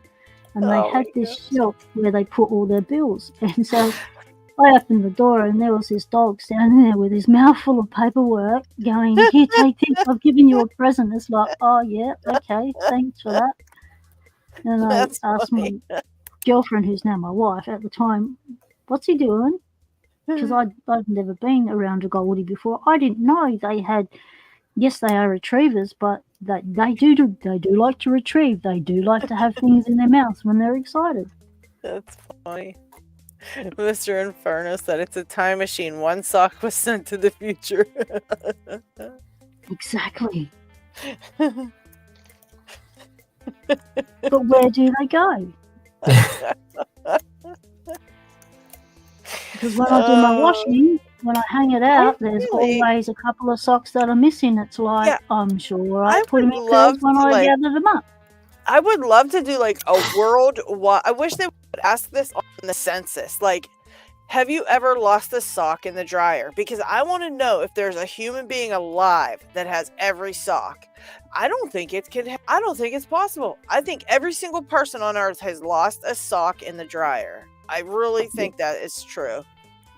You know what I reckon they should do with modern technology? Surely it has evolved enough to put one of them, tracker chips in socks so that you can track them through an app on your phone and go, okay, here's one, here's the other. Okay, why are you up the street? How did you get up the street? And part of it has left the universe. Yeah, right. Part of it is these klepto cats, that nick stuff off your line, nick your washing, nick your shoes. You think, where has it gone? And there's someone in the hood who's got a klepto cat who's nicked it. Jay Gabriel says, I remember sleeping on the couch and seeing my older brother's pet ferret with a pair of purple underwear rung around across the room. The purple underwear was the first thing I saw running across the floor. And then Brett Sucks says, if you can't explain it, then it must be true. Well, the spirits have stolen your voice. So until you can prove otherwise, I totally believe this. And Jay Gabriel says, just got the dryer. That's probably my favorite of all day. Just got the dryer.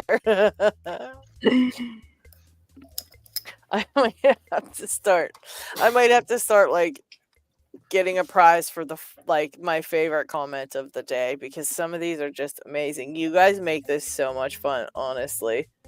I mean, this is always just so much fun. The advantage of, hanging around while we, talk crap at the end of lives while we're just still trying to get an open, 4 hours in or however long it is that you get to hear all this other stuff that you don't hear at the start. So if you want to hear more interesting stuff that perhaps has nothing to do with locks, but has to do with other things in life, that says for sure not to do anything with locks. The end of the lives. Yeah. Or the last 2 hours of the live. But then we've gone crazy. And we start talking about all kinds of stuff. I like just got the dryer. That's pretty genius. Yeah.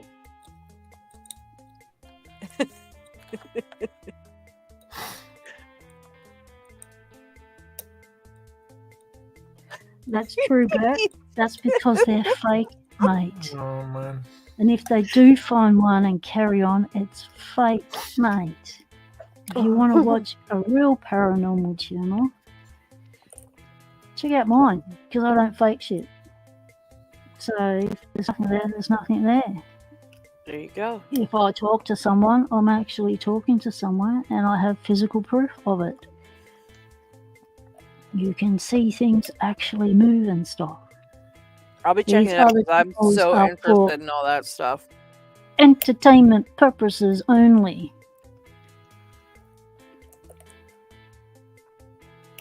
Jay Gabriel says, don't feel bad. I'm getting my teeth handed to me by a solid brass 5-pin ace padlock. And yes, we need a link to your other channel, Pocket Woman, so we can check it out. No, you don't. We must watch it. That's the other side of me that no one else gets to see unless you're in the know of that I have another channel. Well, we do know now. And on that other channel, you can actually see me as well. Oh, okay. Depends. I'm part of a paranormal investigation team here in Adelaide.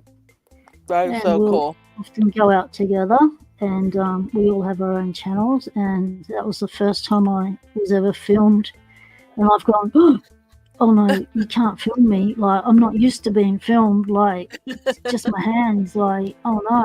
And then I had to get over the shock of it.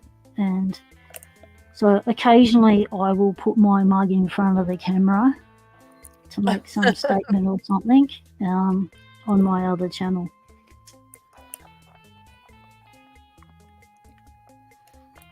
Now we'll all be searching paranormal investigative channels and try and find it.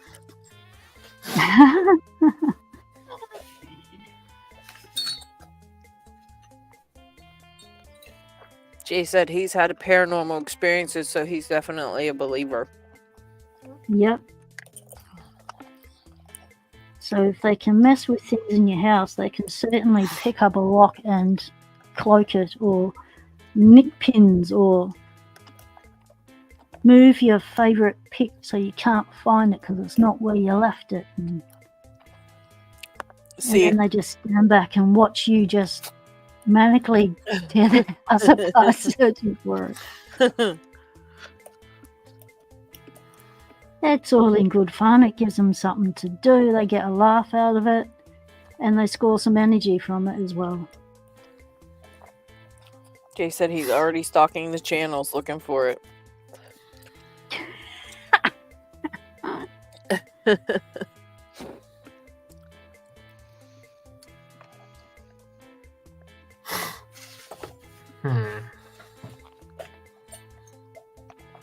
Oh, what's wrong, Dave?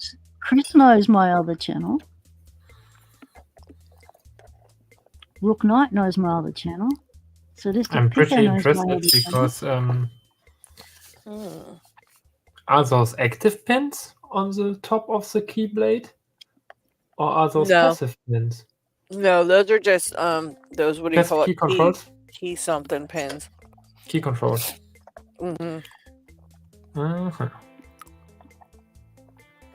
So I definitely overlifted one, as I don't have any feedbacks anymore. Get down, there it is. Alright. Oh my goodness, that was funny, GK. He said, I've had a pair of normal experiences, but only a pair.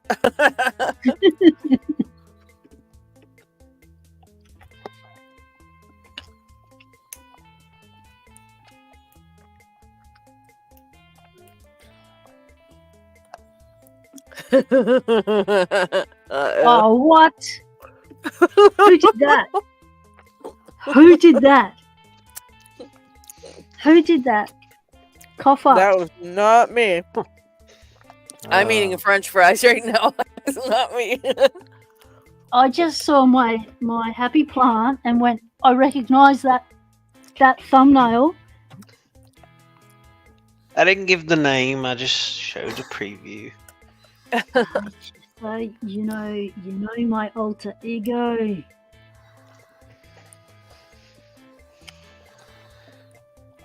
No, it still remains a mystery. He just gave a teaser to it, that's all. It's where I put a lot of my abandoned houses videos, my urbex explorations, but I got I usually do 2 videos at a place, sometimes 3. One for my lock sport, showing the place and the locks in the buildings. The other one is for my other channel, showing the actual abandoned place and stuff, and going through things. And the other one I'll do is if we get a vibe that there's someone there spiritually, we'll do a paranormal investigation. So there's usually 3 videos that'll be involved in one place, but only one gets uploaded to Pocket Women, and that's the one to do with the building and the locks. The other two would go on the other channel. Under Urban Exploration, they call it Urbex, and Paranormal Investigating. It's That's also pretty where I cool. put all my disability activist stuff as well. That features Betty a lot in it because she's the face of the channel. Oh, Mr. Inferno is going to work, so have a great day at work, Mr. Inferno. Thank you for hanging out with us. Thank you, thank you.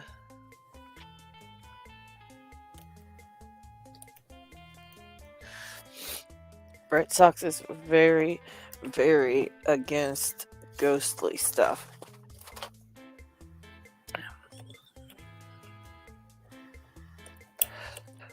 Well, I trust more in kind of ghost stuff than in God. Because I think there must be something, but it's not God. that's pretty interesting. Yeah. Brett sucks. I'm a scientist. I am Yeah, too. exactly. But still, I'm a scientist too, so I have that very provable type of mind. But there are some things that just do not. I've had things happen that I could not even begin to like. Too many things happen in one spot with people who never knew the other people that it happened to. And so it's like, if multiple people are saying they've seen things, of course, you can't prove a ghost normally. So, but hey, if you see something that freaked you out and so did like 7 other people, Well, that's why we try and use the equipment that we have available to us. So we try and get electronic voice phenomenon, so EVPs, through our phones, and we use thermal cameras to pick up different things that are going on in a place, change of temperatures and stuff. We use motion sensors and other devices to alert us to something moving.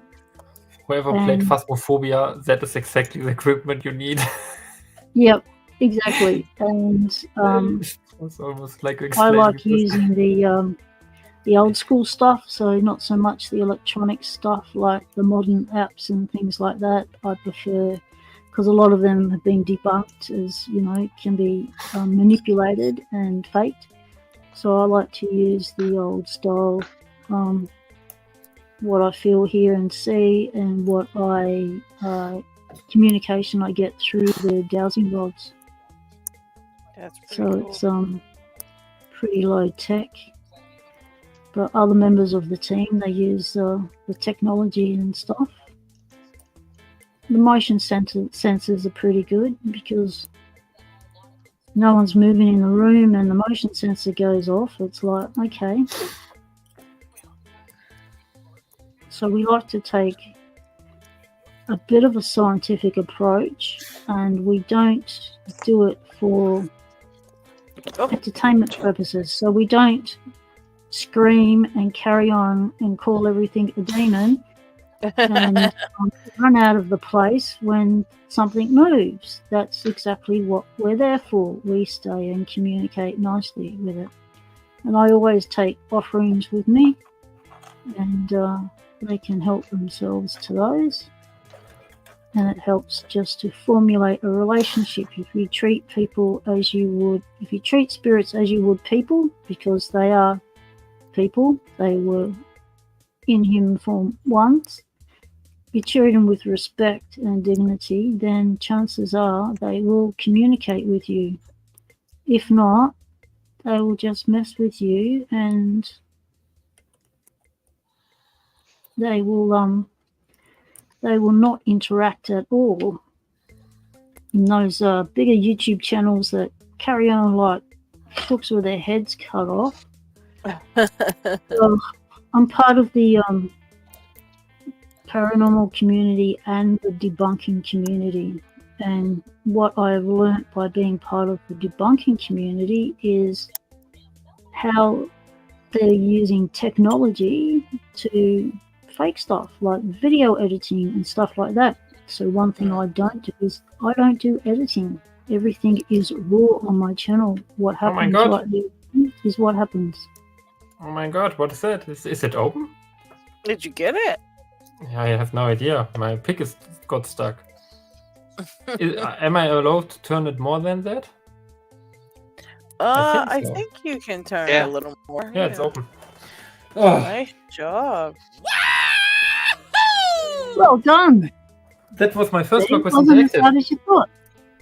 That was my first lock with interactive. That is pretty cool. That feels just like a pin. Okay, now I have a problem. The pin got stuck. Well, the flag I got hate stuck. when the picks get stuck in there. I hate that. Yes, probably You just might a little have bit. Who knows? It's Yeah. so ignorant. That's the most What annoying we- thing about picking those. Come on. What we do as well is we try to replicate everything. So if something happens once, yeah, good enough. But if we can get it to happen again and again, then chances are it's real and not It's just a glitch in the equipment or something. It's like on my XP1 where I had pick stuck, then you need to get in with another, lift the pins, and then you can get the other out. And I Oh, put the yeah. other in, and it got also stuck. I know. Don't do that. That's like No, picking a okay, lock what's it? once. Was it a fluke? If you can pick it again, okay, it wasn't a fluke. So, But then again, it's always good to take the first open. Can I get out my flag again, please? Oh my Mhm. god. Ah, it can go through completely, and I think I'm in the back of the lock actually here somewhere. What happens if God, you no. lock it back? Does that help you? Then Yeah, they can sure, but- become springy again. I think so. I think so, you yeah. might have to close it. Might be also that it's impossible to get it out with turning the core. But I lock it back up. Yeah, good. Directly kind of free. Oh god. Get out. There it is. Yeah, it's completely undamaged. It feels not like an open if your tool gets stuck inside. Yeah, I know. It gets super annoying. Very Super interesting lock. annoying. I'm curious about there are locks from Dome which are 2-in-1 or 3-in-1 even. And yeah, with the second key, you normally get them with the second key set or the third key set, and that means you can kind of rekey them if you lost the key. Then you put just one of the others in, turn it, and then something breaks inside, or a ball bearing fall inside, and with that, yeah, the key got changed. That's crazy. Just a question, why can I see the interactive here? Is that right? Is that correct? For what is that hole there? I don't Can know. you see it? Yeah, what the heck is that? Wait. I have to click somewhere in my focus button here to zoom in. Like that. Can you see it? Mm-hmm. Yeah, I don't know what that is though. It's wild. That is interactive, definitely. Yes, there might be a reason for it, but I don't know what the reason is. Maybe you can insert the interactive through it? That doesn't make sense, right? No, it doesn't make sense. Yeah, I don't Oh, know. that's is that locked right there? What? Go back. It was like a ball bearing that popped in the hole. Wonder if that's like to center the core. Oh yeah. Yeah, but it's slightly turned. It's not a position where you can get out the core. Wait, I align it directly to this notch. No, it's not 90 degree. So not really a reason why. Also, what I don't understand about that is, on this side, the ball bearing has a different height to this side. Or maybe it just looked like that. Well, that's what the interactive, right? There's something Yeah, in but the core that pushes that up. Exactly, but oh wait. It can move. Yeah, that means an interactive. I got it. Okay, I got it. So it can move, and then at the maximum position where it can stops, it lifts the pin to the correct height on there. Got it. Yeah. So no idea what I picked right now. I will find out. Oh, did I damage something? Indeed, I can't turn it anymore. Huh. Oh no, here it goes. Man, I'm getting this pick stuck. Jeez, oh man. Give me something else. Left is good. Right isn't good.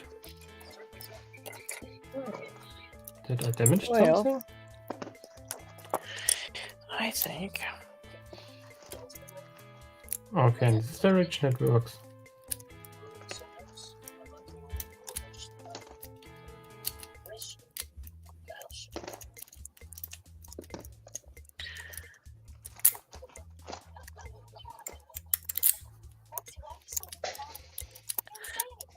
Hey.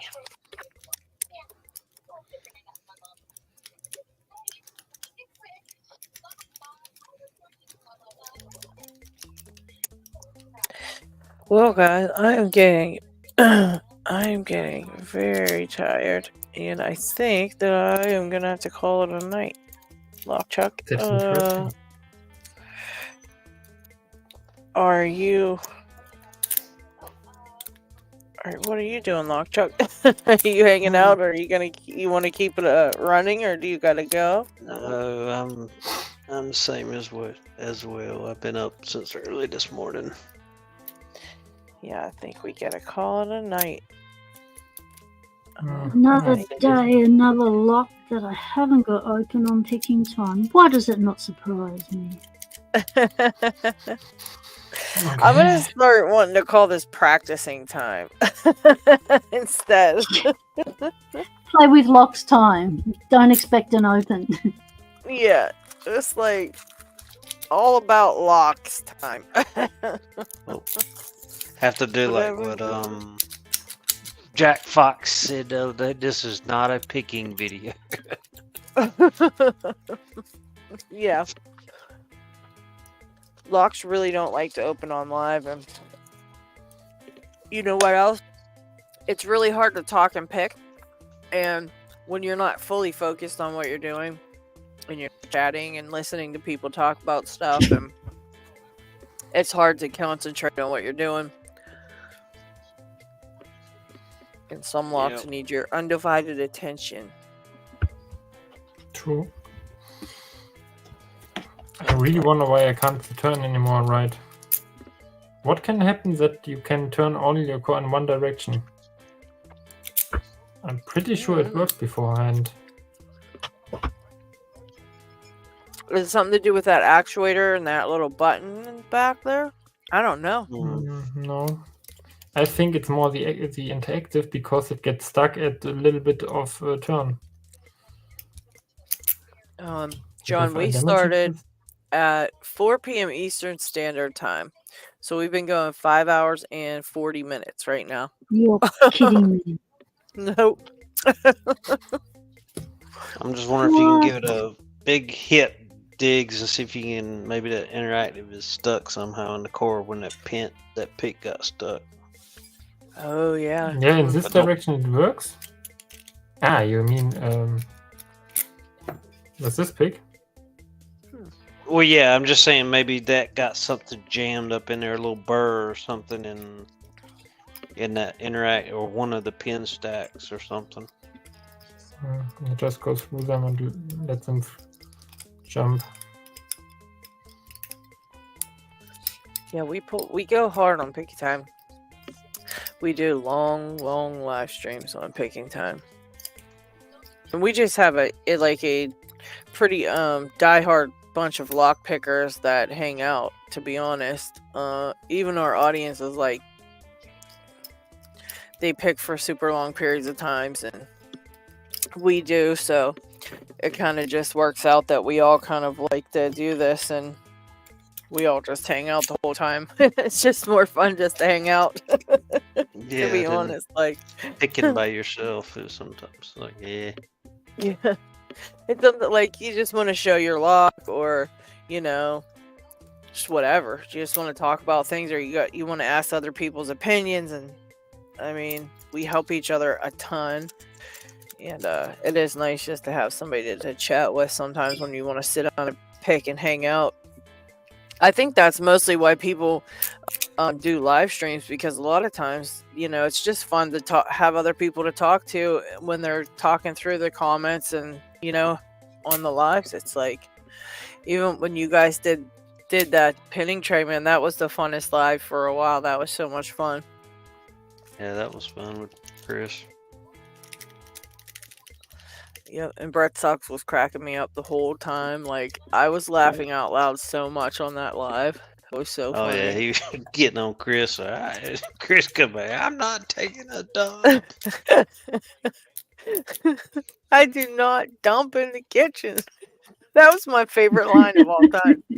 Like, I want to cut that. I want to use that. I need that line. That's perfect.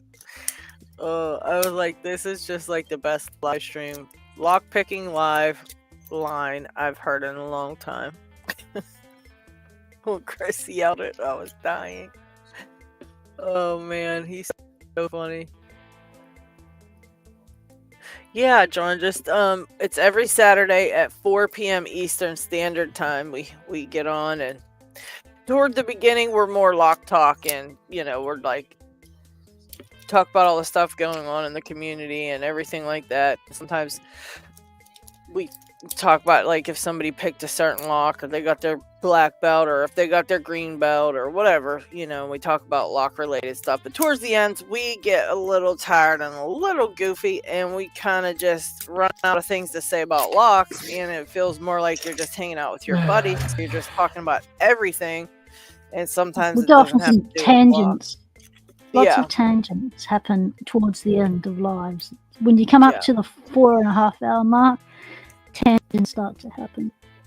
Yeah, because it takes people sometimes a long time to warm up to to want to talk to other people, and kind of and so it takes a minute for that to get going, and we always end up What's really having good is, if you're having a difficulty with a lock, either you can ask in the chat, and then someone on the live will have that lock or something, and then they can show you exactly what's going on, or they can talk you through how to pick it, or what tools you need to make, or how to make that tool to be able to pick that lock. You get real-time answers to your questions. You don't have to wait until you do your own video, and then you ask for help in your video, and then you wait for someone to come into your comments and answer that for you. Picking time is really good to get real-time information on any locks or keys or tools. Yeah, it is a lot of. I think it's very helpful. I learn something every picking time, honestly. So I'm super appreciative of everything that I learn while I'm chatting and watching you guys pick and stuff. But yeah, this was a good one, guys. Thanks for joining in and hanging out for so long. And did you check out the new thumbnail? Isn't it pretty cool on picking time? The thumbnail we put up today. So cool. So cool. I got another one I got made too, so be using them both, and still the old one too, but it just stands out a little bit better and look cooler on a mug or something. I want to get some mugs and stuff made for giveaways, and that'll be probably after the new year and after I figure out my issues I got going on. I hope John, I can do you get have it to a channel work where again. you pick on camera? Yeah, John, do you have a channel that you do? Yeah, next week we are going to learn where the socks go when they leave the dryer, and I think Pocket Woman has a bunch of trackers that she's going to put on these socks, and we're going to figure this out. We're going to crack the Tracking case. chips and socks. It's Something wearable tells me technology. somebody's table is going to be covered in socks next week.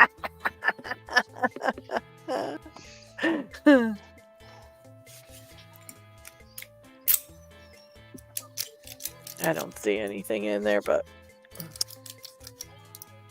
I mean, John has a channel that he's talking on here on, so maybe he has it just, or maybe he does it on there.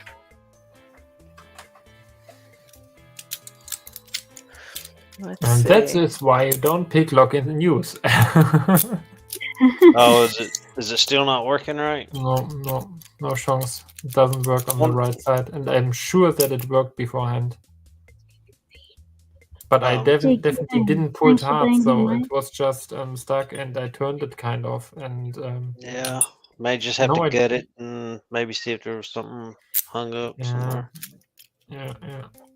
Oh no, another lock I need to gut on. Yeah, let's get it on screen. Okay, can I get it pretty easy? I think so, right? It's just the clip, this clip. Should just gut like anything else, yeah. I never got it like this one, I think. But let's try it. Why not? But do we have anything else to do? Camera shot.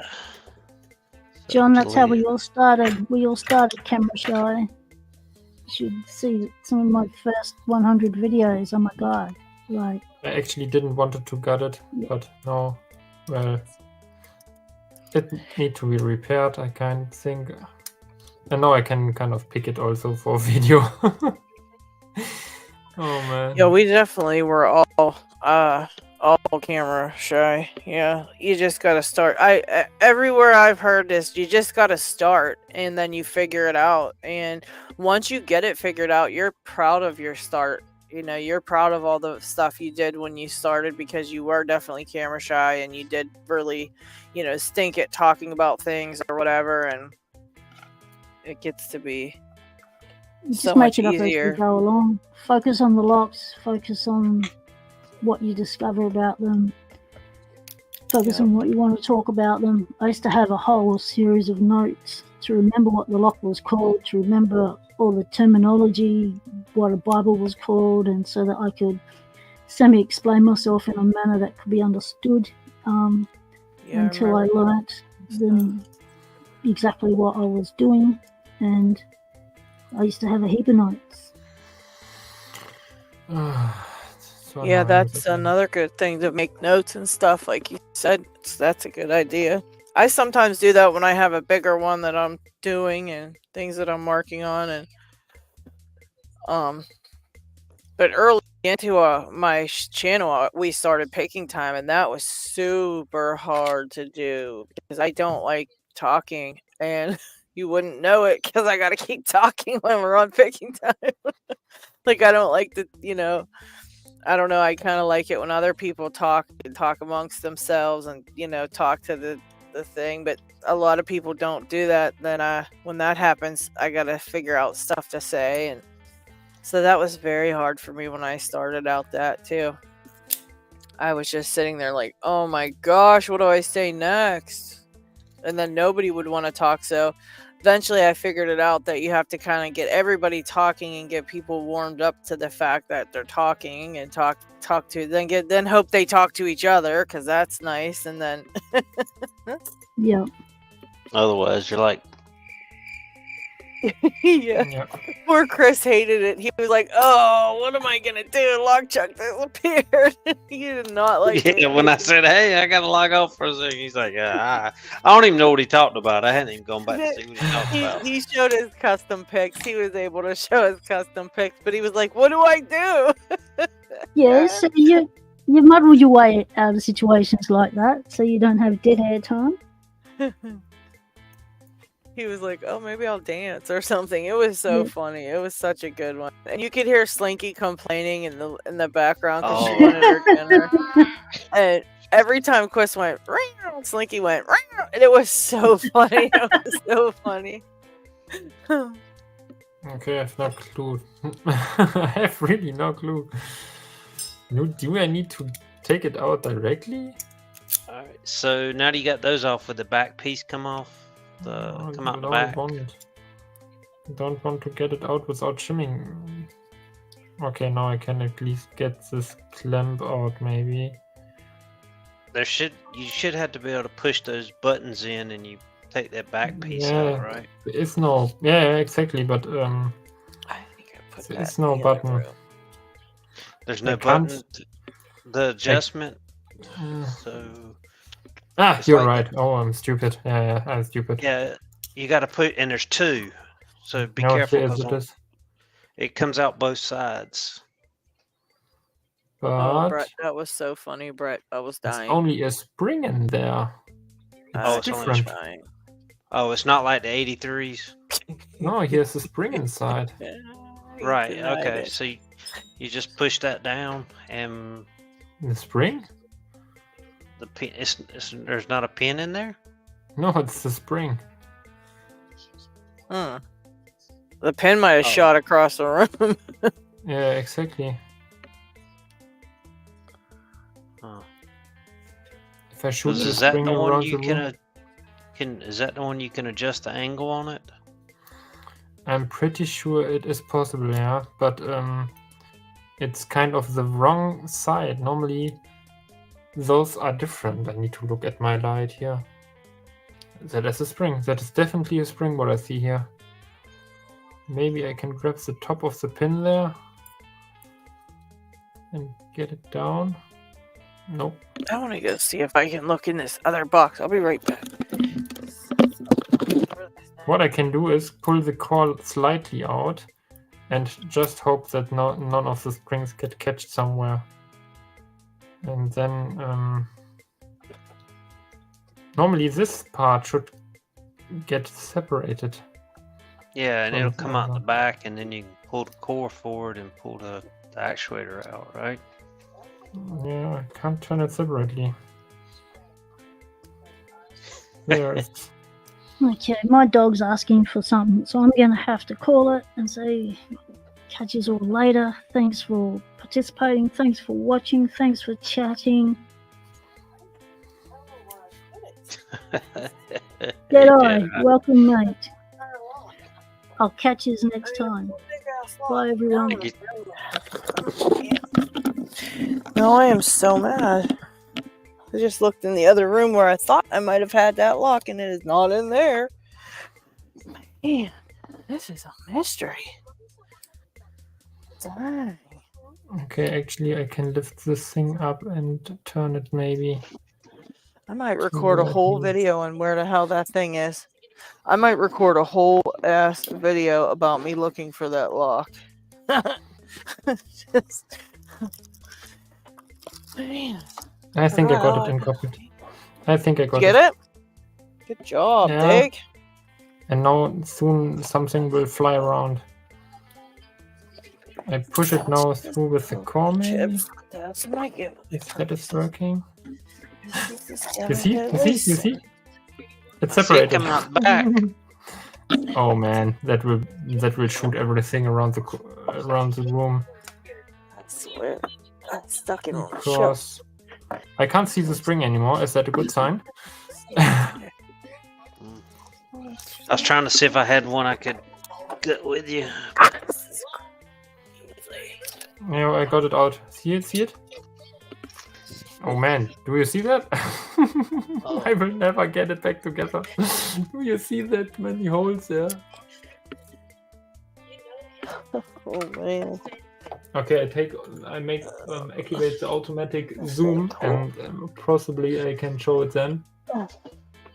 So it got all those different angles. I guess that's the angles of the actuator you can set. So now I need to get out this clamp. I hate Euros, and everything should know that. Okay, here you have the pin. They do think I hate them too sometimes. Okay. This is the pin which works definitely different than normally, because normally you have a pin here and not the pin on this side. But actually, it is made that it can't jump out. That is a good thing. I think it's retained. Yeah, here is man. Do you know what that means for the manufacturing of this thing? You have to kind of pull this this pin inside from the bottom. I have no clue how they made this. Unless there's a little clip in there. That little? I think they put in first the pin and then they shove in the spring. Probably. Yeah, it'll probably go through there. Totally random stuff. Okay, now I try to shim my lock, and I made me a long shim. A very long shim. What'd you make that out of? I showed it like 1,000 times already, but I bought like these filler gauges. Oh, filler gauges. Okay. And as sheet, and it's 5 meter, and you can kind of cut it as in all lengths as you want it. And I started out with the cheapest one at 0.5, which is a little bit stiffer, but doesn't fit as good.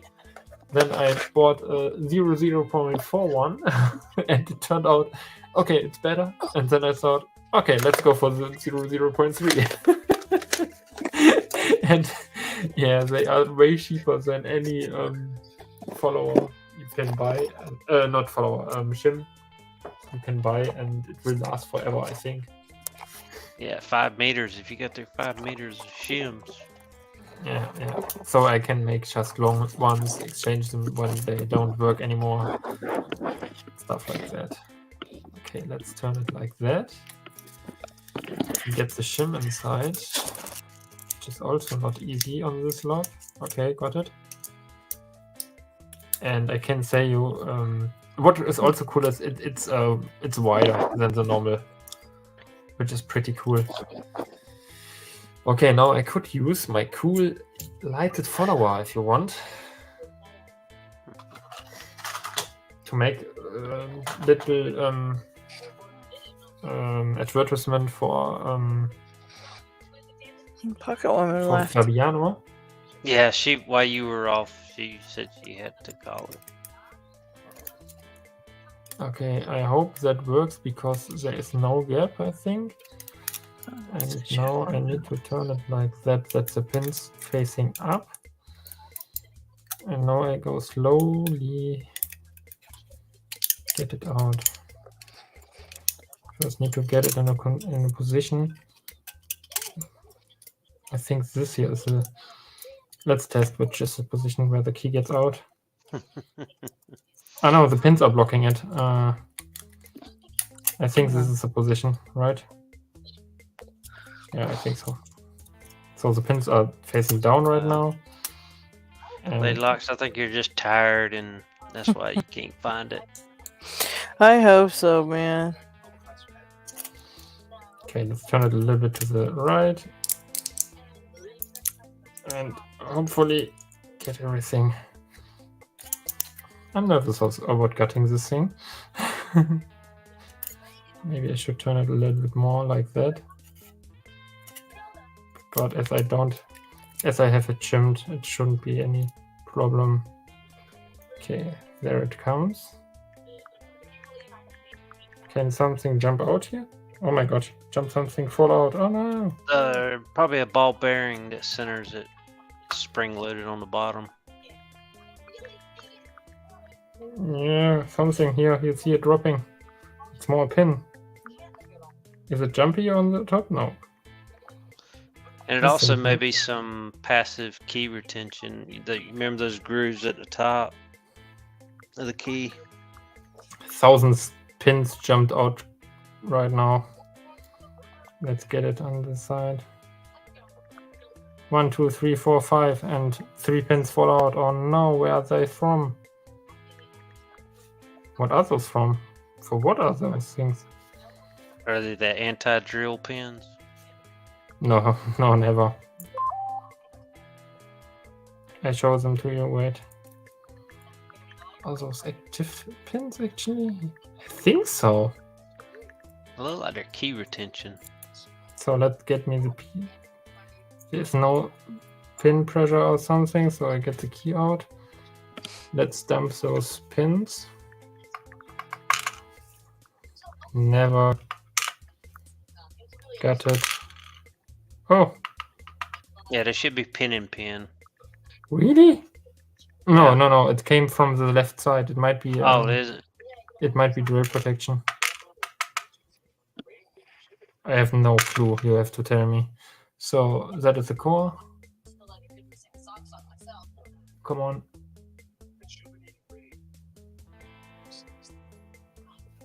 So there were the holes where this is. Yeah, is there Yes. notches on the side of the key? Yeah. They are not just on the side of the key. Yeah, on that side. I put them just. Where do I put them? Where's my follower? Oh no, I call everything today follower. So I put them here, here, and here, and have no clue where they are from. And I found out you can turn on the light when you gutted it. When you go to gut it actually. So it was too early.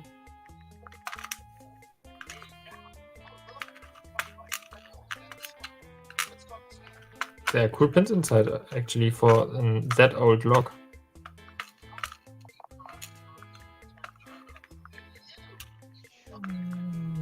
Put them here and here.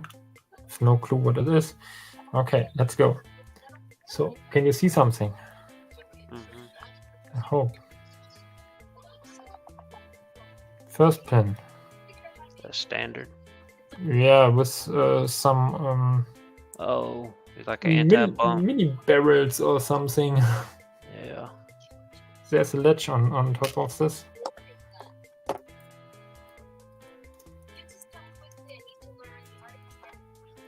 Lady Locks still here to follow this gutting disaster. Okay, second. Oh, looks the same. Like this. Is that a magical dome driver?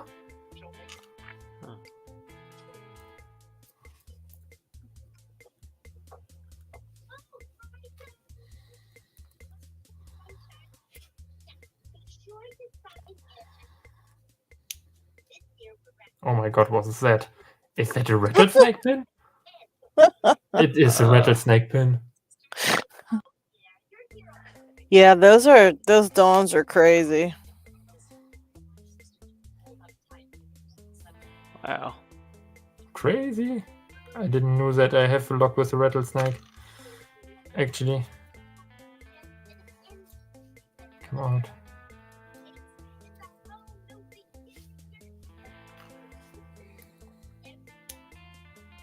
Oh my god. Is that a second one? Yep. Yes. One more. Actually, way. Oh. There jumped something out on the side. What is that? What is it? I have no clue. It can be after the pin 4, between, in there somewhere. I do it like that, no idea. And it has a tiny little spring. What is that? That's probably those That is an interactive? what is that called, Lady Locks, when it's a trap pin, right? Is that what it's a Oh trap yeah. pin? Yeah, trap pins. Are trap pins in Dome? Oh, you mean like a overset trap type of thing? Or it was on the side in between pins, on the side of the core. Oh, where was it at, Dig? Was Can it show just it. kind of off center, or was it 1, completely 2, on 3, the 4, side? 5, 6. 1, 2, Oh. 3, 4, 5. There are 6 mil lock holes. What is that? Well, I know one of them's going to be the interactive pin on the actual holes for it, but you know what? He's right. That could have been a trap pin in there because you couldn't you get see the that to cord the to side? turn then. Yeah, Yeah. that's the interactive. That one right there is the interactive. Okay, so that's interactive. Yeah, if you look at the key, the interactive is a tiny bit off center from the where the pins are. It's kind of like to the side. And it lines up with that hole in the bottom of the. Yeah, right. It is. But I was wrong because your key isn't in the middle of the lock. It is off center. That's why it fits. Ah, that's cool. Yeah, so those IX 10 and 5 have that interactive a little bit off to the side. I think the 10 does too. It's like a little tiny bit to the side. So this is actually the gutting of this lock. Wow. Yeah, I'm honestly myself a bit. I'm surprised about this the stuff there. Wait, I kind of want to show it maybe better. Let's go. Let's see. That is the interactive then. These are possibly the key controls. And I might line them up like they are as notches on the key, because there's key 3 from these dimples, and oh yeah, cool, I have only 2 of these on the key. That makes sense. Some on the top, on the side of the key? Yeah, right there at the top. So yeah, yep. But this one is at the other position. Can it be? Because you had 3 pins, right? Yeah, exactly.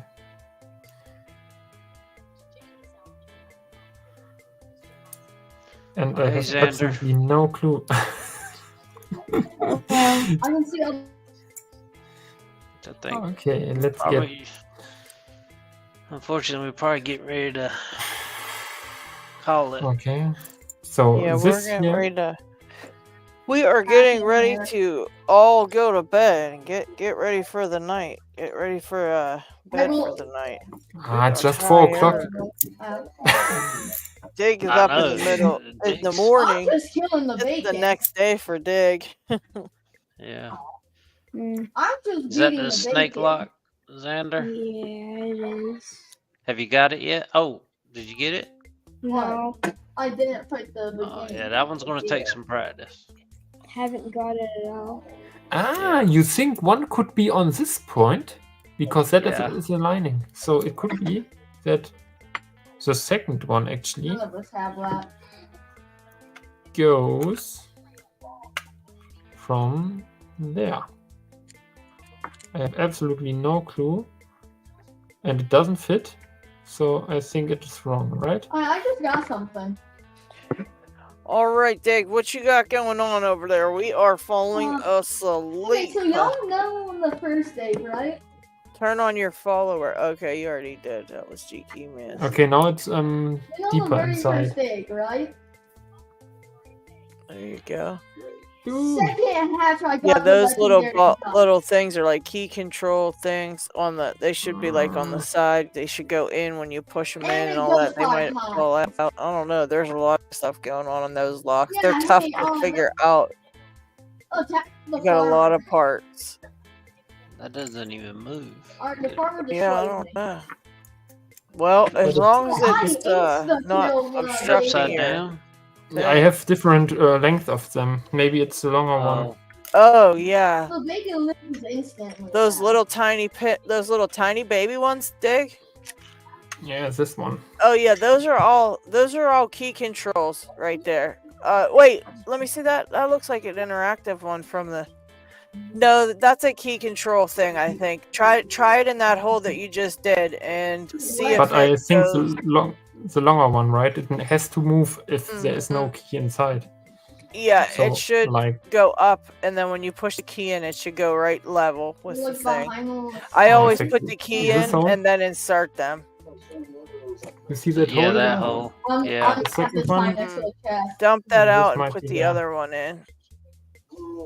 And when you, Ah, yeah. yes. See, if you got the wrong key, it locks up. Turn it, the- yeah, turn it upside down. You got it upside down. It goes the point end down. And look at The wall. point end goes down towards the key. Both ends are pointy. Well, one end should be flatter. It should be a little flatter, so it looks a little rounded at the top, not so pointy. I think Fat this one is end. bigger because that makes also one position only possible. You see what You I'm can't doing? put All it in my like that. Put the fattest end up toward you and like a pin, kind of. How much do Like it I should get? go in like a pin, so it should be like pointing and facing down, and then other fat end facing up. Okay, Like yeah. So it looks like rounded. Just gotta It go was- the other way. It was Yeah, correct. good. though. It was Yeah. right. Okay. Okay. So if it Yeah, moves, usually they it's kind of correctly. blend. But yeah, as long as it goes down and it's not obstructing when the key's in. I usually Yeah. put the key in there in the core and then put those little things in, so you know they're all correct. Time to go fight the farmer. Okay. You and figured then, that thing out, Xander? No. You haven't figured it? Oh, so what that is to show you how the key works, a pin works in a pin tumbler lock. So it's just, right now you got a standard pin in there. Is that right? I think that is now correct. Yeah. So that's- it's like there when you you're go, Dig. That's it. Bruh. the sides. It's like you know how you put your tensioner in there. The second aid. Very interesting. And now the fox, the rare. So the little tabs on the side are to act like your tensioner with your fingers, I need so much today. and then you Oh, yeah, can just a push the 13 pin down act- with your finger. 13 times You don't have to the use a 8 real action pick, now. but you can just use your finger. And when you're putting twist on it, it should hit the shear line and open like a lock. Oh, that's nice. Yeah, so just tension it a little bit with your finger and then push the pin a tiny bit till it hits the shear line. And that'll show you how it does it inside a lock. That is pretty cool. Wow. I'm just gonna look at the video. Yeah, and then there's security pins in there that'll show you how secure. You can see how security pins work. You should have like serrated spools, and trying to think, there may be a mushroom too. Wow, that is bad. I like that. I look quick up what I picked right now because I'm curious whether that's an X5 kg or. You know who you could if you don't find it on a locked place, ask Trucker, because he has both and he can show you the keys of each one, because the keys are different on the 10 and the 5, and you'll be able to see which one's which. I'm in the package I got the miracle in. I got also this one. Look And at this me. is an Whoa. X10. So Okay, the then package- if your other one, that would be the 5. Oh, so you I can changed now the focus so you can like that. tension it like this, and then This go here is like- somewhere on this key card. Yep. It's written that it's Here an it is. You got it. X10 somewhere. Oh no! What did I do? Oh no! I broke You it. probably turned it around. Yeah. Let's check. Oh. Okay, I popped it Oh, out. jeez. Oh, just gosh. recommend you cut your sheet. Poor Xander.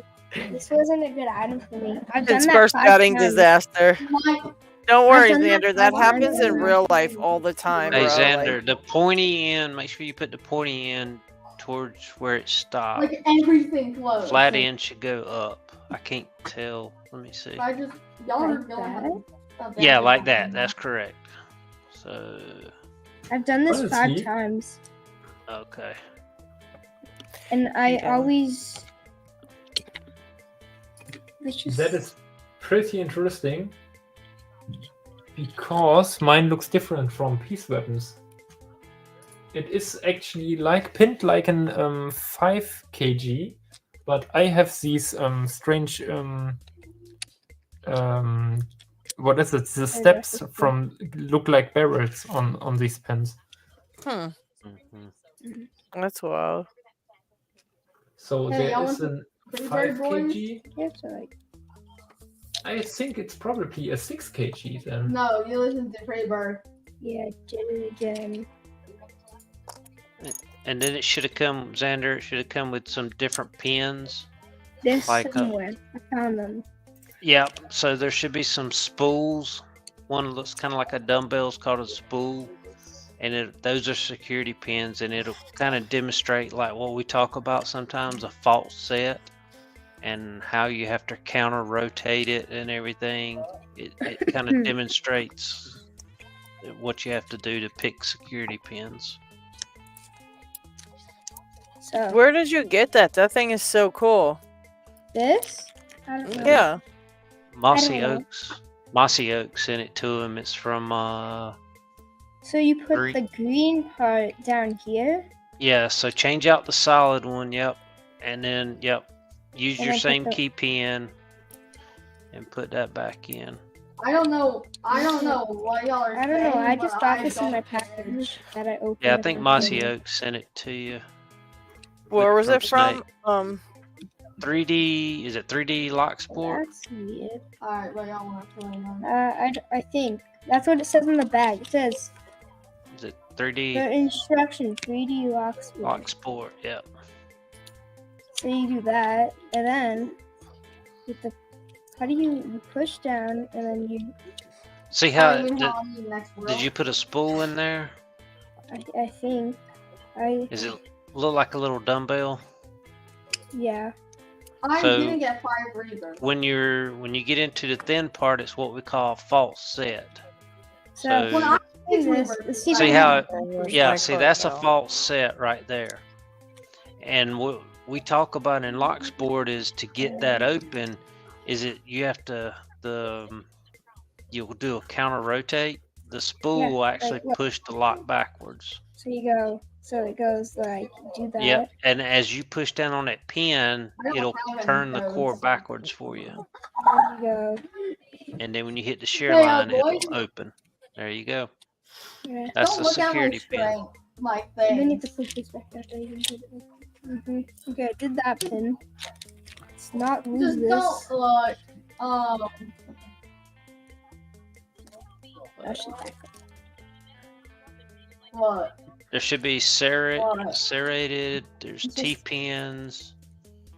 These are What? all that I have. Yep. So see the one that's I believe a mushroom. I'm gonna try that one. Yep. It's gonna be similar to the spool. Yo, Joker, don't look at my win. That one just fell Oh out. no, don't look at my That strength. was really easy to get out. Wait, which way does it go? Does it go like? Yeah, like that. Okay. Where's my car? If they're gonna look at shit up. That's annoying. A little bit. Oh my god! The first guy in here is 1.5 million. Okay, so it does that, and then you go. Yep. And it'll counter rotate it as you push harder and till you get to the shear line. Oh, you know, it's just casually giving Let's me fix this again. 12,000 runs.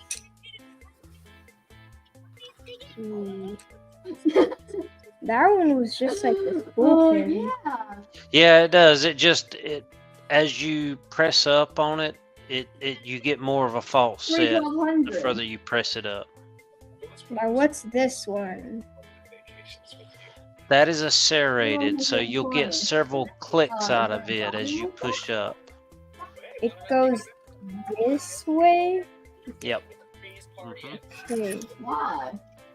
I'm slowly getting better at this. I'm gonna like. Oh yeah, listen. I think you can hear it. Ready? I don't know. I think I may be doing it wrong. Okay, one I don't know. I did it though. You should hear a couple clicks, yeah. Like. It's not really clicks. American. It's not like that. It's just like, G Keyman, hey Xander, G Keyman said it might work better if you put the Bible end up so you are pushing the pin upwards instead of downwards. the what end? Like The flip it spring upside in. down. Just like a lock would be. You know how you pick your locks in the vise? Yeah, Yeah. like that, but facing you you. go. Yep, there you go. Oh, I don't pick like that. I pick like this with the pin facing Oh, that well, way. okay. Oh. He picks. He Okay. picks your pins. Bougie. All right. Well, put it how you pick it then. That's the best idea. But Actually, I take your pick it time both with ways. it. Well, just take your time and do it real slow and pay attention to like how the pin moves and all that stuff when you're doing it, because that's showing you what it actually is doing inside of the lock to like one of the pins you're picking, you know. So like your finger pushing the pin is going to be just like when your pick would do it. So it's like to show you exactly what's going on in there. That's pretty cool. And that probably that snake lock is going to have some of those spools and stuff in it. So I have no idea what this is or this. That's a T-pin. T-pin can go either way. Hey, Joker. Kind of go. The popcorn. Was that other one just a round disc? The little, the other green piece? Yeah, so what you can do with that is you put it with the T-pin, and you can make what we call a drunken. Maybe for now, but look at my popcorn starter. Let me see. So you put it the other way. Put the big piece. What? In, and then put the T part pointing toward it. What? Right. Yep, like that. I believe that's called a drunken spool. I'm trying to make sure it doesn't. Oh no. Okay, I fixed it. This T-pin does not want to go in. Dude, if you AFK this game, I'm not playing with you ever again. It goes like left, and then it breaks it, and then it. Yeah, it kind of wobbles around in there. That's why they call it a drunken spool. Yeah, that makes sense. It's that easy to kill this girl? It wobbles all around in there, and it gives really different does not like to go down. Oh no. Okay, I fixed. I oh no, the little piece should be in there. Did we not say that? Yeah. All right. Okay, I need help. I don't understand. You want us to what? What are these pins for? All right, what you got now, Jake? I need to fix it later on. Wait, I can't change my focus. Why? Ah, okay. No, I'm not gonna. I'll probably just. I hope I can show it like that. Zoom. Let's see. These holes there. Well, one might is be there for the anything interactive, left right? over? One's the interactive. Yeah, sure. I have parts on my table like.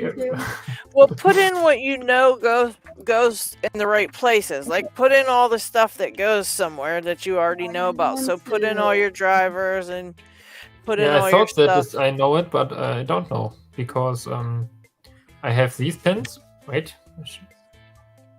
Uh-oh. I dropped it only on the table. That's good. Alright, These pins. What? I have 1,000 pins here. I have no idea where they go to. Yeah, see, that's what I'm thinking. That's what I'm thinking. Those were in the other one, in the other spots. But I guess if those other ones work, No. I separated them. So these fall out when I gutted it one by one. Yeah, they're probably just right there if they fit. Put them where they fit. don't do anything. Did you leave the game? This one is lifted to shear, and that would don't work then. Okay, so then you see, if the key is inverted, it would block it. So it needs to be in the other position, like exchange. Flip flop them. This one on the right, this one on the left. Oh man, I can't handle with these small pins. Those are super like annoying. That. That's what I'm saying. Wait till you got the twin star. You're gonna love that. Yeah, and then there you go. Practically does nothing. Looks like it works to me. Looks good. Yeah. But doesn't one of those press the interactive? Yeah, I think so. One of them. There you go. Or both, because you can see 29. both here. I need more light. I need more light on a different spot. I have no idea how to do it. Because one of them has to press that interactive pin down that was in the Bible. Yeah, exactly. But I show it maybe with my small light if I can get light in there. Can you see that? Yeah. They are both in the keyway. Right. One for 100. So they are both interacting with the key, I think. Can you check? That's just not. It's hard to see actually, but one is lifting the ball bearing part up, but not enough to get over the shear line, I or don't think you and your pets are locking gonna it. catch up to me. Yeah, it's just. You know what I mean? It's not locking, so I thought it's maybe an. What's on the other side, opposite of that? Is it on the? It's just key control holds. Okay. I'll put So, some of my stuff away. That's it. I'll clean up my workspace. I'll clean it up. This is the direction normally. And Yeah, that is I also where I guess. picked it.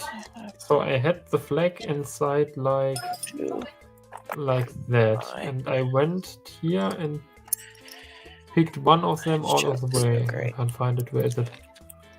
And look at it and I can't find it. That's so good. This is one of the funnest locks I've ever picked. This chub is one of the funnest locks I ever Maybe did. this one. It is you. Alright. Now, This put one? this stuff away. This away. But you got the camera store? Yeah, I think I'll do I'm the stupid. 1100. I'm stupid. Wait, This no, one, you're not this stupid. interactive is Huh? going in there, and it blocks it, and then I lift it to the shear line. This is the thing. It's which is crazy how interactive. easy this one was. That goes in So here. I That think pushes that interactive pin in. I think this one here. I have no idea yet in which direction. Goes like that.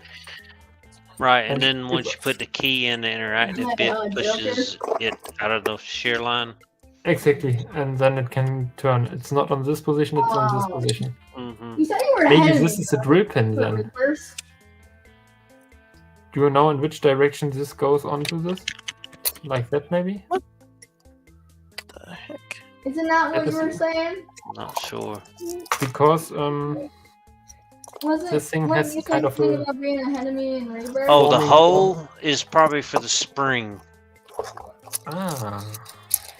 Are you I gonna thought fight it's more for the influencer and just get like millions Yeah, you of might be right. minus? You might be right. Maybe I can use Yeah, this because other it's one. such a shallow You cut, can fight him probably. already. Oh my god, I dropped it and it fall, and yeah, that's what the Cannot. ledge on top look like. Mm-hmm. Wow, it's so hard to focus. Wait, Dude, need how to do focus I it can better. catch up with your so fast? Looks like a mushroom pin. Yeah, actually, it's really sharp. Like that. Mm-hmm. And then the I other think this side's- goes to the yeah, this side is the other side. Yeah, that's got to be for the spring. I think that's okay. enough to catch up to me. Oh god. Never had so many parts on my table. I think you Okay, have I'm enough lying, room but to catch up to me now. Wait till you got your twin star, Dig. Yeah. It's gonna be tons of fun. Why aren't you using those ones? You know, I cannot still get this GTV lock open that you sent me. Yeah, I it's can't a killer. open this It's a at black all. belt lock. It's a what? It's a black belt GTV. No, What the hell's in it? I have What's not in got it, it Dig? mine, but does it tell me? it shouldn't be that difficult. What the fudge? I didn't know it was a black belt lock. No Okay, wonder. I'm No, gonna- it isn't. What What's is that, it? Xander? I'm gonna go. All right, buddy. All right, Xander. Thanks for popping in. Bye. Have a good Bye. one, buddy. Bye. He's a cool little dude. Mm-hmm. I wonder if I What the hell? Why it has a groove for a sidebar? Egg.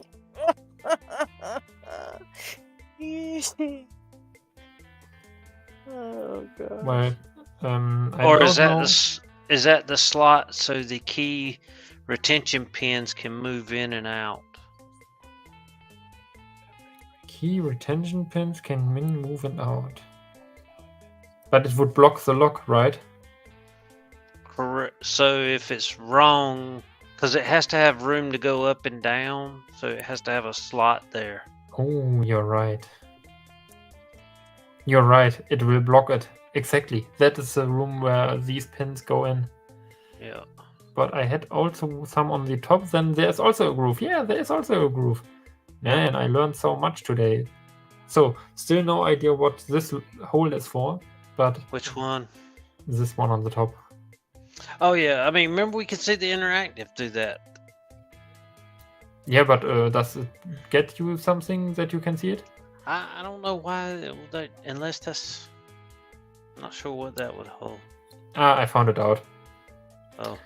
Do you see it? Wait, I get it. That's probably how they drilled the... Exactly. Yeah, that's where they drilled it's it. exact this position. Mm-hmm. I can show it from here. Oh no, I let my light on. No, it's empty. Uh-oh. Nah, you got 45 hours, remember? You see it? No, he's talking about his other flashlight, I think, the mag light. Yeah, I have enough batteries. That exactly the hole. Yeah. So it lines exactly up with that. That's something interesting. Yeah. It's also a cool follower, this one, as it also fit perfectly as follower. Yeah, G Key says the side slot is where the key control pins so they can slide in and out with the core and also lock it when the wrong key is in the core. Exactly the same here LockShark said. Chrome is splattering off. Okay, so I now know how to reassemble it. Just as a reason, the thing I wanted to test maybe is the key, how I can get it to work in both directions. Oh, it should work in both directions. Yeah, it should work in both directions, but you might have did something like LockChuck said, oh, let's see that LockChuck. Oh my god, this looks so bougie. What is this? Is it smaller? Did you make a baby one? That's the size different. What happened here? Oh my gosh. I'm done. I need to get one of those. What? Show it again. And I need that color. What color is that? It is awesome. That's bronze. Oh man. Will you make me one, LockChuck? Yeah. So that remember I was talking about making a little bit shorter, and so it's a little look bit, at that. I don't know if you could tell, it's a little Yeah, shorter. I am digging that so much. Because it was kind of based off of yeah. when I gotta send Picksmith's his. That's his. Wow. So it's kind of his is still smaller, but his bolts down. Mm-hmm. No, I like that one. Yeah, I'll send you money for it, obviously, but I just would really like one. That's you've pretty already sent me some. Well, that was for the other stuff. You already made me 5,000 things. So No, you it's sent only me fair, two. LockChuck. You sent me two caches of money. Remember?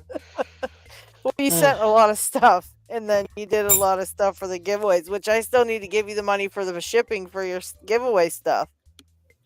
That has screw holes for wood. Yeah.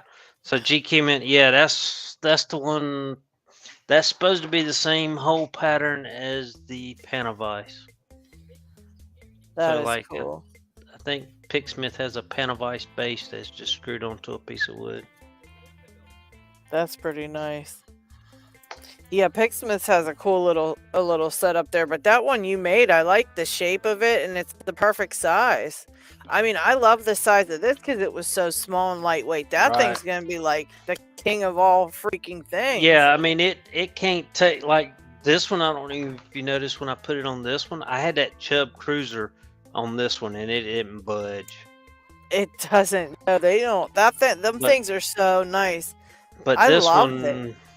This one, I think the Cruiser will probably tip this one. I think if you put it, if you tilt the arm over top of the leg, over top of it, still might tilt though, but it might not. You might be able to get away with it. Yeah, it might be a little too heavy for it. Yeah, it's the heavier lock. I mean, if you got your hand on it, it's fine, but it's still a little wants to tip compared to that other vice. Yeah, the other one's like the king of all freaking vices, but I'm digging that bronze color. I like that a lot. All right, I'll It add didn't it to turn. your I'm thinking list. bronze was like a. I don't know why I was thinking it was like a coppery color, but that is gorgeous. Yeah, it's more of a green kind of bronze. That's a Or gorgeous dark. color. It looks really nice. You know what Alright. happens? I found it out. What? And that is stupid because that would mean any picking attempt will damage the lock. I didn't use much tension, as you know. But can you see that? Yeah. In this direction, it goes totally flat over it. In this direction, it hits the corner. Oh, exactly in the other. So in this direction, it hits the corner. And there is a ledge now. I can show you maybe if I zoom more in, and even more and more and more. Like that. Is it digging into the side? Can you see that? Yeah. What looks like a damage to it? On the rear? Wow, looks like Dig, it- you totally like a wrecked burr. that lock. Holy cow. No, I'm just kidding. Yeah, it does look like that. Maybe it was from your pick, maybe, huh? I don't think so, because I didn't use much tension and What's used, isn't it? yeah, it's A used used stock for lock? sure. Yeah, it might just be damage from other pickers and, you know. Not used as picking device. Normal yoke. So I don't know whether it could have happened that Cucumber, Lady. we know. Trust me, we know how crazy it is. We got Maybe. our longest time is 7 hours, and we're up to 6 hours and 37 minutes. But Dig needed help at the last when we were leaving, and we didn't want to abandon a fellow picker in his time of distress. So we're all just, you know what I mean? We're all just like putting it in for him. We're just trying our best to get his lock back together for him. I will make some And- photos for the LPU, but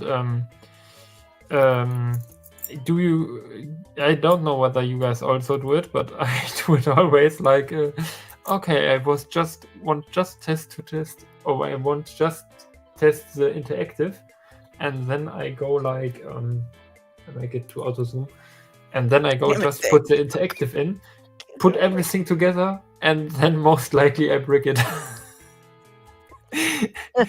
I hope not. Yeah, because normally I would now use like it is pinned now, only with this pin in.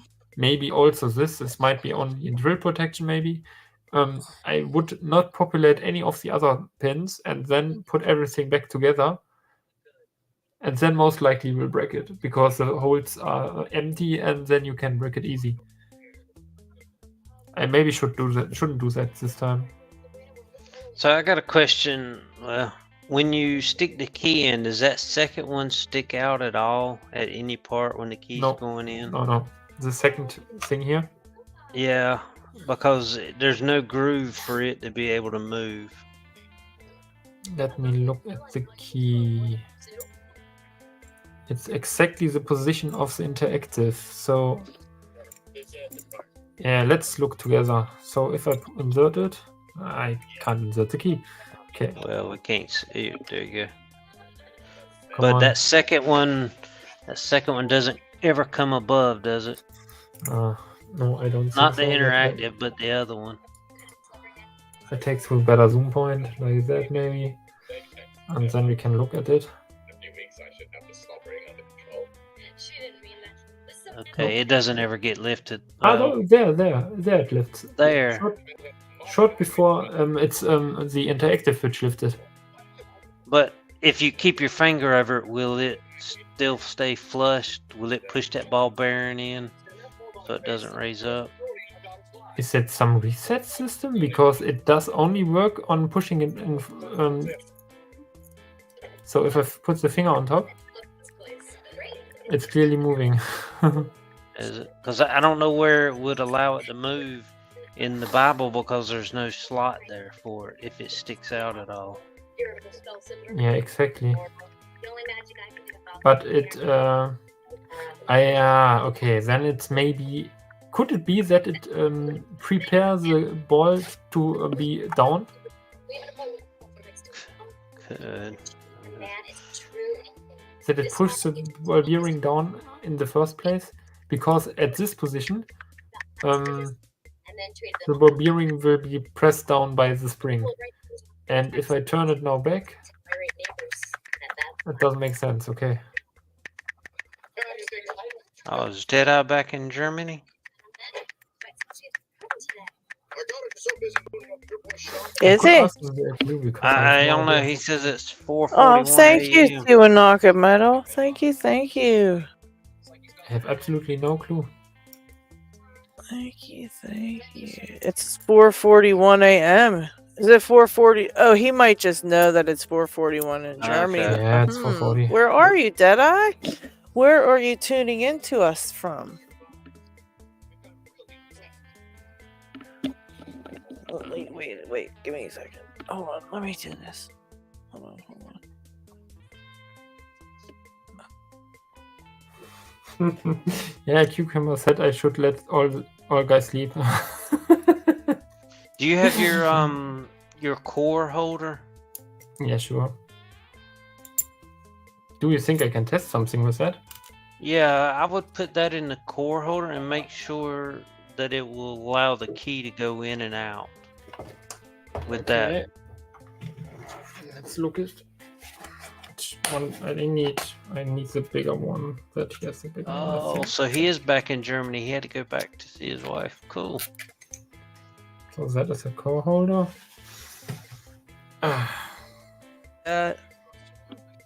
All right, so it goes in and then. Deadeye's gone. Deadeye's in Germany.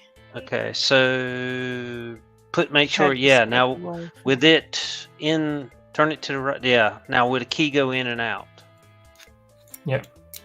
Okay, so yeah, it's fine then, because there's as long as it can go in and out there, it should be good to stay there. Yeah, no idea what its purpose is.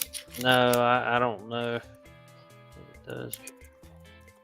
Because it's sticking in the keyway, you see that it's sticking through, but it has no really purpose to do there something. At this point, when the interactive is short before the reaching position of the end position, it sticks out, but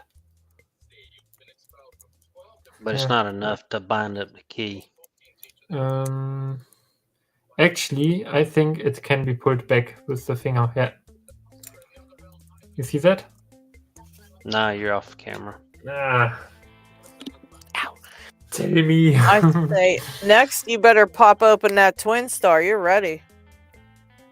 Sure I am. Like that? But if you push that in, will it go down? Oh, yeah. Yep. It's not, it's just sticky, kind of. A little bit. It's that ball bearing's pushing it up, but the ball bearing's springy, so it can be pressed back down.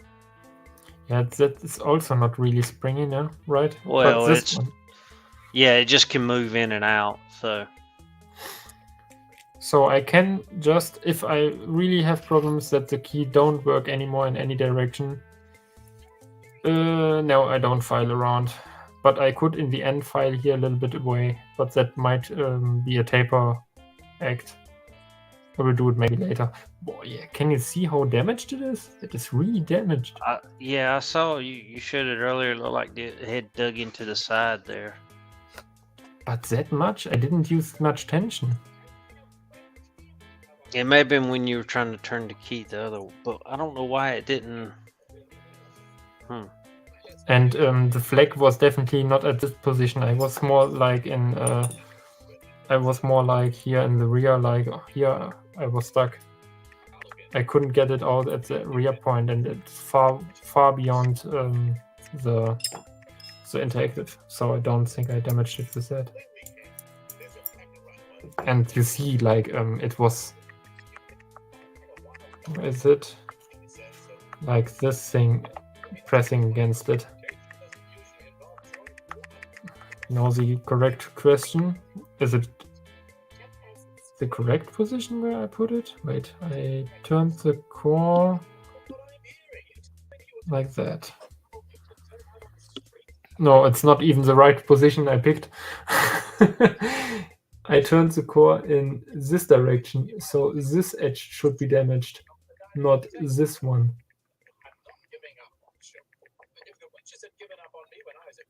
Is that something what can happen from normal use?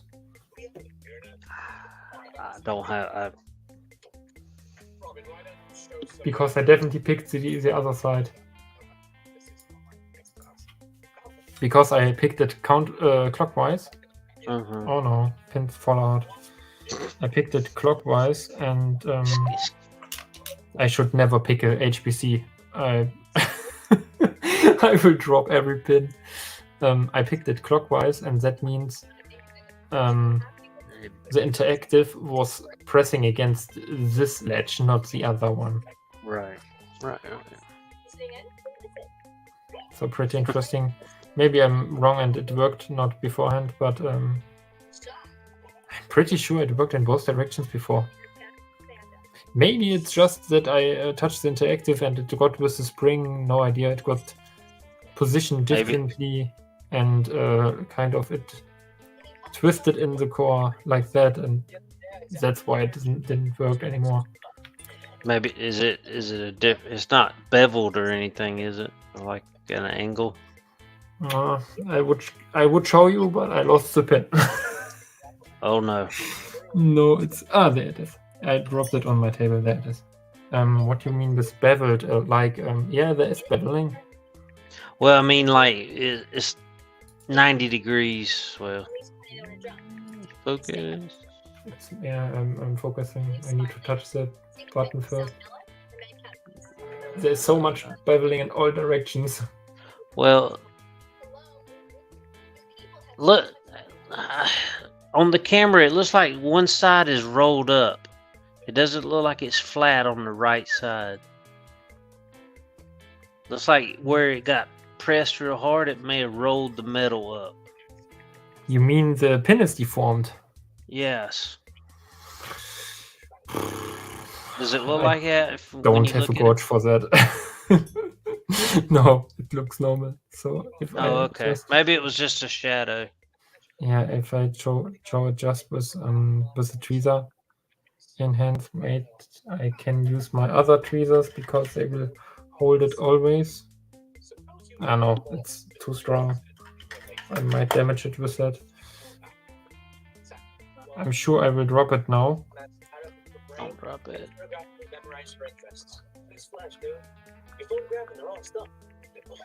Looks totally fine. Yeah. There it is. Must have been a shadow or just the optical illusion with the camera.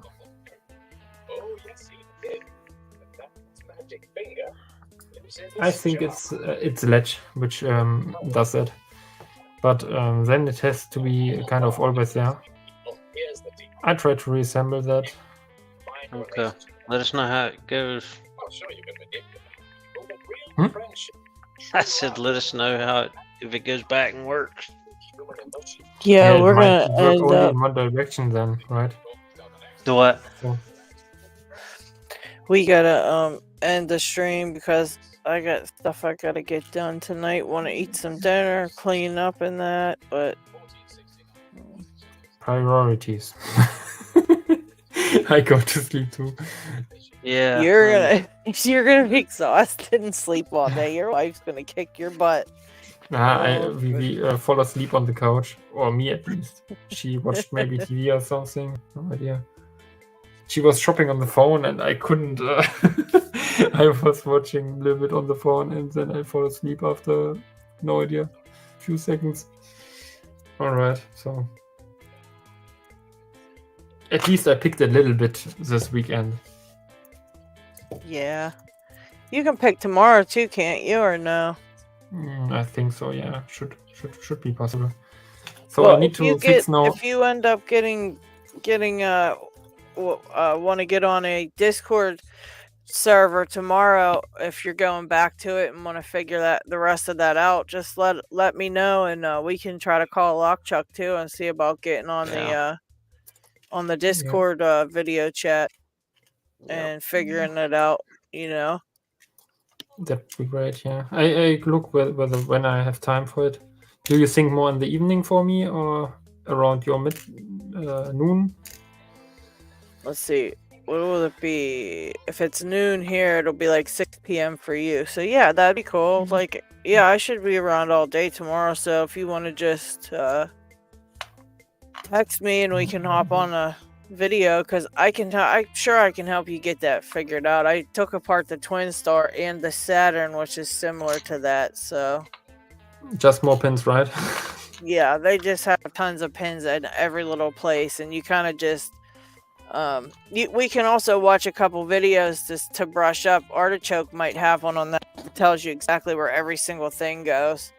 And Red Wanderer knows all about those types of locks too. He's amazing with those. He helped me get mine back together too, because I had a hard time with that with a Twin Star real bad, because there was like 2 pins that I couldn't figure out where the heck they went. He helped me out so much because there were so many different places they could go and they fit, but they just didn't go there. Like, for some reason, it was so wild. Like, there was a spot for it, but they were like, no, it doesn't go there. I'm like, oh man.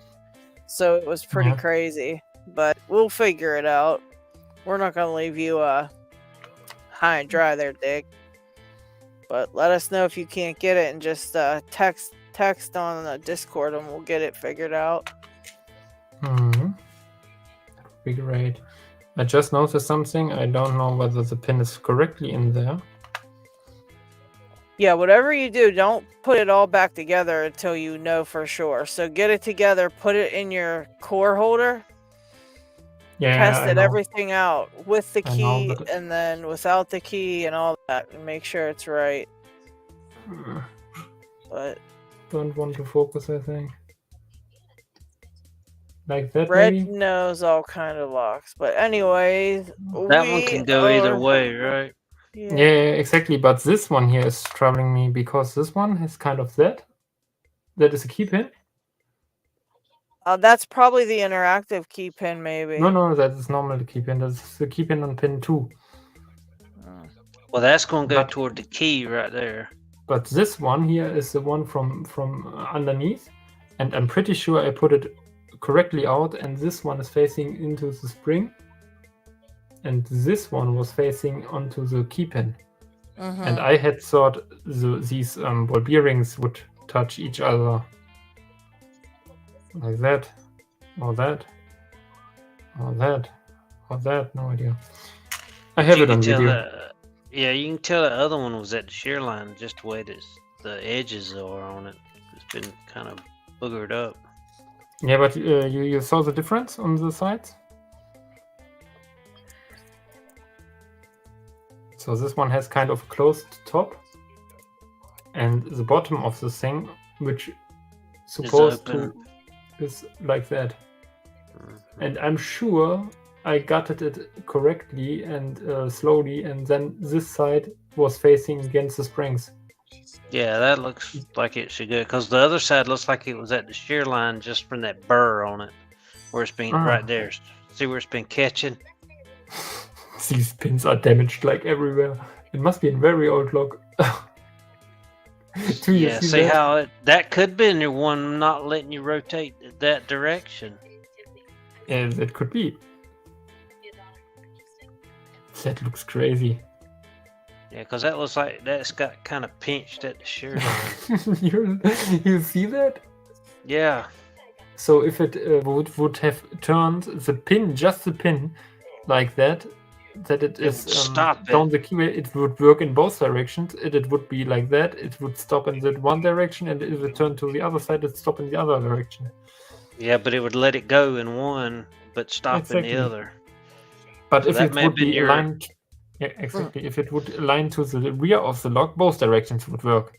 Yeah, but chances are it's going to spin it one way once you go. That is interesting. But is that correct that it is like that? But because normal locks, like I have normally, which have this stuff here, are setting like this. My fingers are really dirty, but I don't know why they do that actually. What is the purpose of this? Looks like they're brass covered steel. I wonder if that's for drill protection. That could be. That is nothing to be kind of part of security, so it don't needs to interact both, so they sit like that normally. That could be. That's totally possible, right? Yeah, I think you're right. Could be. I think you're right. And I think also that you could be right about this pin being the problem maker. Because the other ones don't have that. Yeah, that one I think is the culprit. Yeah.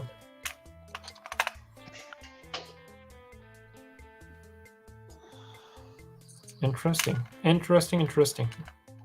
Also, it's only the one which has not upside downside. Also, what I found out, it's the second pin. So it could be definitely that it's the drill protection pin, yeah. Normally it would be more wise to put them in one, but yeah, still okay. All right, you ready to call it lock, Chuck? I think all right, we're gonna call it then. I thank you all for hanging out with us all this time. We were on 7 hours, so we made it to 7 hours. 6:57, almost 7 hours. So we're gonna all get some rest, and we will see you all next week. Thank you so much for hanging out. Thank you, Lock Chuck, for taking us to the last end of the night. Yeah. Night all, morning. Night everyone. Yeah, I got to sleep.